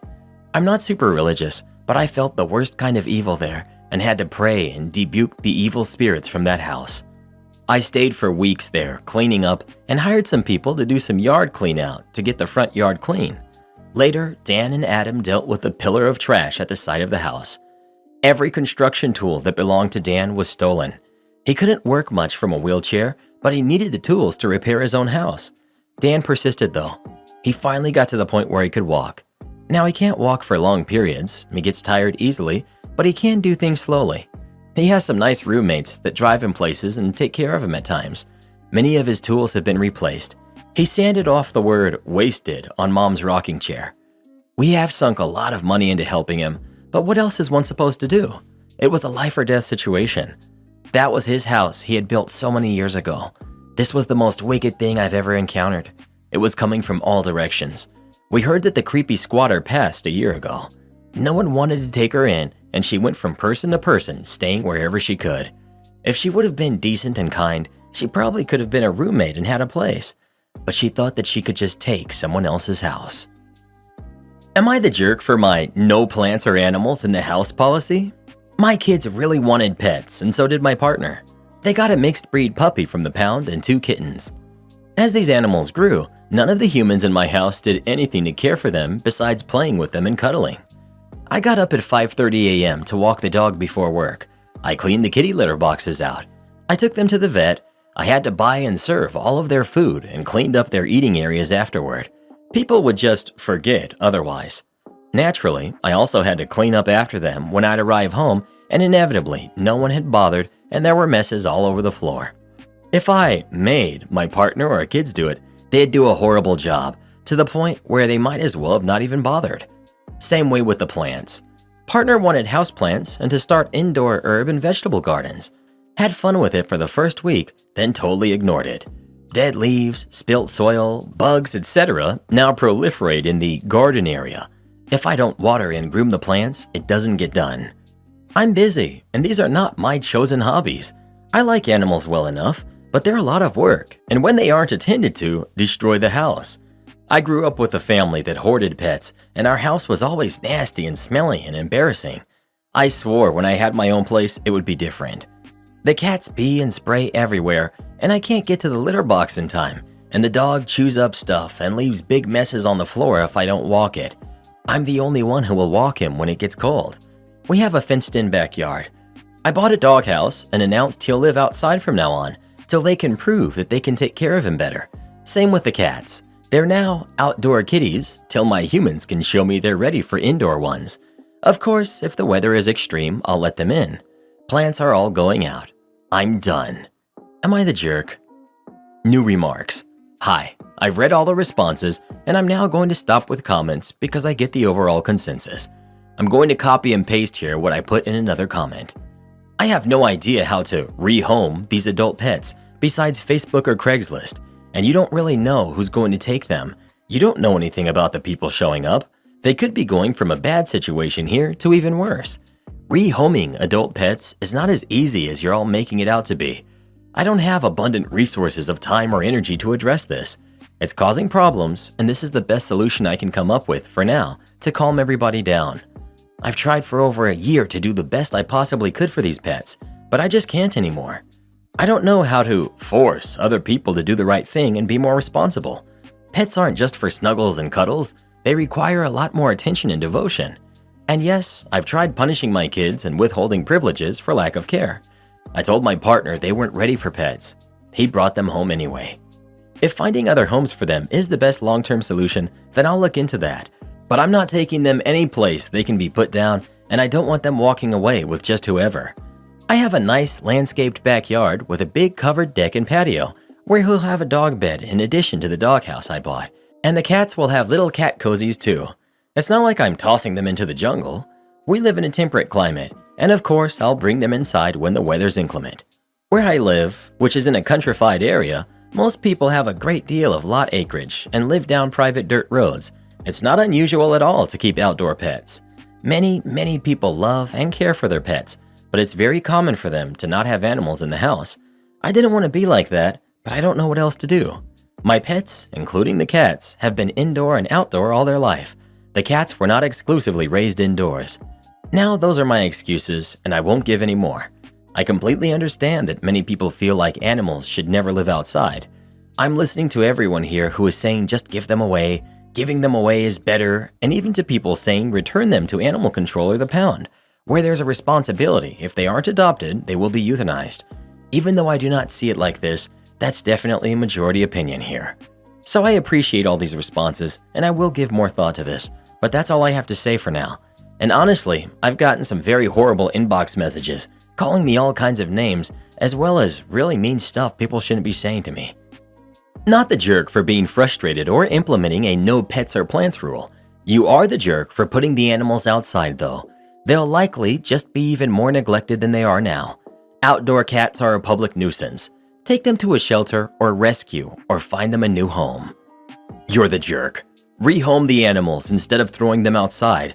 Go to your local rescue and get help to rehome them. Those animals will not understand why they're being punished, and putting cats outside after being indoor animals is quite dangerous for them. Next time your family wants an animal, put your foot down rather than allowing that situation to happen. Shaking my head. Letting animals suffer just so you can make a point really upsets me. You're the jerk. You are their parent. You raised them. If they're lazy, it's you and your husband's fault. And putting these animals outside puts them and the wildlife in danger. Just rehome them instead of neglecting them. Well, what do you think? Is OP the jerk for how they're handling this or not? Please let us know. Nothing's worse than when your kids tell you they want pets, then you get them pets and they don't want to take care of them. Am I the jerk for giving my son's dog to his ex-wife?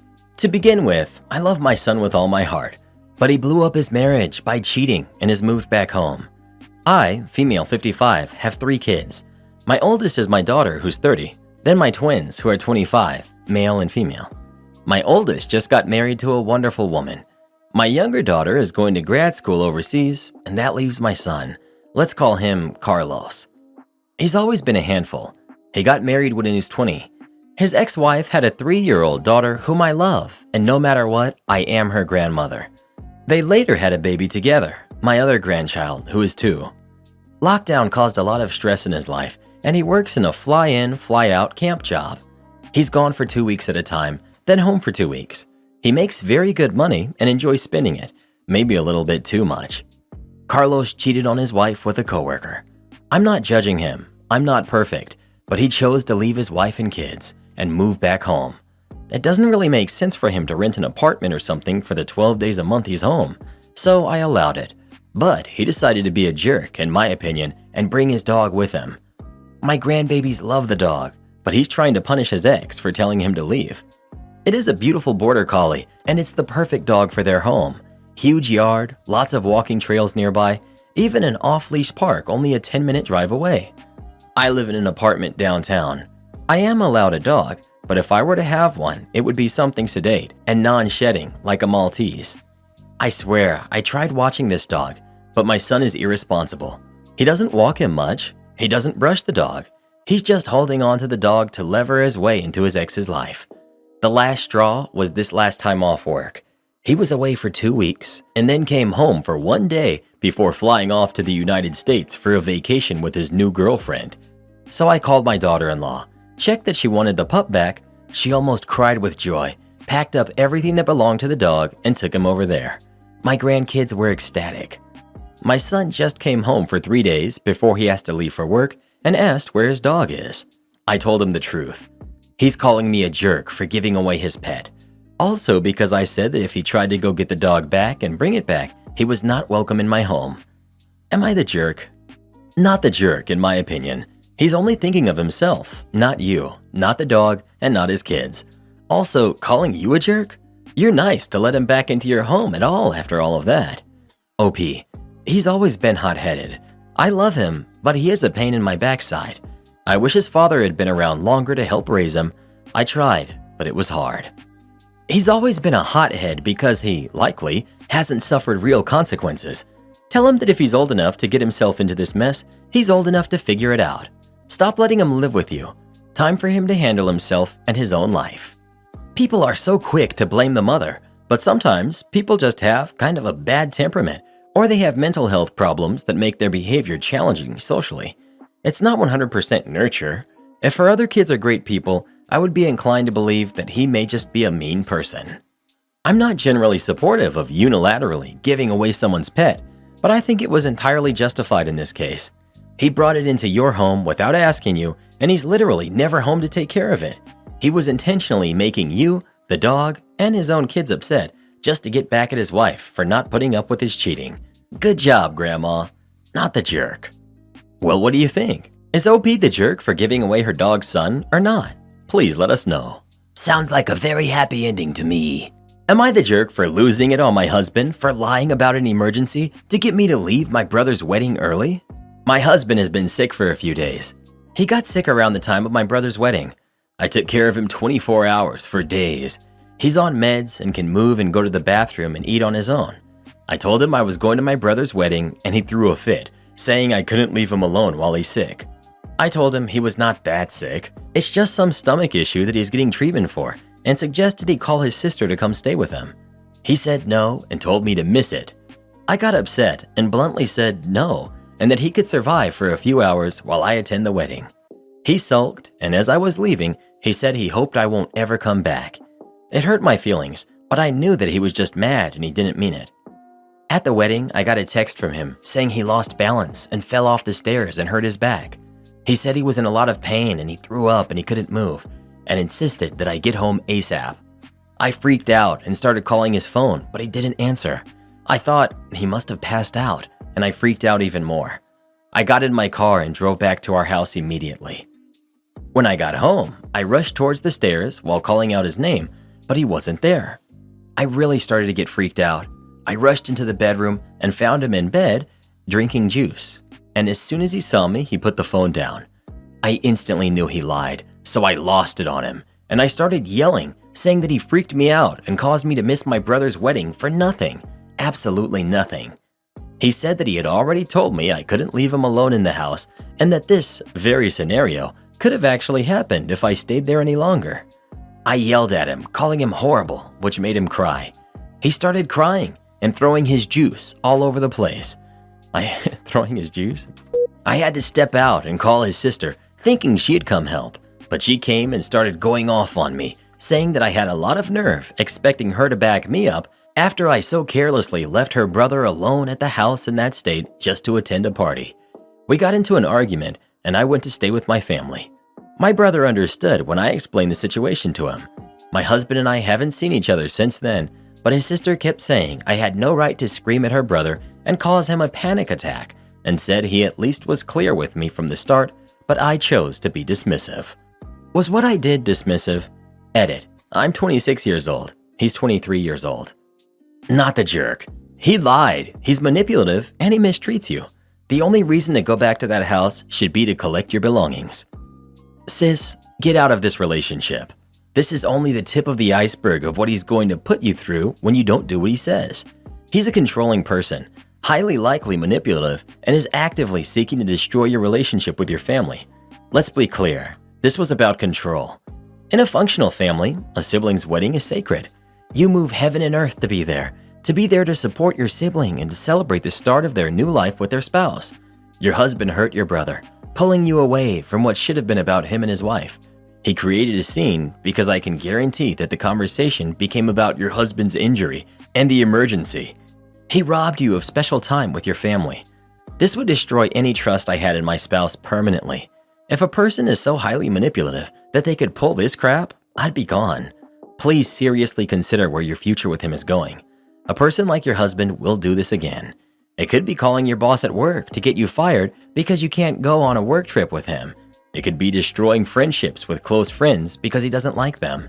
It will be isolating you from your family because he doesn't want to inconvenience himself. Well, who do you think is the jerk? OP or her husband? Please let us know.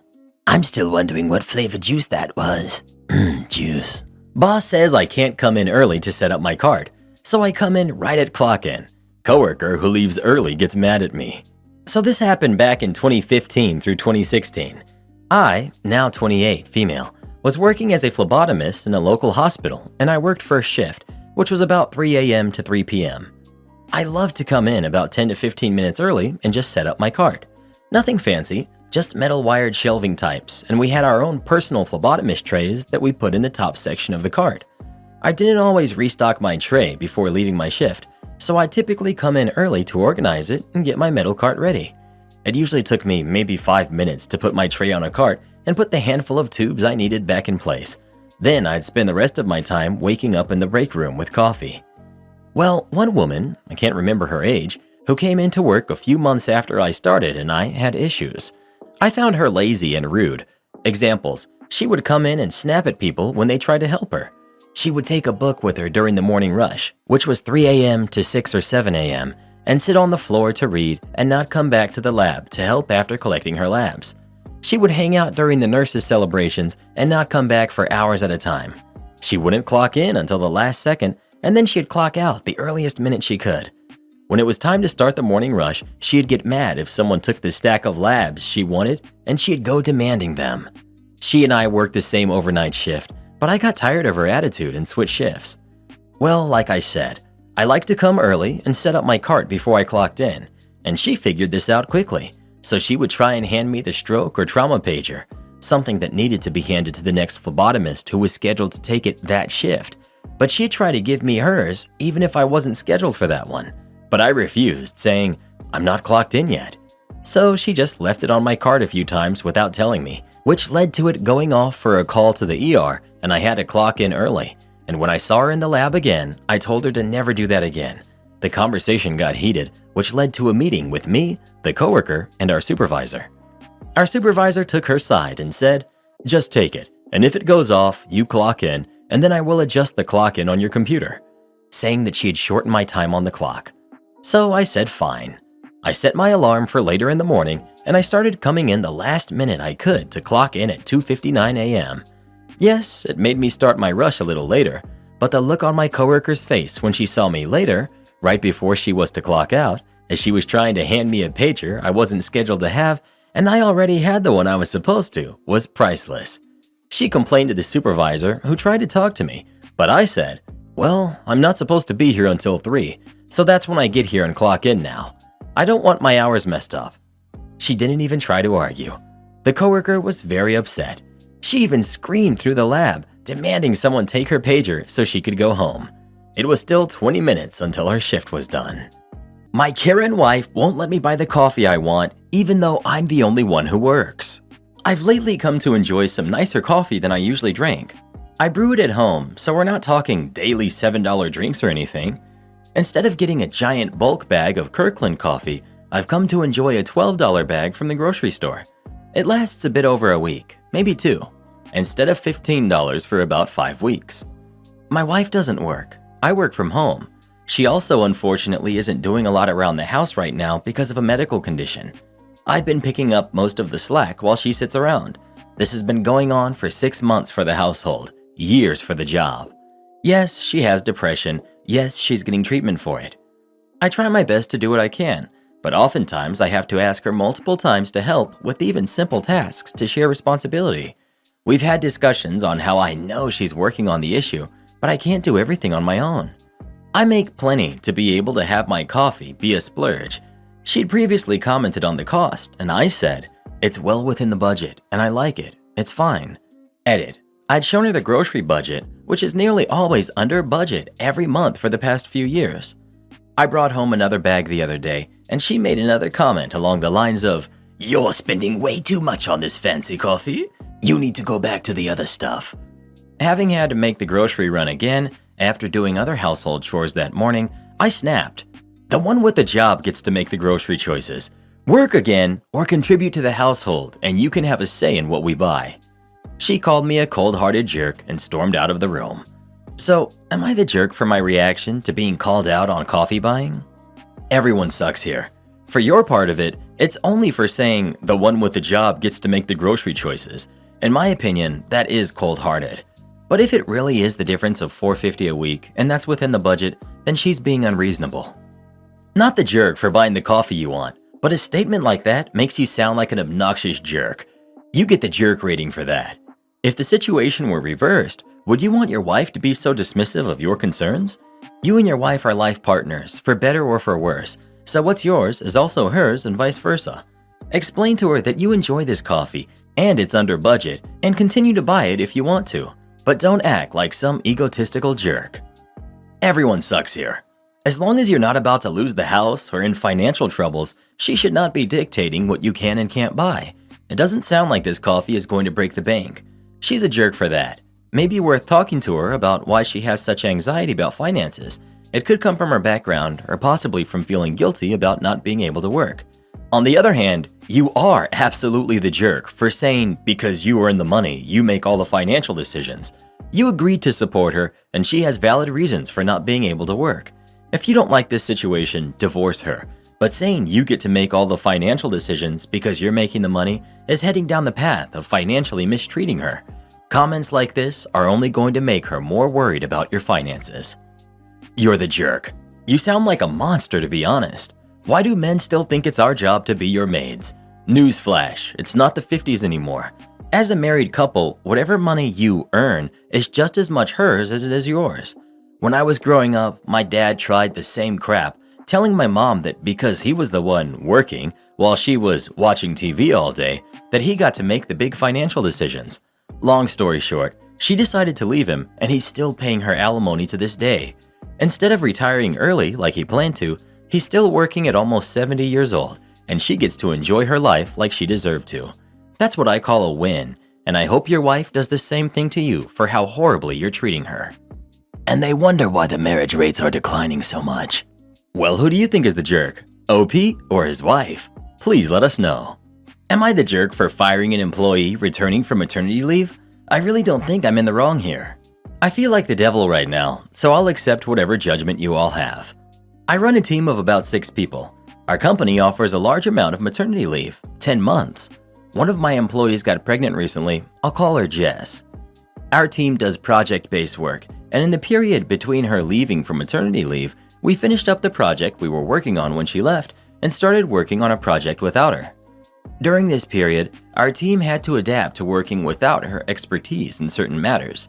We adapted and eventually some of us developed the skills needed to do some of her workload. The situation we have now is me and 2 others split half the work that Jess used to do, and we have hired someone new to come into the team to handle the other part of Jess's workload and then some. This new employee came at significantly reduced cost as he was straight out of uni and we pay him a fraction of what Jess costs currently. Now Jess has come back to the team, but there's another issue. Our firm has informed us that for some stupid reason, we no longer have the budget for a 7-person team and we'll have to let someone go. The news came about when I submitted the paperwork for Jess's return.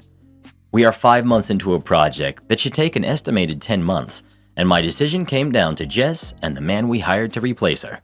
The reason we hired a replacement, which is not normally what we do, is because we anticipated that for this project, the workload would be far greater than our current capacity, which it is not. As you can tell by the title, I chose the replacement. I did so for the following reasons. Far cheaper, thus freeing up a lot more money than keeping Jess on. He was up to date on the project, and we would be able to move forward seamlessly, whereas with Jess, we would have to take time catching her up to speed on half the project. The clients already knew and liked working with him, whereas they didn't know Jess at all. She's been out of the field for a prolonged period, whilst he's been here for the past 9 months, so she may or may not find it hard to adapt back to work life, whilst with him it isn't a question. He performed his work better than she did hers and interacted better with the team. Obviously, the ideal situation which I wanted was to keep both and not put a new single mother with no other job lined up out in the cold, but I had to do right by the team and firm. I told her I'd write her a brilliant letter of recommendation and that in a few months she could try and apply for a job at our firm. Hopefully we'll have the budget, but she snapped at me and told me not to bother and called me a jerk and left. I know I sound cold and heartless, but I had to be fair to both employees, not just Jess, right? You're the jerk. Every single reason you mentioned was only true because she had been gone for maternity leave, which legally cannot be a reason to terminate someone. Yet it is the cause behind every reason you gave. Be prepared for a lawsuit. OP somehow firmly believes he's free and clear of all legal ramifications, and while I haven't seen what country they're in, I have a hard time believing after all his comments he can prove he fired her above board. ETA. Not to mention, he says more than once in the comments how no one was even remotely qualified to fill Jess's shoes and perform her role to the same extent she did. Heck, even in the original post, he says it took 3 people to take on her job. How can you justify firing her for anything but punishment for using a benefit her own company provided? Bonkers. I mean, his first attempt posting here said he basically fired his employee for being pregnant. If that's not admission of discrimination, I don't know what is. In the words of Andrew Garfield in The Social Network, you better lawyer up, jerk. You're the jerk. Jess, if you ever see this and the OP is deleted, I took screenshots. You're punishing her for having a baby and taking the maternity leave that your business offers? You knew she was coming back. Why didn't you hire a temp replacement until that time? You're not going to save money after she takes legal action for being fired because she's a mother. You're the jerk. Well, what do you think? Is OP the jerk for firing them or not? Please let us know. If you knew she was returning, why hire a permanent replacement for her? I don't get that. Boss says I have to scan packages before I load them, then gets mad when I refuse to load unscanned packages. First things first, backstory. I work at a large hub facility of a well-known shipping company as a package handler. Essentially, it's our job to handle the packages, as the name implies, pulling them off trucks, sorting them out, and putting them on new trucks depending on where we're put in the facility. I work with the main delivery trucks that deliver packages to homes and smaller businesses. The packages come with barcodes on the side as well as small spot labels to allow someone to see the address, which part of the facility they go to, and which truck they are to be put on.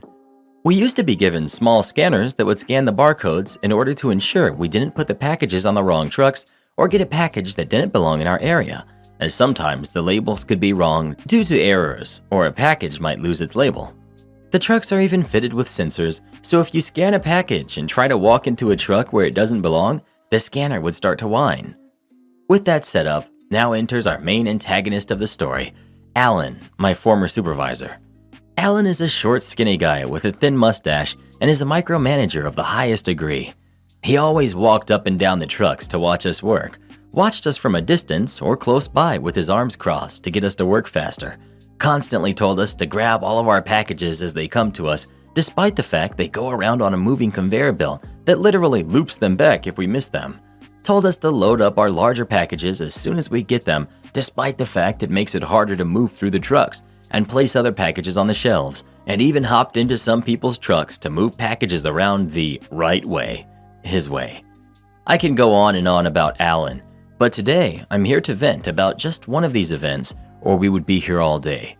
So anyways, Alan had me and the other package handlers of our area in a group texting chat in order to tell us our start times for the next shift, as well as compare our work speeds to each other via our scanning count. I assume to make us feel bad and work harder, but we don't really care. Around that time, the number of packages we misloaded onto our trucks, as we call it, had increased. And ever since, Alan had been adding to his group messages that we need to scan every package and make sure that we are aiming for 0 misloads. Annoying, but nothing too serious, at least I thought. On to the actual story portion. So one day I'm working on belt, as usual, and my scanner starts deciding to mess up, as they tend to do if smacked or if the battery comes loose. I go to Alan and ask him if he could help me fix it or give me a new one to use. Instead, he takes it and tells me to keep loading my trucks without the scanner and just use the labels on the packages. This isn't really allowed, and instead, I chose to stack the packages in front of the trucks so I can scan them once I get a new scanner. Alan eventually comes down and tells me to just load them into the trucks normally and to stop stacking. Frustrating, but I shrug and do it, and I try to avoid any real conflict. That evening, Alan messages the group and lists out our speeds, with me at the bottom, and is once again spouting on that we need to make sure we are scanning our packages before loading them, and even comes to talk to me the next day about my number of misloads. I'm angry, of course, as he is the one to tell me, but at that point, I was still fairly new to the job and didn't feel comfortable arguing with the supervisor, so I just try to continue on with my work with a mental note of always scanning my packages no matter what, so he can't pull this again, unaware that this will be my malicious compliance later on. Fast forward a few months later, Alan is leaving for real estate and is training one of the package handlers to be his replacement before he leaves. By that time, I'm fed up with all the micromanaging and pestering, and I can't wait for him to be gone. It's about the final week of his employment that I'm working the belt, and once again, my scanner messes up and stops working. I hand it over to Alan once again, and just like before, as if he has never cared about scanning, he tells me to keep loading the trucks. I smile to myself and nod. So I continue, stacking my packages in front of my trucks, waiting for that new scanner to arrive. Not long after, Alan comes back with the trainees at his side. He asks me what I'm doing, and I tell him I'm stacking my packages. Once more, he tells me to keep loading my trucks, and this time I talk back, telling him I'm not loading them without a scanner. I have to admit, at this time, I was done with Alan and let my anger get the better of me, raising my voice and getting a bit shaky, as I have a very hard time dealing with anger, especially after dealing with his crap for so long. The trainee tries to settle the situation and tells me to just keep stacking and they'll get me a scanner right away, but is interrupted by Alan telling me once again to load my trucks, this time louder. I flatly respond, no, and thus it goes back and forth like this for nearly half a minute before I eventually tell him to get it to me in writing because I'm not getting fired over this. Remember, we're not supposed to load a package without scanning it and can indeed get in trouble if they can prove we did this intentionally. This seems to get him even more mad, and he eventually tries to pull the head supervisor card. He asks me if I would like him to get the head supervisor to try and intimidate me. I wasn't able to chuckle in my anger and just told him to go ahead and get him. Him and the trainee walk off with him storming down the belt. A few minutes later, the trainee comes back with a scanner in hand, apologizing and telling me to just get back to work. I didn't see Alan for the rest of the day, and if memory serves, the rest of his final week as well. Sorry if it's not as explosive as some of the other posts, but this was just my first real malicious compliance, and I hope you enjoyed the read all the same. And to any supervisors reading this, please just let us do our jobs. Have you ever had a micromanaging boss that yells at you? If so, what did you do about it? Please let us know. I unloaded trucks at Walmart once for about a week. I couldn't take the constant yelling from the manager. I just gotten out of the military. The last thing I wanted to do was be yelled at in the civilian world. My fiance hid my engagement ring as a prank. My fiance, male 31, proposed to me, female 28, days ago. He has this habit of joking around and pulling pranks from time to time. It bothers me sometimes, but I try to have patience. His family wanted to throw us an engagement party at a restaurant. I heard his mom talk about how expensive the place was and how much money they paid for reservations, so this was clearly a huge deal for them. My fiance and I were getting ready. I noticed my engagement ring wasn't where I left it before I entered the shower. I freaked out and looked for it everywhere. I asked my fiance about it and he said he didn't see it. I freaked out and was running out of time for the party. He sat there watching me, almost losing my mind and trying to find it, to the point where I started crying because without the ring, I couldn't show up to the party. I kept thinking about what his family would say and how they'd think I was irresponsible to lose the ring that is somewhat expensive. I gave up looking and sat down and just cried in frustration. Next thing I know, my fiance was standing in front of me, laughing with his hand extended to me with the ring in it. I asked where he found it and he could barely speak and say that he hid it last minute before the party as a prank. I was in shock. He casually told me to get ready so we could get there on time, but I just sort of blew up on him and started yelling, saying he hid the ring, made me freak out for 2 hours almost, and almost made me miss the party. He was like, "Relax, it was a prank, okay? Don't make a big deal out of it and ruin the evening." I told him I wasn't going to the party, and that if his family asked, I would tell them it was because he hid my ring. He freaked out and started begging me to let it go and just go with him, but I refused and went into the bedroom, took my medication and stayed there.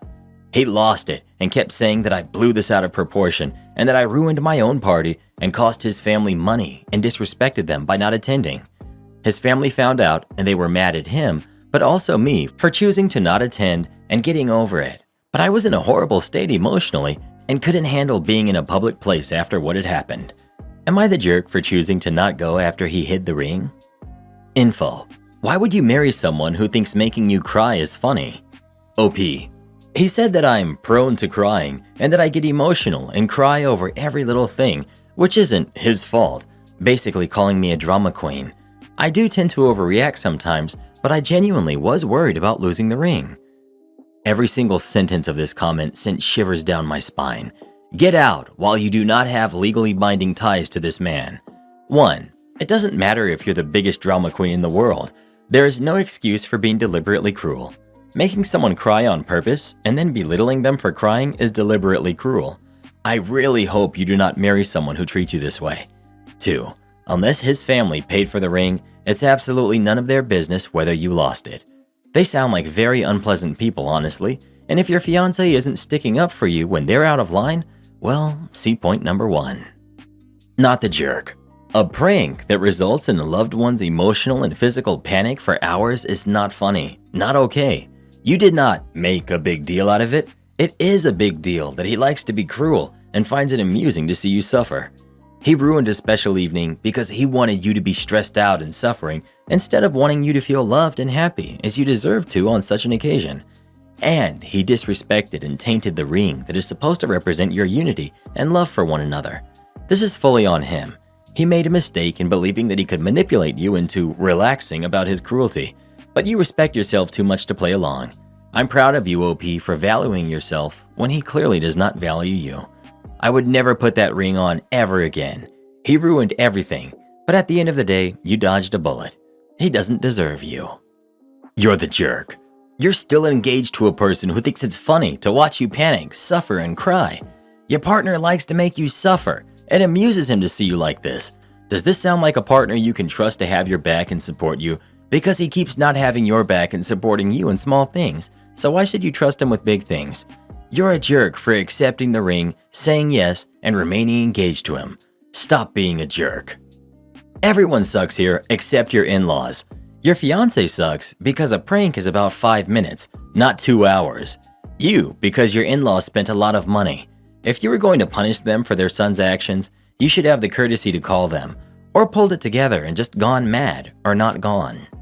Exactly. The only acceptable reason not to go to an expensive engagement dinner would be if you called off the engagement. Anything else is petty and you need to get over it and keep it between the two of you. However, if your man is really as callous as you described, you need to dump him. I can't imagine my husband letting me stress, cry, and get upset for 2 hours as a joke. Especially not before something for his family that you need to make a good impression on, like hair and makeup, etc. I don't think either of you are ready for marriage. Well, who do you think is the jerk? OP or her fiance? Please let us know. If you don't like pranks, never start dating a prankster. It won't work out. Am I the jerk for not supporting my husband's kids? I'm 28, female. My husband is 35, male, and we've been married for a year. We dated for 2 years prior to that. When we met, I said I didn't want to have kids of my own, but wouldn't mind being in a relationship with someone who has kids. We came to the agreement that he would be solely responsible for his kids, minus the little stuff. I love my husband a lot, and his kids are alright. The older two are great, but the younger two are a bit much. We've had separate finances our whole relationship, since he has kids and I don't. When I moved into his house, we agreed that I would pay 1/4 of the mortgage since it's a 4-bedroom and 3 out of the 4 rooms go to his kids. I pay 1/5 of the utilities since there's 5 of us living here, myself and then him and his 4 kids. I also buy my own groceries separate from them since I'm really into fitness and I meal prep once a week. It's just the best way to go about it. This was the agreement we came to 2 years ago and we've stuck to it. Recently, I've gotten a new car and I guess he's realized my finances vary a bit more from his than they used to. I work as a travel nurse, going to wherever pays the most for about 1/3 of the year. I make pretty good money and I've saved a lot. I make around $130,000 a year.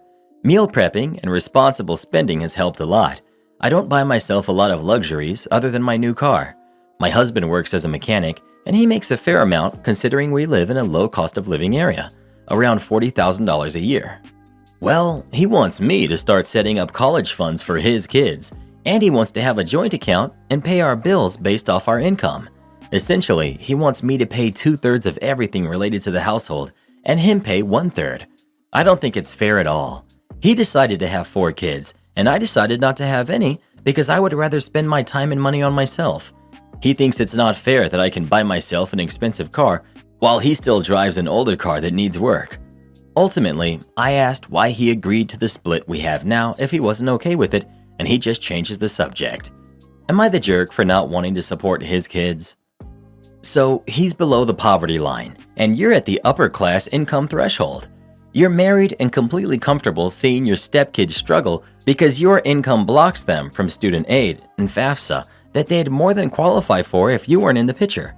Financially, he'd be better off if he divorced you and rented your room out to some random person. That's not a marriage. You're friends with benefits at best. Everyone sucks here. I don't understand why you want a relationship where you have discretionary spending and he can't afford reliable transportation to work. I don't understand why he signed up for that. I don't understand how you intend to live your life completely separate from the 4 kids you live with. Anyone else read this and think, oh, those poor kids. They've got a mom that doesn't want them, a stepmom who barely tolerates them, and a dad struggling to keep up on a $40,000 salary, which is only $8,000 above poverty level, and not a fair amount of money for 5 people regardless of cost of living. Every adult sucks here. Mom for not caring about her kids and wanting them to take out loans to get through college. Dad for feeling he's entitled to college funds from OP's money and marrying a person not excited about his kids. And OP for naively thinking that this detached arrangement would work long-term without building resentment from her partner and his kids. Edit. OP clearly wanted a child-free life, but also a relationship with this man who has kids. So she thought she could detach herself enough financially and emotionally from them, and this arrangement would be sustainable. Clearly it isn't, and was never going to be. I'm really struggling to see how the OP barely tolerates her stepkids based upon the information provided here. Step-parenting is hard, and part of the reason it is because of judgments and assumptions such as yours. As a step-parent, you're stuck between a rock and a hard place. Can't overstep because you're not the actual parent. Can't take a step back because then you're detached. If she wasn't there, Dad would have to cover expenses himself anyways. While I do think she should split living costs more equitably given the difference in income, she's not a jerk for not taking on full maternal responsibility of 4 kids she didn't choose to bring into the world and who might not even desire her to be a maternal figure in their lives. Well, who do you think is the jerk? OP or her husband? Please let us know. If you love the child-free life and you know that it's meant for you, never marry someone who has kids. You will totally regret it. Am I the jerk for telling my son that if he can't help me, then he can pay for his own stuff? I'm a mother of 5.5. I'm 46, female. I'm 5 months pregnant. I have 2 twin girls who I'll call Lisa and Sophia, who are 10. My youngest son, Joshua, who's 17. My baby, Emily, who is 1. And my oldest son, Danny, who's 21, male. We were on a trip to Hawaii a few weeks ago. My husband didn't come because of an unexpected work emergency, but he told us to have fun. My twins cried a lot, so my son Joshua and I comforted them, but Danny stood there doing nothing. We had so many fun things planned to do with their father, but since he couldn't come, we didn't end up doing much. But whatever we did, except eat, Danny was absent for it. Like, for example, going to the beach, banana boats, luau's, and watching over his sisters when they just wanted to go to the pool. He'd stay in his room on his phone, chatting with his friends. The next week of vacation, I was stressed with Danny. I hated having to put most of the work on Josh because he wanted to have fun too, and my daughters helped with the baby. I called him down to help, but he said he wanted to relax and chill, when we literally came here to relax, chill, and have fun. Though we weren't having lots of fun with less help, a crying baby, 2 10-year-olds who wanted to go to the pool but had to do what I had capability of doing while carrying, and my other son who wanted to get away from his sisters for at least an hour. It was a mess. I shouted at him, "If you can't step up and help the woman who gave birth to you, lets you live in her house rent-free while giving you a job whose money you just spend on silly games instead of getting an apartment, then you can get out of my house and pay for your own stuff." He looked shocked and left. And just about an hour after, my sister-in-law and my in-laws called, asking me why I'd shout at my son when he did nothing. I told them, yeah, he's been doing nothing except eating and chatting in his room with his silly friends instead of helping his mother and siblings, and I hung up. When we got back from our vacation, my husband yelled at our son for not helping and sent him up to his room. Lots of our family are on my side, but my in-laws think I was in the wrong, so am I the jerk? Edit. I should have added more detail to avoid confusion. Danny does minimal work. I am not that type of parent. He co-parents. Edit. Babysits. I realized this was making people even more confused. all day about once or twice a month when his dad and I want to have some alone time. Josh also steps up as frequently as Danny too. Danny does also have a job I gave him, but he is an introvert, stays in his room all day, every day when he doesn't have work, which is only twice or 3 times a week, only gets out to eat or go out to parties to hang out with his friends. Other than that, I expect nothing less from him than him keeping up good work in his job and helping out every once in a while with his sisters, just as Josh does, but his dad and I do on a daily, mostly weekends because of school. You're the jerk. What a nightmare. He's not your husband or the father of your kids. Stop popping them out if you can't handle so many, and I say this as a parent. You're the jerk. These are your kids. Stop parentifying your other kids to do childcare for you. If you can't handle your own kids, you shouldn't have had so many. If you couldn't handle them alone on vacation, you shouldn't have taken the vacation. It's not your oldest kid's job to be your slave. If you want them to pay rent or something, that's reasonable. But they didn't keep popping out more and more kids. You did. Those babies are no one's responsibility but yours and your husband's. Well, who do you think is the jerk? OP or Danny? Please let us know. I hope Danny's able to move out soon. Yowza kanowza. Karen mother-in-law said my chili wasn't spicy enough, so I made it spicy for her. In my last relationship, I lived with my husband, Danny, in a duplex owned by his mother, Donna. We lived on one side, and his mother and brother lived on the other side.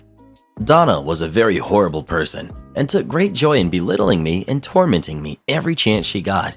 She took extra pride in herself if she succeeded in making me cry. My ex-husband is a professional cook and would often prepare enough food for his mother in addition to ourselves. On occasions, when I would do the cooking, she also expected to be served dinner. One thing I made often was chili. Both my ex and his mother loved my chili, but both liked their chili on the spicy side. I never made my chili spicy, as I have a sensitive stomach. My ex would just add hot sauce to his serving, and that was that. But Donna would complain endlessly about the chili not being spicy, even going so far as to demand I make the next batch of chili spicy for her. I told her I wasn't going to do that because I wouldn't be able to eat it. She essentially told me that what I wanted didn't matter, since she had been gracious enough to allow me to live in her home. I told her if she wanted it spicy, she could add hot sauce to it like my ex did, or she could just make her own darn chili.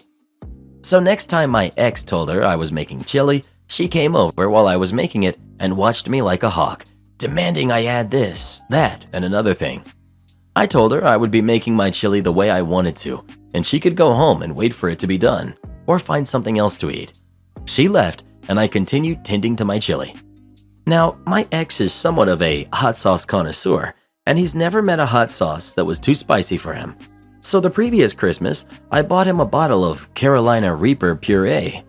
When the chili was ready, he asked me to make a Tupperware container of chili for his mother while he used the bathroom, and he'd take it to her when he was done.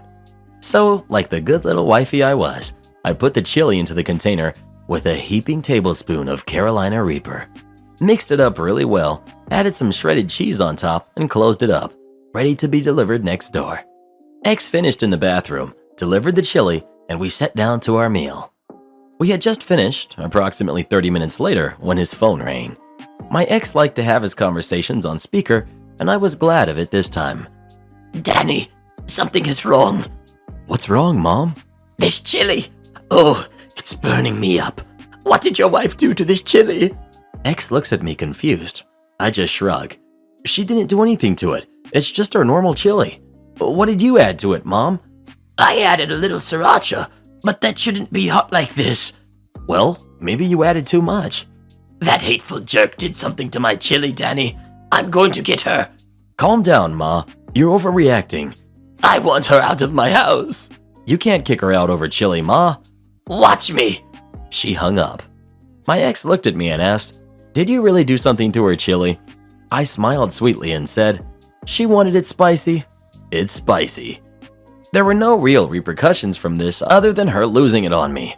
Also, she was perfectly fine and never asked for my chili again. So, bonus. My own daughter stole $62,000 from me. My wife and I are in the fortunate position of being wealthy. We had to work very hard to get to where we are, and we never forgot where we came from. Our kids grew up as rich kids, But we never spoiled them, even when we could have. They went to nice schools and had nice things, but they also had summer jobs and after-school jobs to pay for their own extras. We also push philanthropy in our family so our kids recognize they are privileged and that our life isn't even remotely how regular people live. I'd say for the most part, our kids have grown up to be respectful and good people. Our oldest kids are twin boys, and their sister is 18 months younger than them. All three are in college now.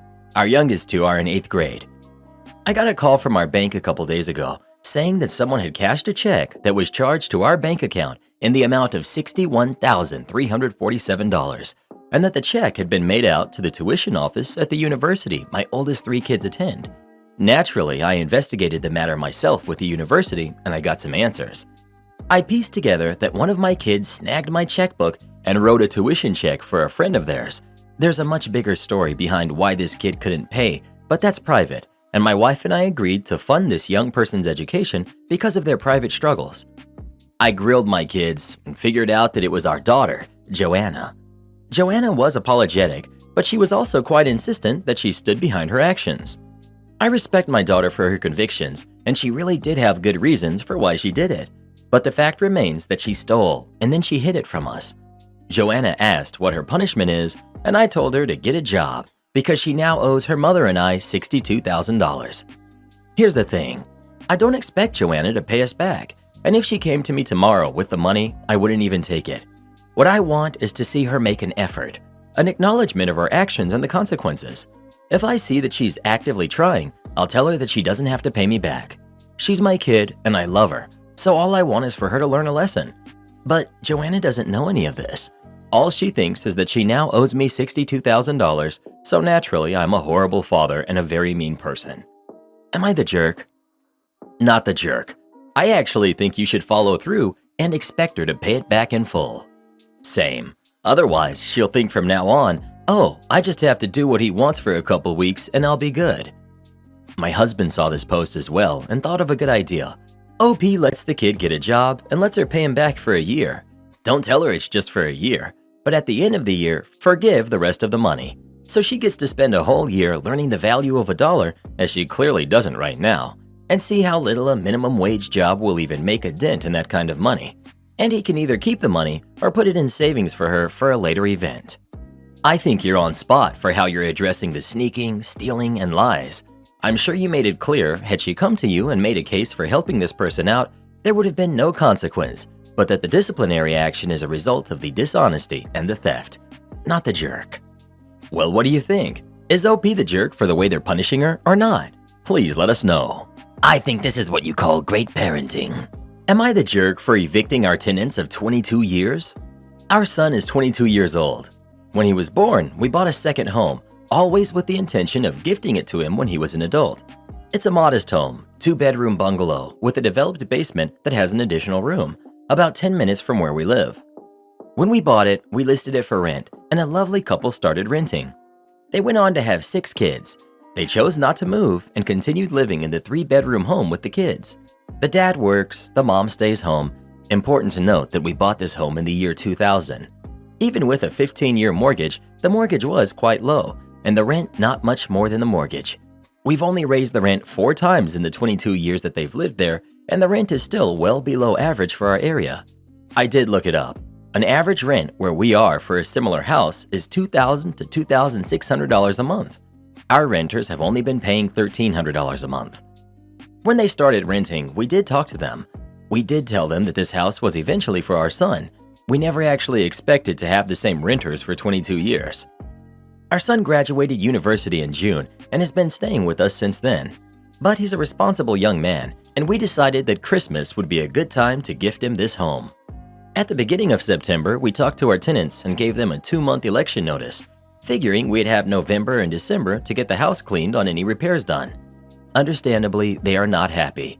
They've been posting all over social media about what bad people we are, kicking them out, how they can't afford to rent anything big enough for their family. Their oldest kid, who's 19, even found my son on Facebook and sent him a horrible message. He had no idea we were planning to gift this to him. Their Facebook posts have been shared in our local community groups, and everyone is commenting about what evil landlords we are. Am I the jerk for evicting long-term tenants so our son can move in? Edit to add.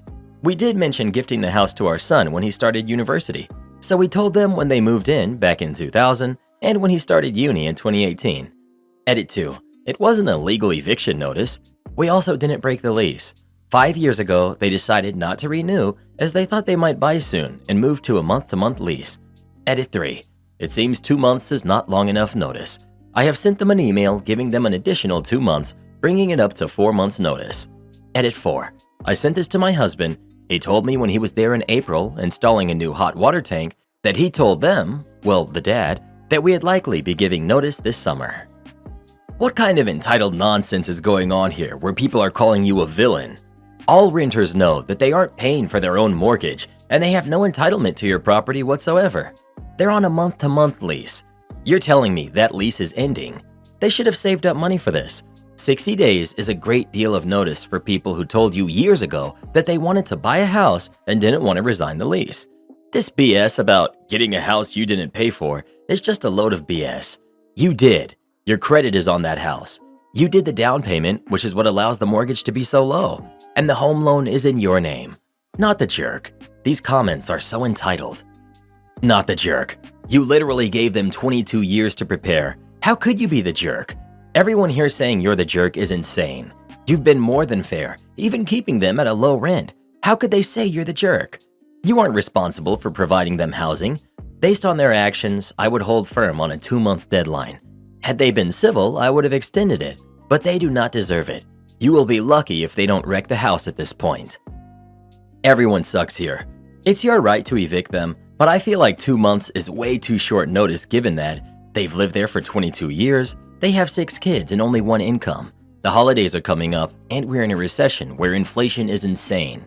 You only charge them about half of what rent is going to cost them anywhere else, so they're going to have to get a different job or another job to afford it, and the job market is horrible at the moment. That being said, they could have talked to you about being able to stay there longer until they can make arrangements to afford a similar house, but they chose to get on Facebook and be salty rather than do anything productive. ETA 2. The amount of y'all telling me it's not OP's responsibility, blah blah blah. First of all, learn to read, cause I never said it was. Second of all, do y'all live in caves and never interact with people outside of the internet? Must be the case if y'all have absolutely no sense of compassion. You can tell me I'm wrong till you're blue in the face, but you simply will not convince me that having compassion for others is wrong. Stay mad about it. Well, what do you think? Is OP the jerk or not? Please let us know. If you're a landlord, never let people online find out. They've gotten some people canceled over that sort of thing. Show me up at my own wedding? We'll see about that. I, 25 female, and my husband, 30 male, got married last Friday. We planned our dream wedding down to our dream catering company. The wedding was beautiful, and after the pictures, we headed to our cocktail hour, and that's when I saw her. My guests were all told to wear dark colors so my husband and I could stand out. I also asked my guests to wear minimal makeup. I had assumed that applied to the staff too. The server, who was around 19-ish, had on clearly too much eyeliner. She also had diamond studs in her ears, a flashy ring, and one of those ugly nose studs. The staff's uniform was a black long-sleeved shirt, but on her, it was too low cut, and her pants were far too tight. It was super distracting. She was walking around serving drinks and talking to my guests. I asked another member of the staff to speak to their boss. When their boss came out, I pointed out the server and asked that she be dealt with because she was super distracting. Their boss apologized and called the server back into the kitchen. Not even an hour later, the server was back out serving food for dinner. I called the boss over again and asked if the server could work in the back or go home. Her boss said they were short-staffed tonight, so she would see what could be done. After a couple of hours of not seeing her, I saw the server again behind the bar. I called the boss out one last time and told her if the server didn't leave, I would be calling the cops.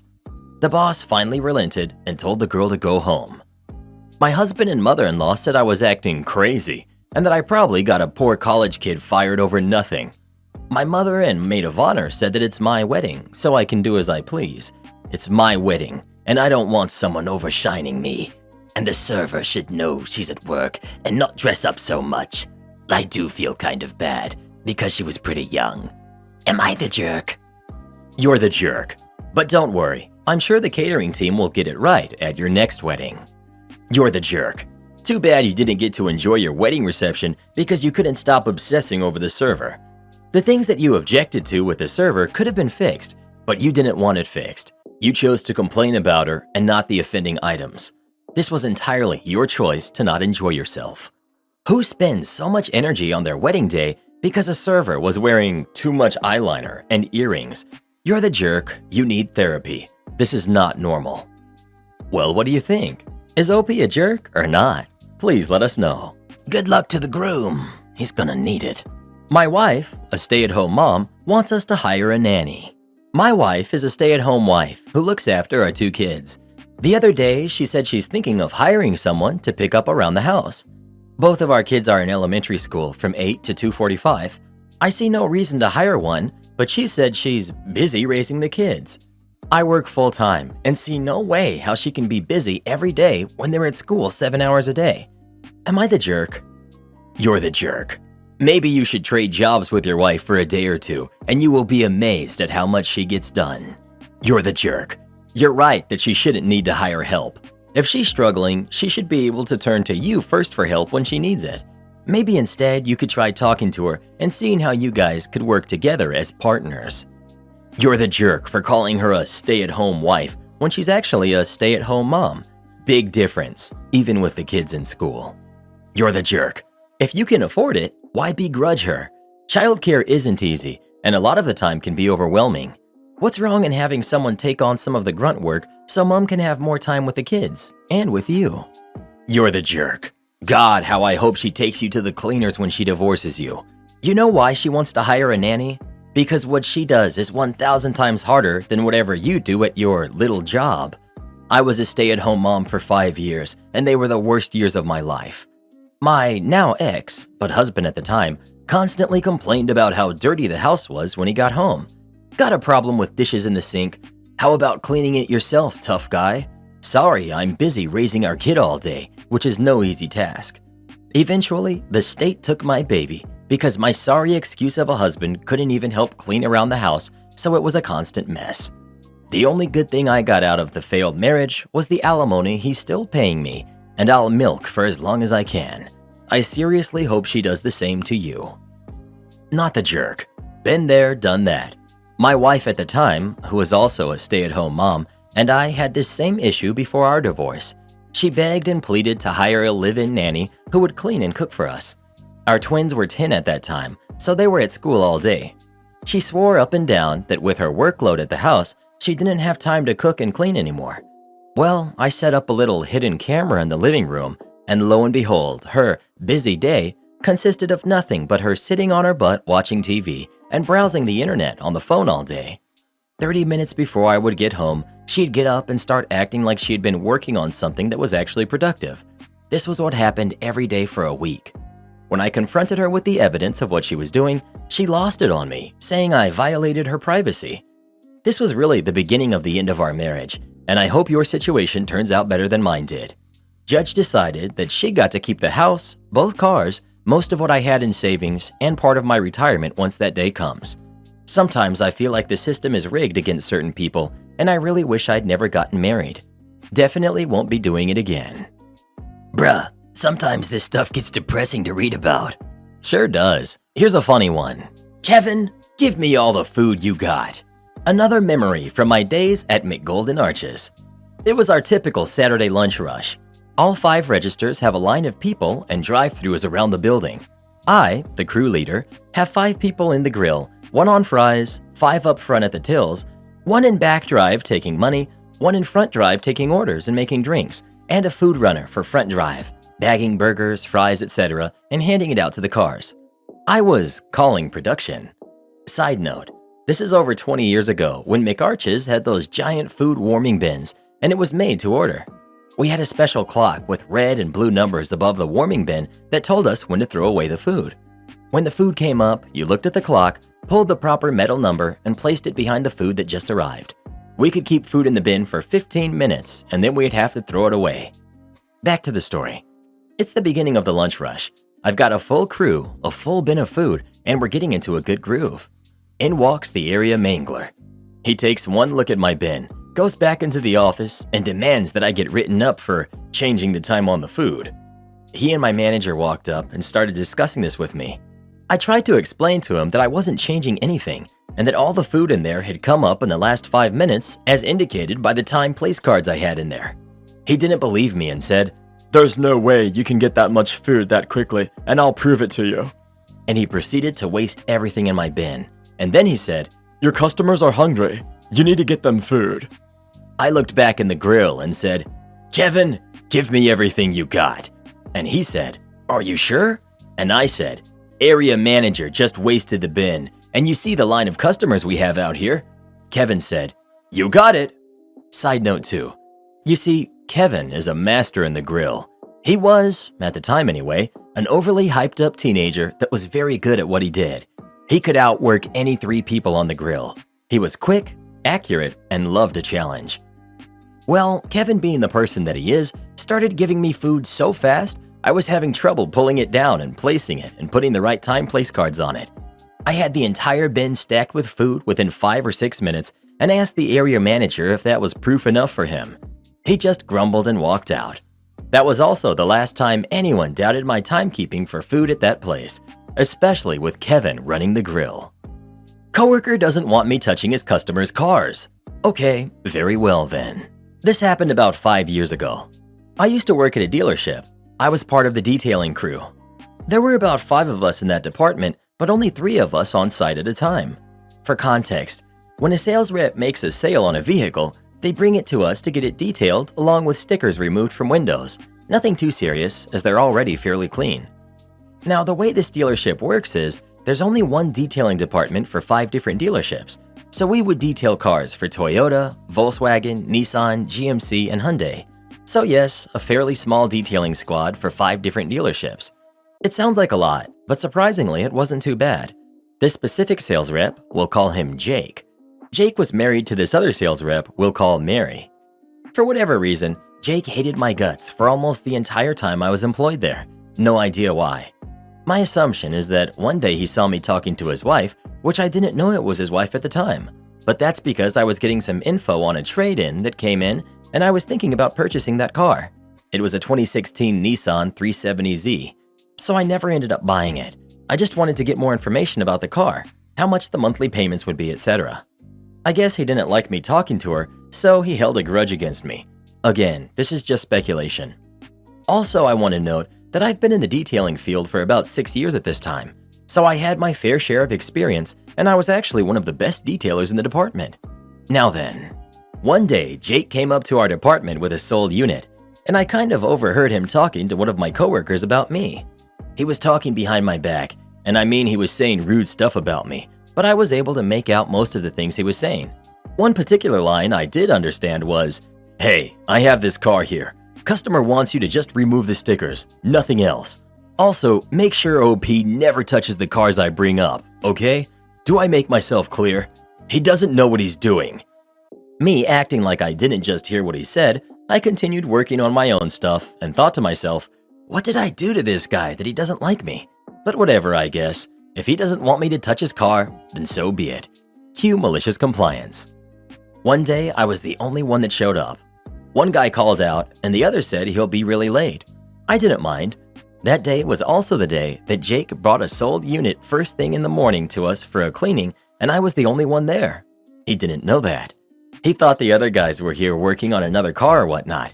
He dropped the car there, left the keys on a board where we keep the other keys, and then he walked away.